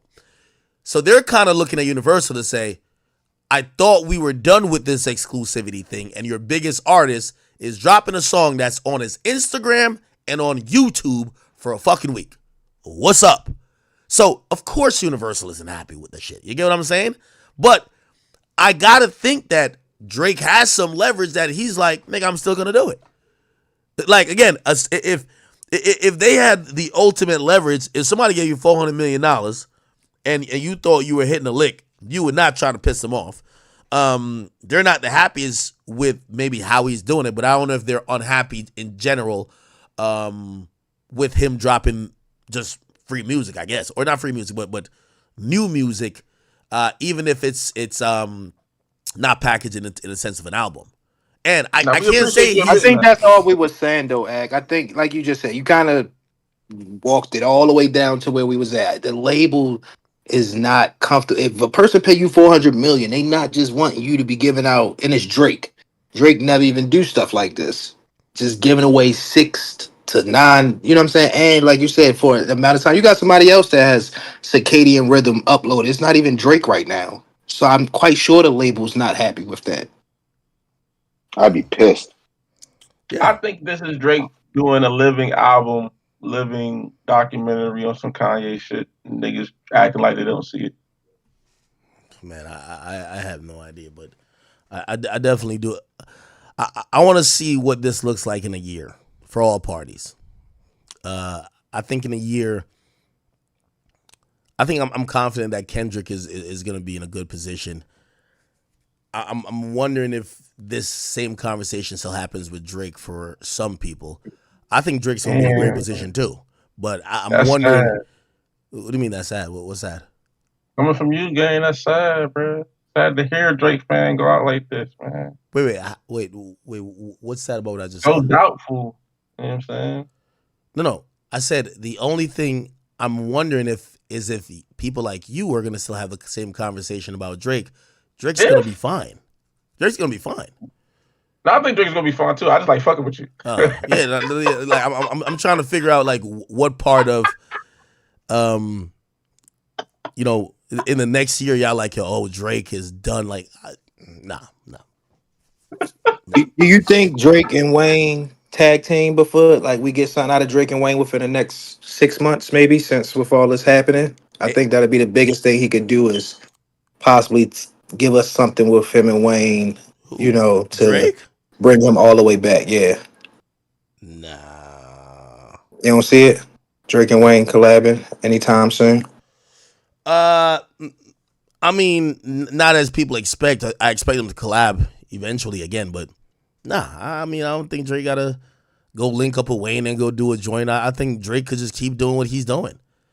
I think he just got to keep making high quality music, and whenever he announces the album or announces some shit that he's definitely about to promo in advance and really drop, like an album, it has to be pretty good. It has to be because the stigma that's on him at this point. We already discussed that. You know what I'm saying? Like they have already everything that he gives us at this point is going to be lightly underappreciated. And what's the I best way think to if get Drake around drops an that? album tomorrow, though, I think if Drake drops an album tomorrow, everybody's checking for that shit. But again, Of what's course. the best way to get around that than having a living album that when you can repackage it, some of the songs been out for so long, they already got the numbers to say they such and such and such and such. I'm just saying. Just gotta point it out sometimes. Niggas be acting like they don't see shit. Take this nigga And like 30 bro minutes. just said, Take this nigga 30 minutes to tell us that, oh yeah, obviously the label don't fuck with what Drake is doing.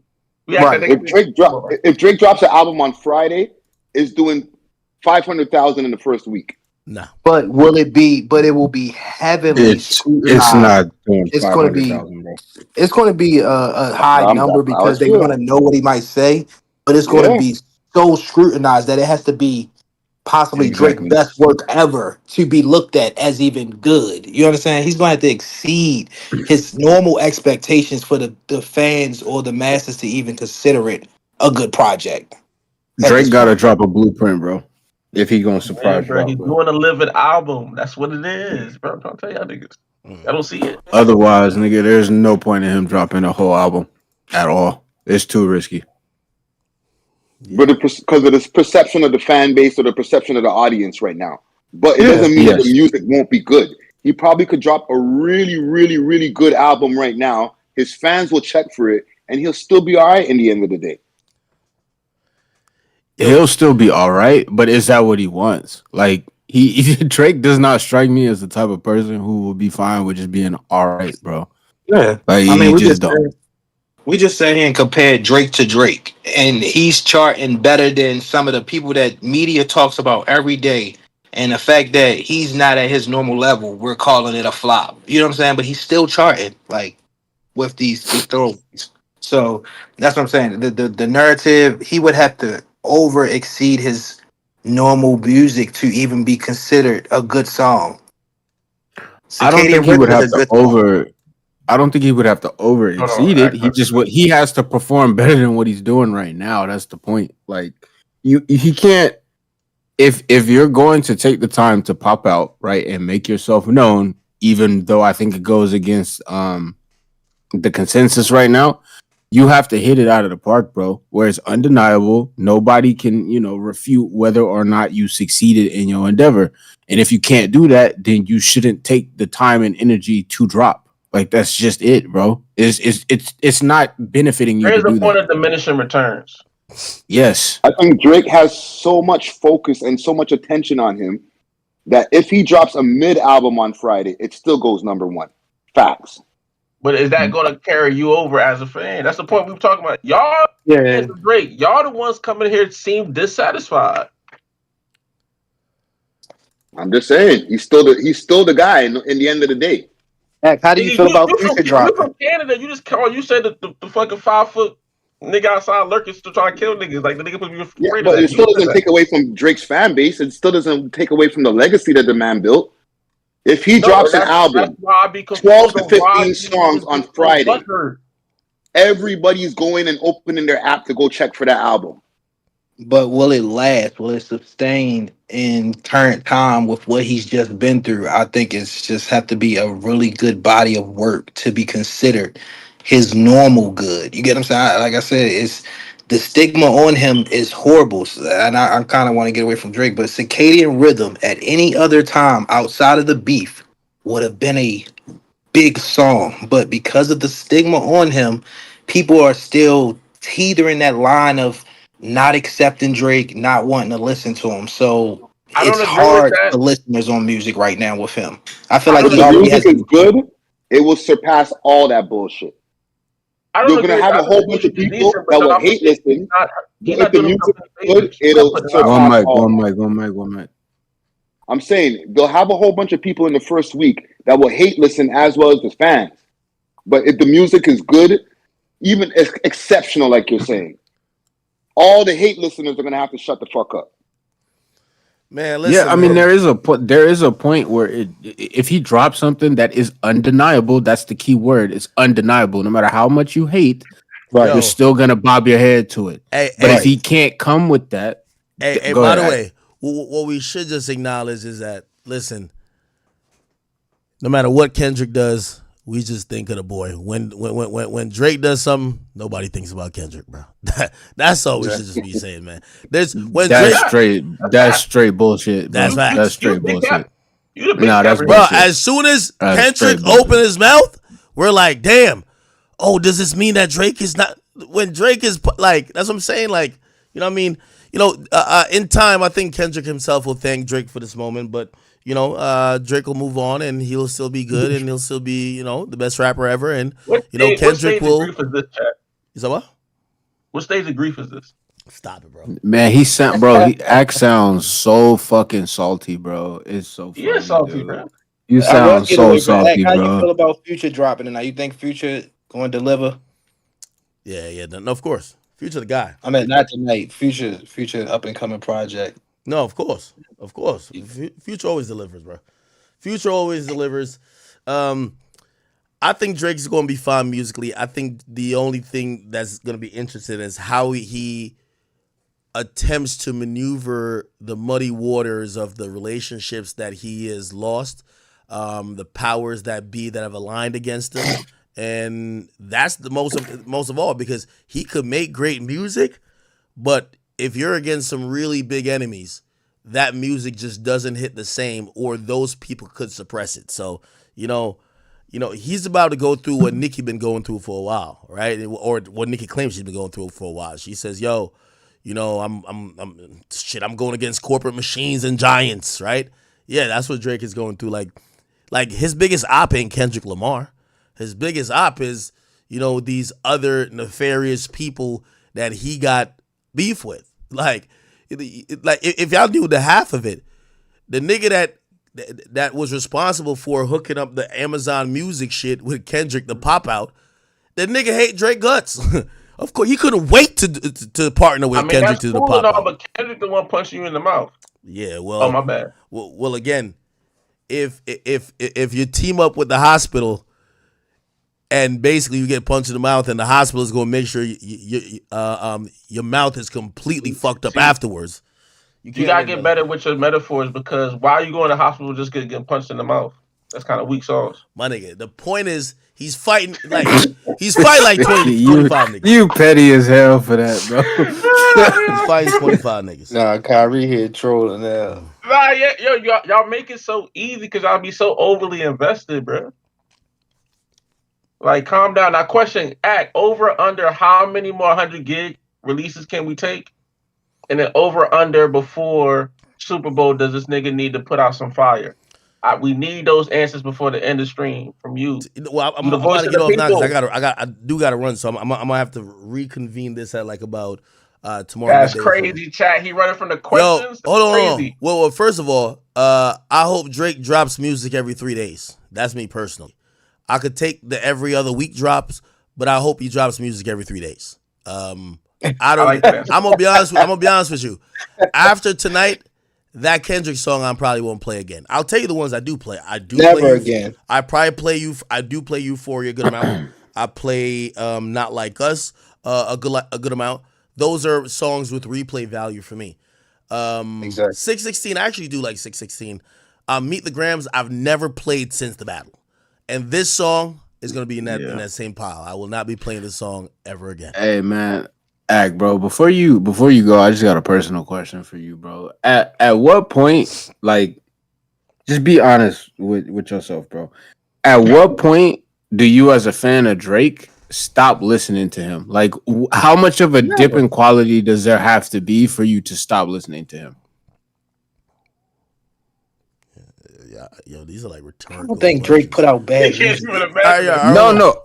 I seriously want to know. Like, is there a point where like it doesn't matter this what feels level like of quality he's at, you will still listen? This feels like a rhetorical question. It's like asking someone who likes Jay-Z at what point. Exactly. Nah, bro. Yo, Drake's worst music is better than 99% percent of other people's music. Again, it's like saying, at what point would you stop listening to the GOAT? Like, never. No, that was a dumb question. That's like, because I still bro, because the reason I it feels like you're trying to put your own opinion bro, into it.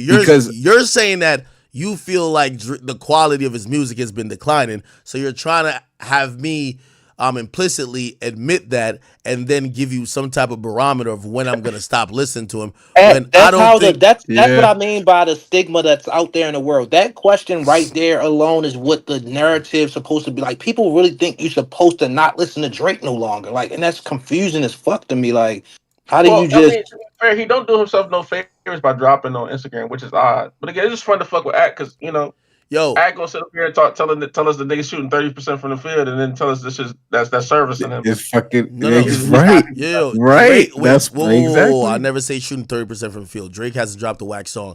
Again, we're talking about songs and their chart position. Yeah, No Face charted pretty good. It's up charted pretty good. That's not shooting percentage. Shooting percentage, it would be how many good songs is he dropping? He ain't dropped one whack song yet. How many good Drake songs? How many songs are sticking? We talking about the ones that stick. The highlighted songs are the ones that stick. Come on, they're only not sticking because of the narrative. Wait. You can't say when we're talking about shooting whatever of 6, I'm talking about, are these songs good? He's 6 to 6. All these songs are good. Exactly. In terms of these songs, quote unquote, sticking, it's impossible for a song to stick when there is nothing behind it but an upload. There's nothing behind it.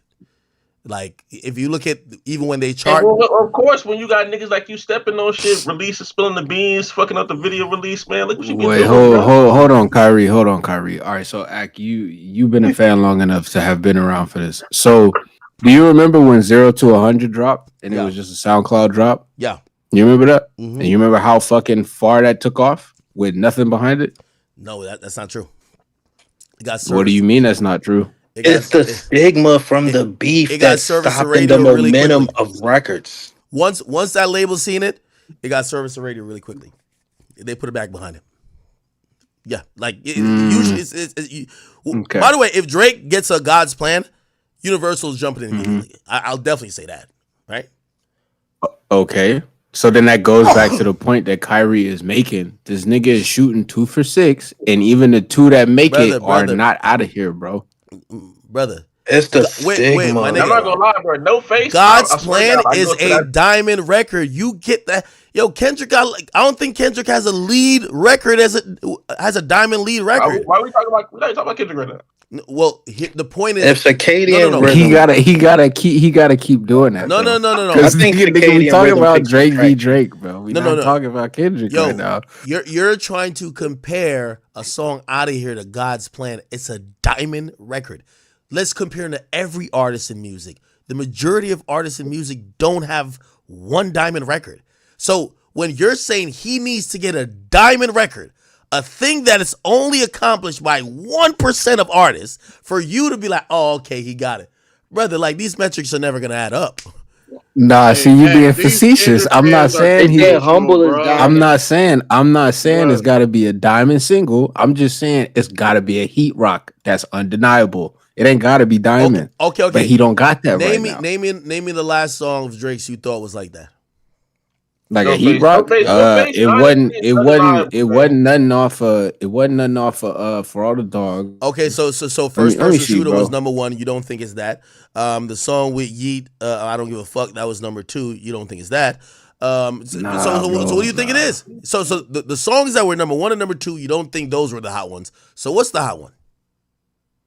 Let me see, I got a bro. better question. I'm Act. gonna go What's tell Drake's Drake that he last? knows the metric that he got to get your approval hey, because him Okay, I having I feel got it. like I got it. I got it. the I got last it. no. I feel like the last heat rock he probably had Hotline Bling. That's what you mean. may have it was probably off of her loss.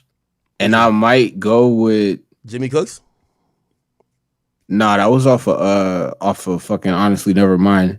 We Although I talking about could say that, but first person no, shooter, first person shooter I'll though. even go. Rich I Flex. could, I just didn't personally. I thought he got washed by J. Cole on that bitch, Yo, bro. So Akita, I remember can't my personally term? say that. Akita, remember my term? The 2 year song. When's Drake last 2 year song? I don't fucking I know, think that's the bro. better I metric. That's the don't metric know, here. bro. Damn, that's a good question. I mean, are we measuring this hey, by the standards of radio or how the good the song is? Because to be honest with you, on Scary Hours, that track with him and Cole, Evil Ways, is heat. I still Oh, but listen see, to that's it. scary, bro. Bro, Scary It's Hours tons of Drake 3. songs. Fucking Scary Hours 3 was a good ass return to form, and that gave me a glimmer of hope. But nigga, it just I don't know, bro. I think he only put that out because of the backlash he got from the original album, bro. And he didn't really Calling want to for put that You shit was out. good. Like, I don't know. I think we, like I said, that's why I asked y'all what measurements we go by. Like, is it Again, a the good I'm song song gonna or tell is you lasts. it something, bro. The These song Kendrick lasts in the fans, ecosystem for 2 years. you can't satisfy them. They want to listen to this Night Quill music and this Drake. I've realized, brother. Drake put out records that everybody listen to. When I'm hanging still out with some bitches, the bitches gonna say, "Yo, put that Drake on." I ain't heard one bitch that put that Kendrick on. never?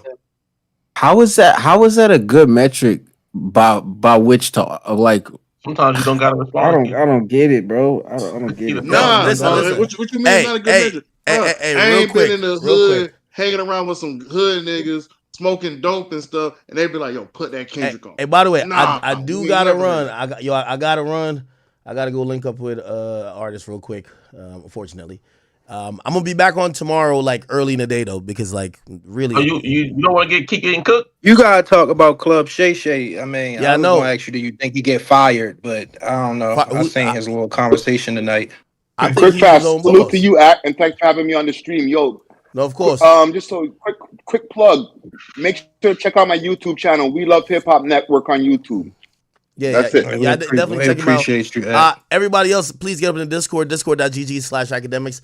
Yo, I gotta go tonight. I will be back on early tomorrow because Can there's you tell just us the more artist? conversation. I'd rather not dox No. myself. All You right, know what I mean? cool.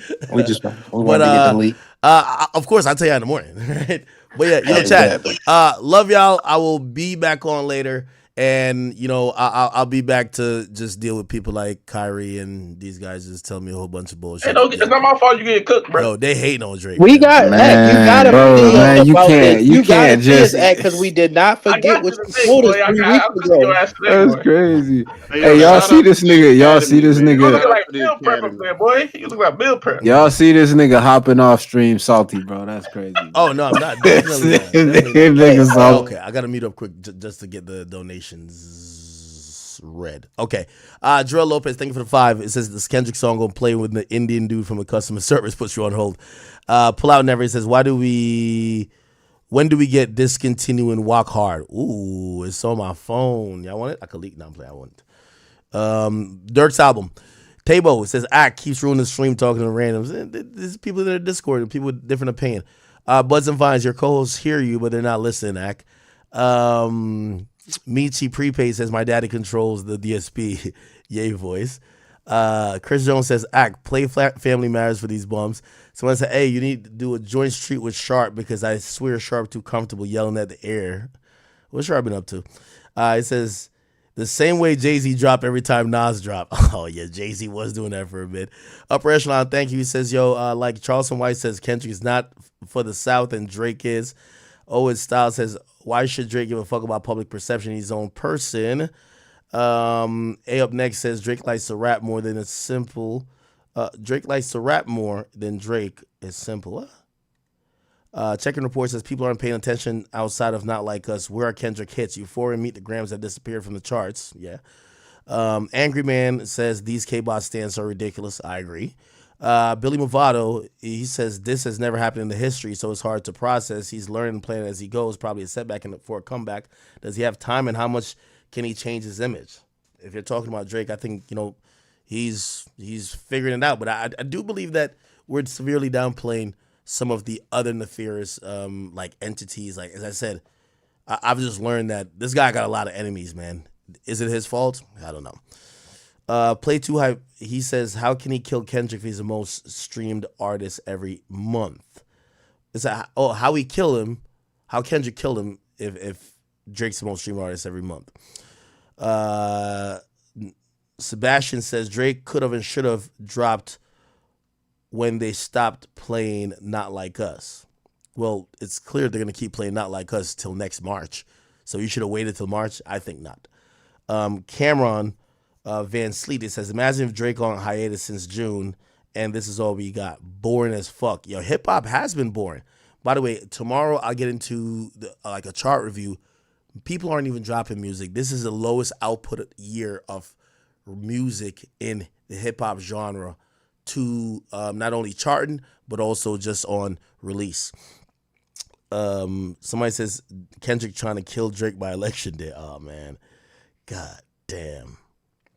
Dead Eyes Montaya, thank you for the 10. Says Kendrick doesn't care about black culture. He's using it as a tool to gain support for the rap beef. If he really did, he wouldn't be spreading American propaganda, the same America that destroyed us. Also, he says, so black culture is now American propaganda, huh? And Michi says it's a Shakenzi. What? Kenazi? Think y'all seen what they did to Ye. I'm not too sure what you're talking about, brother. Edward Davis, he says, so he slept with other people's women that are shocked when they are cool. Ack, simmer down. That's a wild take. Javi says, yo, Ack, you saying Kendrick is obsessed, but Drake is going to therapy over the beef, saying he can't sleep. Did he say he's going to therapy? He never said that. Edward Davis, he says, an artist that drops every 3 to 5 years is obsessed. Well, he's picking release dates and he's constantly talking about an issue that we claimed he won, right? Night Owl Entertainment, it says Drake came over, made a bunch of money off us, and the culture took all of it and stayed his ass in Canada. LK says, is DJ Head going to apologize for Act for saying that Kendrick was loaded? No, nobody's going to revisit that point. Watch, everybody's hypocrites, right? Freak the Gemini says, I want to be empathetic. My heart likes D1. What? Pause. I want to be empathetic. My heart like D1. But I would. He dissing Wayne. D1 said Wayne banned his mixtape. What? Really? Okay, I'll look into that tomorrow. Michi Prepaid, thank you. He said it might be for Big Sean. That's what he thinks this is for Big Sean.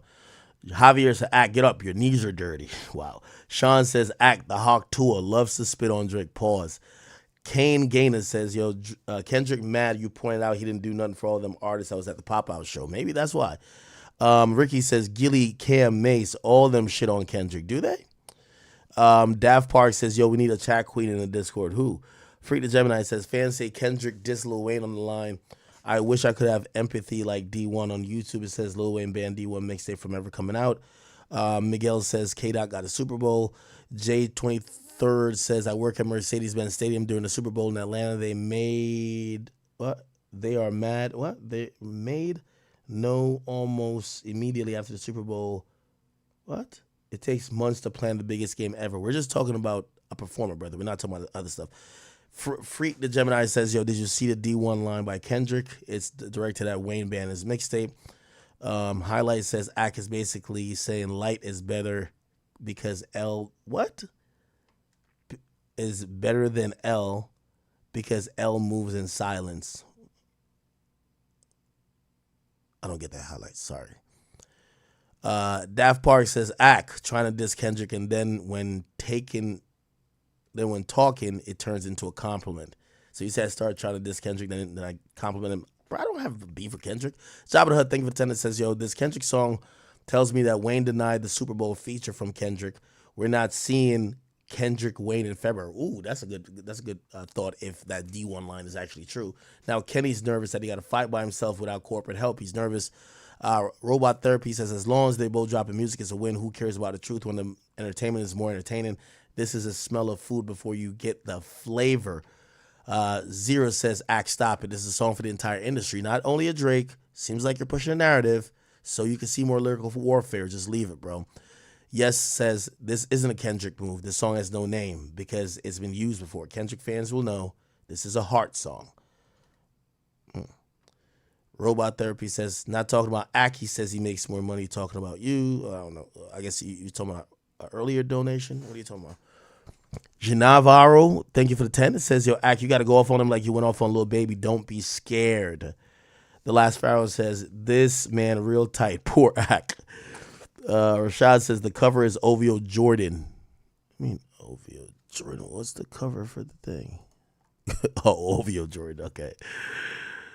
Last Pharaoh says,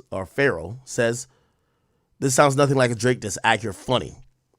Jay the Gemini says, yo, the pocket watching part's about you. Prozac says it's about young crash outs killing each other.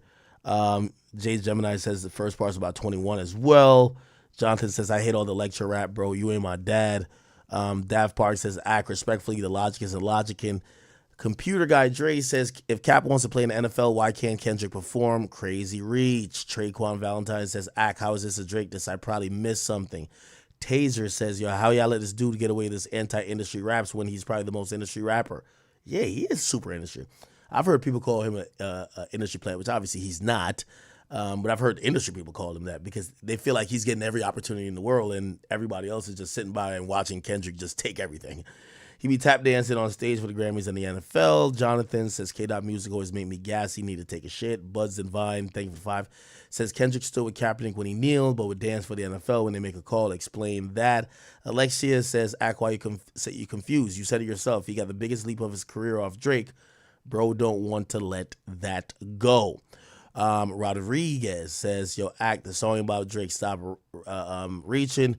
Westcott says, yo, poor Kendrick. He wish he was 6'2" and light skin. That boy truly hates himself. So sad. Cheer up, Kendrick. You gonna be all right. CJ Got Sense says, act, you clearly remember how strategic Kendrick was and is. Let the people remind you. Drake said, drop, drop, drop, drop, drop. Parker Jones says, act, we always know there's a double punch. Something's coming next. I do believe something's coming next. I agree with you.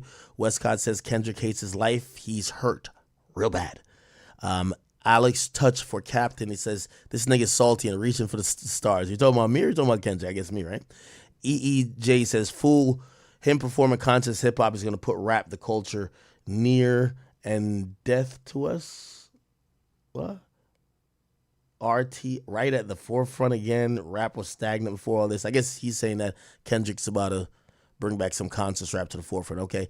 Stephanie, how you doing? She says he's not dissing Drake, he's dissing the industry. Parker says, be right back, gonna mute and listen to the song a few more times. Smokey Boat says, okay, now Google the year that Jay-Z came on board. That was 2020, 2021. Rudy G says, you got all the smoke for Jay-Z, supported Cap too. I told you, Jay-Z's a capitalist. Like, Jay-Z don't be standing on nothing. I've said this many times. Tarek says, I'm not buying this as a Drake. This is an easy cop-out. You people just want to hear him rhyme words. Exactly this. And Kevin Shrista says, act, Drake still ain't going to give you tickets, brother. Yo, chat, I do got to run. I'm going to be back on tomorrow. Please, if you're on YouTube watching me, do me a favor. This is all I ask. Hit the subscribe button on the King Academics page and the Academy page. We are at 150. We need 150,000 more subs to get to 1 million subs on the King Academics page, and we need about like 200,000 subs to get to 500,000 on the Academy page. So please, if you can do me that favor, just hit the subscribe button there. If you follow on Twitch, just please hit the follow button there. And of course, if you're on Rumble, please make an account and subscribe there as well. All right, chat. I'll be back tomorrow. Love you guys. I hate that I'm even getting off because nights like this, I love streaming all fucking night. But I'll be just streaming all fucking day tomorrow, okay? Chat, see you tomorrow. We'll talk about Ocho. Not Ocho, I mean Shannon Sharp piping out some treesh. Yo, that nigga threw his phone and got to fucking, and then said it accidentally happened. Good old Unc, man. Good old Unc. Chat.